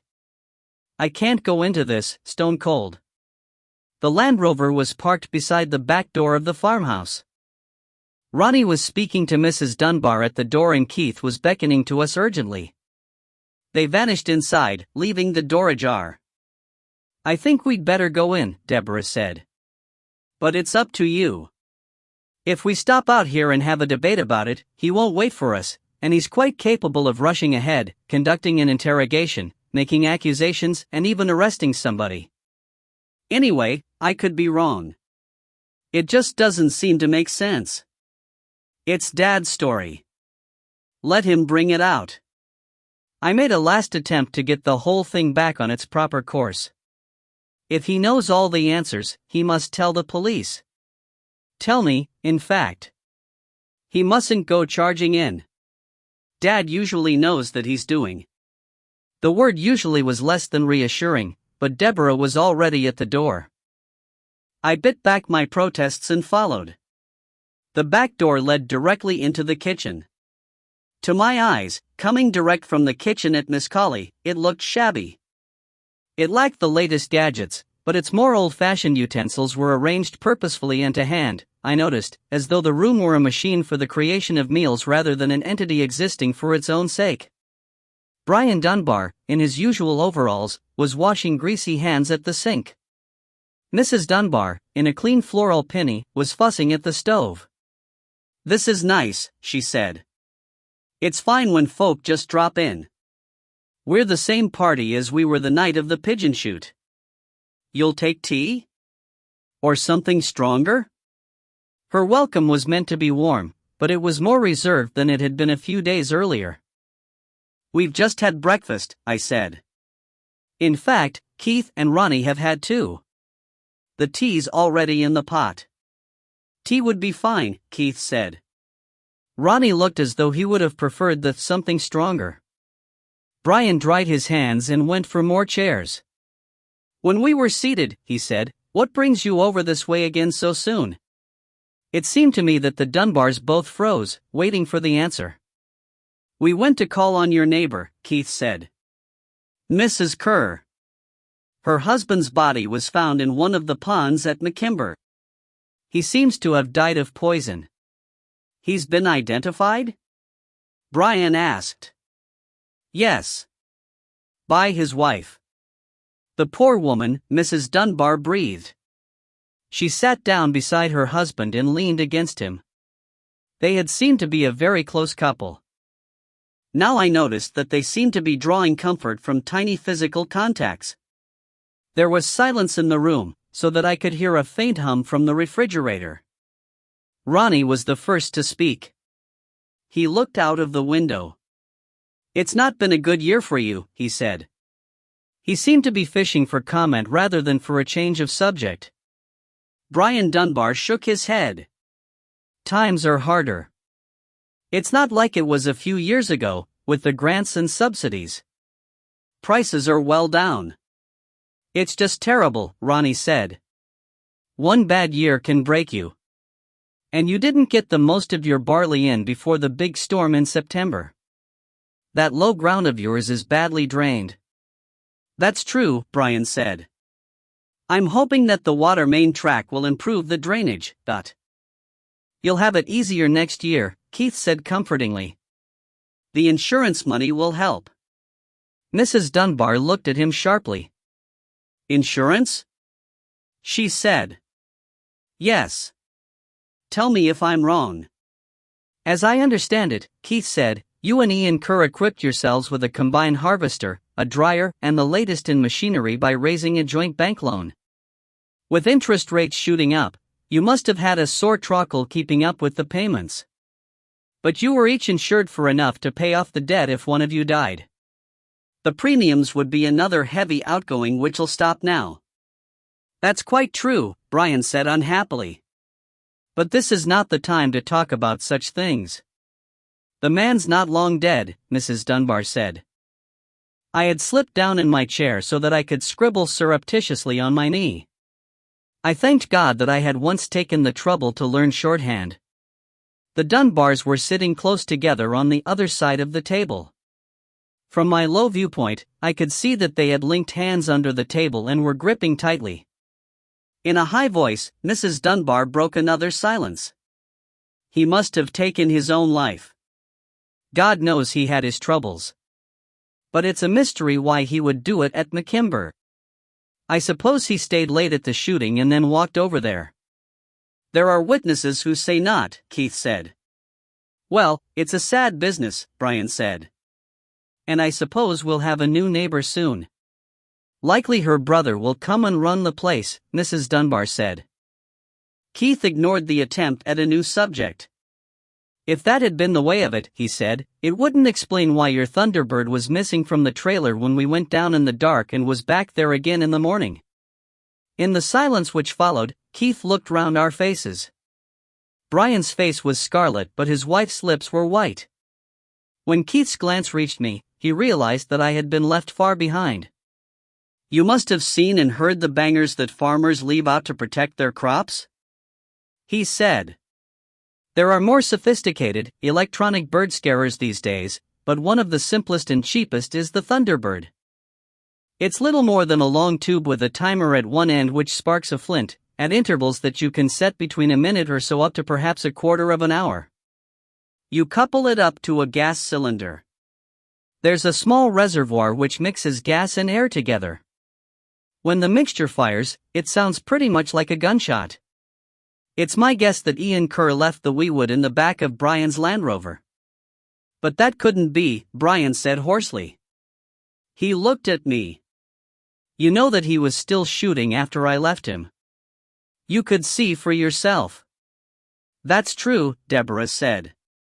Not quite, Keith told her. You heard a shot and Brian called your attention to it.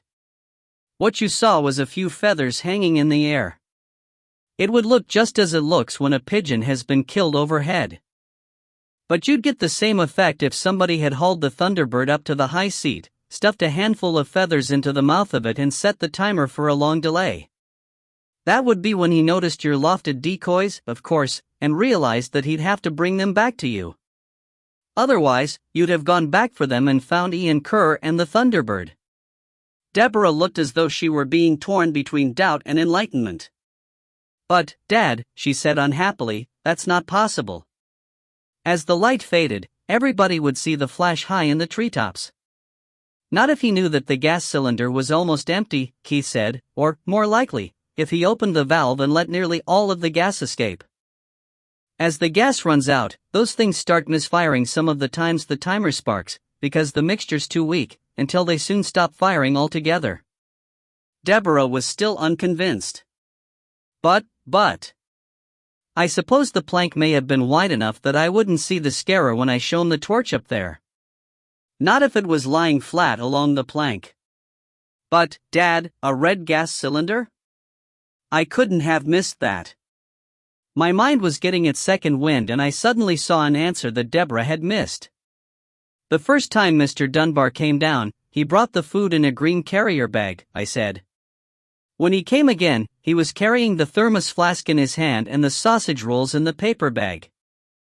Among the evergreen branches, by torchlight, would you have noticed a carefully placed, green carrier bag?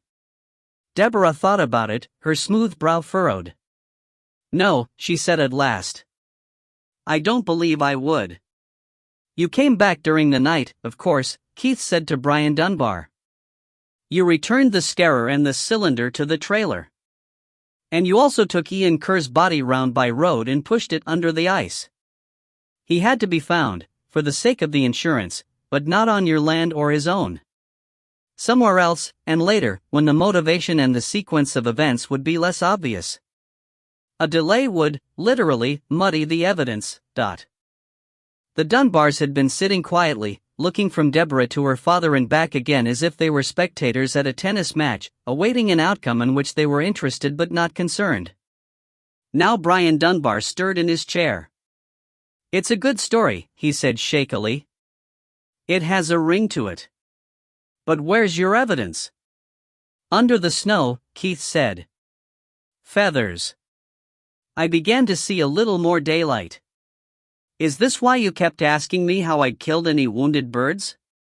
I asked him. Keith seemed surprised that I should have to ask the question. Of course. I noticed that one or two of the feathers which were lying around showed signs of scorching. If you hadn't been giving wounded birds the coup de grace with a shot at point-blank range, then how else, I wondered, could feathers have been exposed to flame? Those feathers will still be there, he added. Come the thaw, they can be found again. And I don't suppose Brian thought it necessary to replace the gas cylinder with a full one. That seems to be that, then, Brian Dunbar said slowly. His wife twisted round to look into his face. Brian, are you sure? He nodded. Let's not prolong the agony. It's over. I remembered that I was a policeman. I must warn you, I said, that anything you say. I know all that, Dunbar said impatiently. It was just as Keith said. After I'd killed him. Brian, no. His wife said. I know what I'm doing, Chrissy. It's best that we get it over. I knew that there were other men up on McKimber ground, but mostly they were back among the trees. Even if they weren't, I could get the stuff out of the trailer and the body into the Land Rover without being seen, they were parked so close to the fence. I let all but the last wee puff of gas out of the cylinder. The risk I had to take was that one of the men would see the feathers come out of the treetops, or know that there wasn't a bird there when the banger fired. You had a busy night after that, Keith said. Aye, what with getting the stuff down from the high seat and then moving the body round to McKimber. He looked at me. What happens now? I was about to say that I was taking him into custody when his wife spoke up. What he's been telling you is just moonshine, she said. He knew nothing until Ian Kerr was dead. Brian took her by the arms and shook her tenderly. Chrissy! He wailed. Hold your wheesht. It's better my way. It's not, she said bravely. And I can't let you. Brian knew nothing. It wasn't for the sake of the money, not directly. That never entered my head, she told me, and it seemed important to her that I believed her. I knew how sick to his heart Brian was, watching all that we'd worked for going down the drain. And Ian could have spared us that if he'd cared to bend a wee bit. Last year it was his turn to have first call on the machinery. Back at harvest time, when the forecast was of heavy rain to come and the charts were showing great swirls of black cloud coming in from the Atlantic, he'd got the best of his barley in. His soil's sandier than ours, it drains in a day, but ours is clay and those lower fields can go like a pond. When the rain's heavy, water drains off McKimber and we're flooded. She paused and heaved a long sigh. It was good barley, it'd have gone for malting. You don't know that, Brian said. I do. It wouldn't have cost Ian more than pennies to let us have the use of the combine. We could have got most of it in before the rain arrived. But he insisted that we stuck to the letter of our agreement. I went and begged him, but it was no use. Then we tried to hire from outside, but everybody else was in the same boat. So we lost the best part of our year's income and we still had to pay up for the insurance and the bank loan. Brian was so miserable he was hardly sleeping a wink. I was worried for him. Even so, we might have ridden it out. A furious scowl took command of her usually placid face. But then Ian had the chout to come and shoot here, because the birds were coming into our barley, which was still spoiling in the ground because he was too thrawn to help a neighbor. That made me mad. Not just angry, but really mad. I must have been out of my mind. She pulled her hand out of her husband's grasp in order to hide her face. Her voice continued, muffled, from between her fingers. I was making up the flasks and food to send down to our guests, because that's how I thought of you, as guests, all except Ian. And it came over me, why should I feed him? She looked up and laced her fingers again with Brian's. And yet I couldn't not. You see, he was a visitor, she explained shyly. I understand, Keith said. I think you do. I took the wee bottle of stuff that Brian used for the moles and I tipped it into one of the flasks and I told Brian that one was for Ian and to make sure that nobody else drank it, because that was the way Ian liked his coffee. I was sorry, after. Chrissy, Brian said. It was better my way. They'll have me anyway as an accessory. There, pet. I saw her give his hand a squeeze. They'll go easier on you than if you'd done the whole of it. She looked at Keith rather than at me. Keith was the one who would understand. When Ian drank the coffee and died, Brian guessed at once what I'd done. He decided right then how to cover it up. He can be very quick, she said proudly. It was an awful way for a man to go, Brian said. That's terrible stuff. But she wouldn't know that, he added quickly. I nearly picked up his gun to put him out of it. But then he just went. If I'd known how it would be, she said, I'd have thought again. As it was, I was sorry after Brian had gone and I ran after him. That's so, Brian said. I met her running down the track as I was coming back here. Too late, of course, by far. But at least she tried. You don't need to fret anymore, love, Chrissy Dunbar said. The worst of it's over, the not knowing. It won't be so bad. And I couldn't have borne to have you put away and to have to carry on with folk talking behind my back. We'll just have to live it out. We'll be together again, in time, and there should be some money left after the farm's sold up. No a lot, but we'll have the pension soon after. We'll get by. They were both looking at me as the symbol of the law. If you've made up your minds, I said, would you care to write out statements in your own hands and your own words? Start by saying that you're making them of your free will and without threats or inducements and then just tell it as it happened. I don't think that you should, Keith said. Now that the riddle was solved, he had turned his coat. Not until you've seen a solicitor. I could fetch Mr. Enterkin. They shook their heads in unison. We'll not make a last-ditch battle of it, Brian said. We did a bad thing between us, Chrissy Dunbar added. Now we'll pay for it. The sooner we get it all over the better. If you say so, Keith said. Would you like us to see to the beasts? We could arrange for them to be looked after until they and the standing crops and machinery can be sold. That'd be a weight off our minds, Brian agreed. We're grateful. He held out his hand and Keith and Ronnie both shook it firmly. They kissed Chrissy Dunbar on the cheek before making their escape. Such farewells seemed hard to understand until I realized that forgiveness was being exchanged. Brian got out paper and found 2 pens and soon they were writing away, almost happily, pausing to confirm times with each other or to ask the spelling of a word. We were quiet in the room, quiet enough to hear the sound of a vehicle which approached quietly and stopped 50 yards short of the house. I got up and went outside.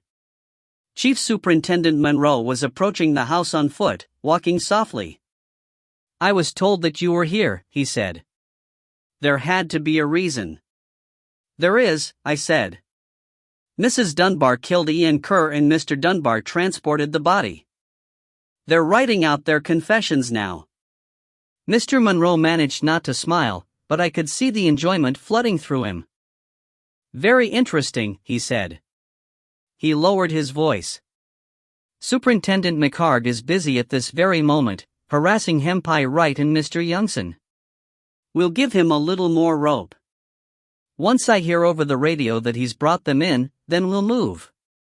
And I think he'll find that the Laird has a great deal more clout around Edinburgh than he supposes. Mr. Youngson knows the Scottish secretary, and I've seen him with my own eyes going off for dinner with the chief constable. You can leave this to me, Sergeant. It's best that you go off and have your face seen to." "Is that an order?" I asked. "It is." "I'll confirm it with Mr. McHarg. Come in and make a full report in the morning." We went inside. Dunbar looked up and saw the uniformed figure. "We're almost done," he said. "If you give us a minute to attend to things, we'll be ready to come with you." "Take your time," Mr. Monroe said. "There's no hurry. Just no hurry at all." Chrissy Dunbar pushed aside the papers and got up. "If we're not leaving just yet," she said, "I'll put something on for the lunch." Star. We sat in the jeep, wondering what to do now that the excitement was over. "I feel sad, all of a sudden," Deborah said. "A policeman, dealing every day with human tragedies, has to learn not to become emotionally involved," but I knew what she meant. "Don't be," I said. "Mrs. Kerr has a broad back. She'll be all right. It's not just for the Kerrs. The Dunbars were such a nice couple. She was pushed too far and she overreacted. Now they'll be apart for a long time, and that's the one thing they'll find hard to bear. The way the law works these days, it may not be so very long." A quick change of subject seemed to be needed before we became maudlin. "While Mr. Monroe coaxes Superintendent McHarg out onto a limb prior to sawing it off," I said, "I think I'd better be out of the way. Shall we go back to your flat? I seem to remember that our conversation was interrupted last night." "We will," I said, "but that's for later. Evening and soft lights would be needed if we were to re-establish the mood. Besides, I had another idea. Let's go out to the club and shoot a round of sporting." "It's cold and I'm tired," Deborah said. "I don't think I'll be a damn bit of good." She smiled suddenly. "Come on, then. Let's do it." If you enjoyed Home to Roost, please share your thoughts by leaving a review on Amazon and Goodreads. For more discounted reads and a free ebook when you join, sign up to our newsletter. And why not follow us on Twitter, Facebook and Instagram for more great book news?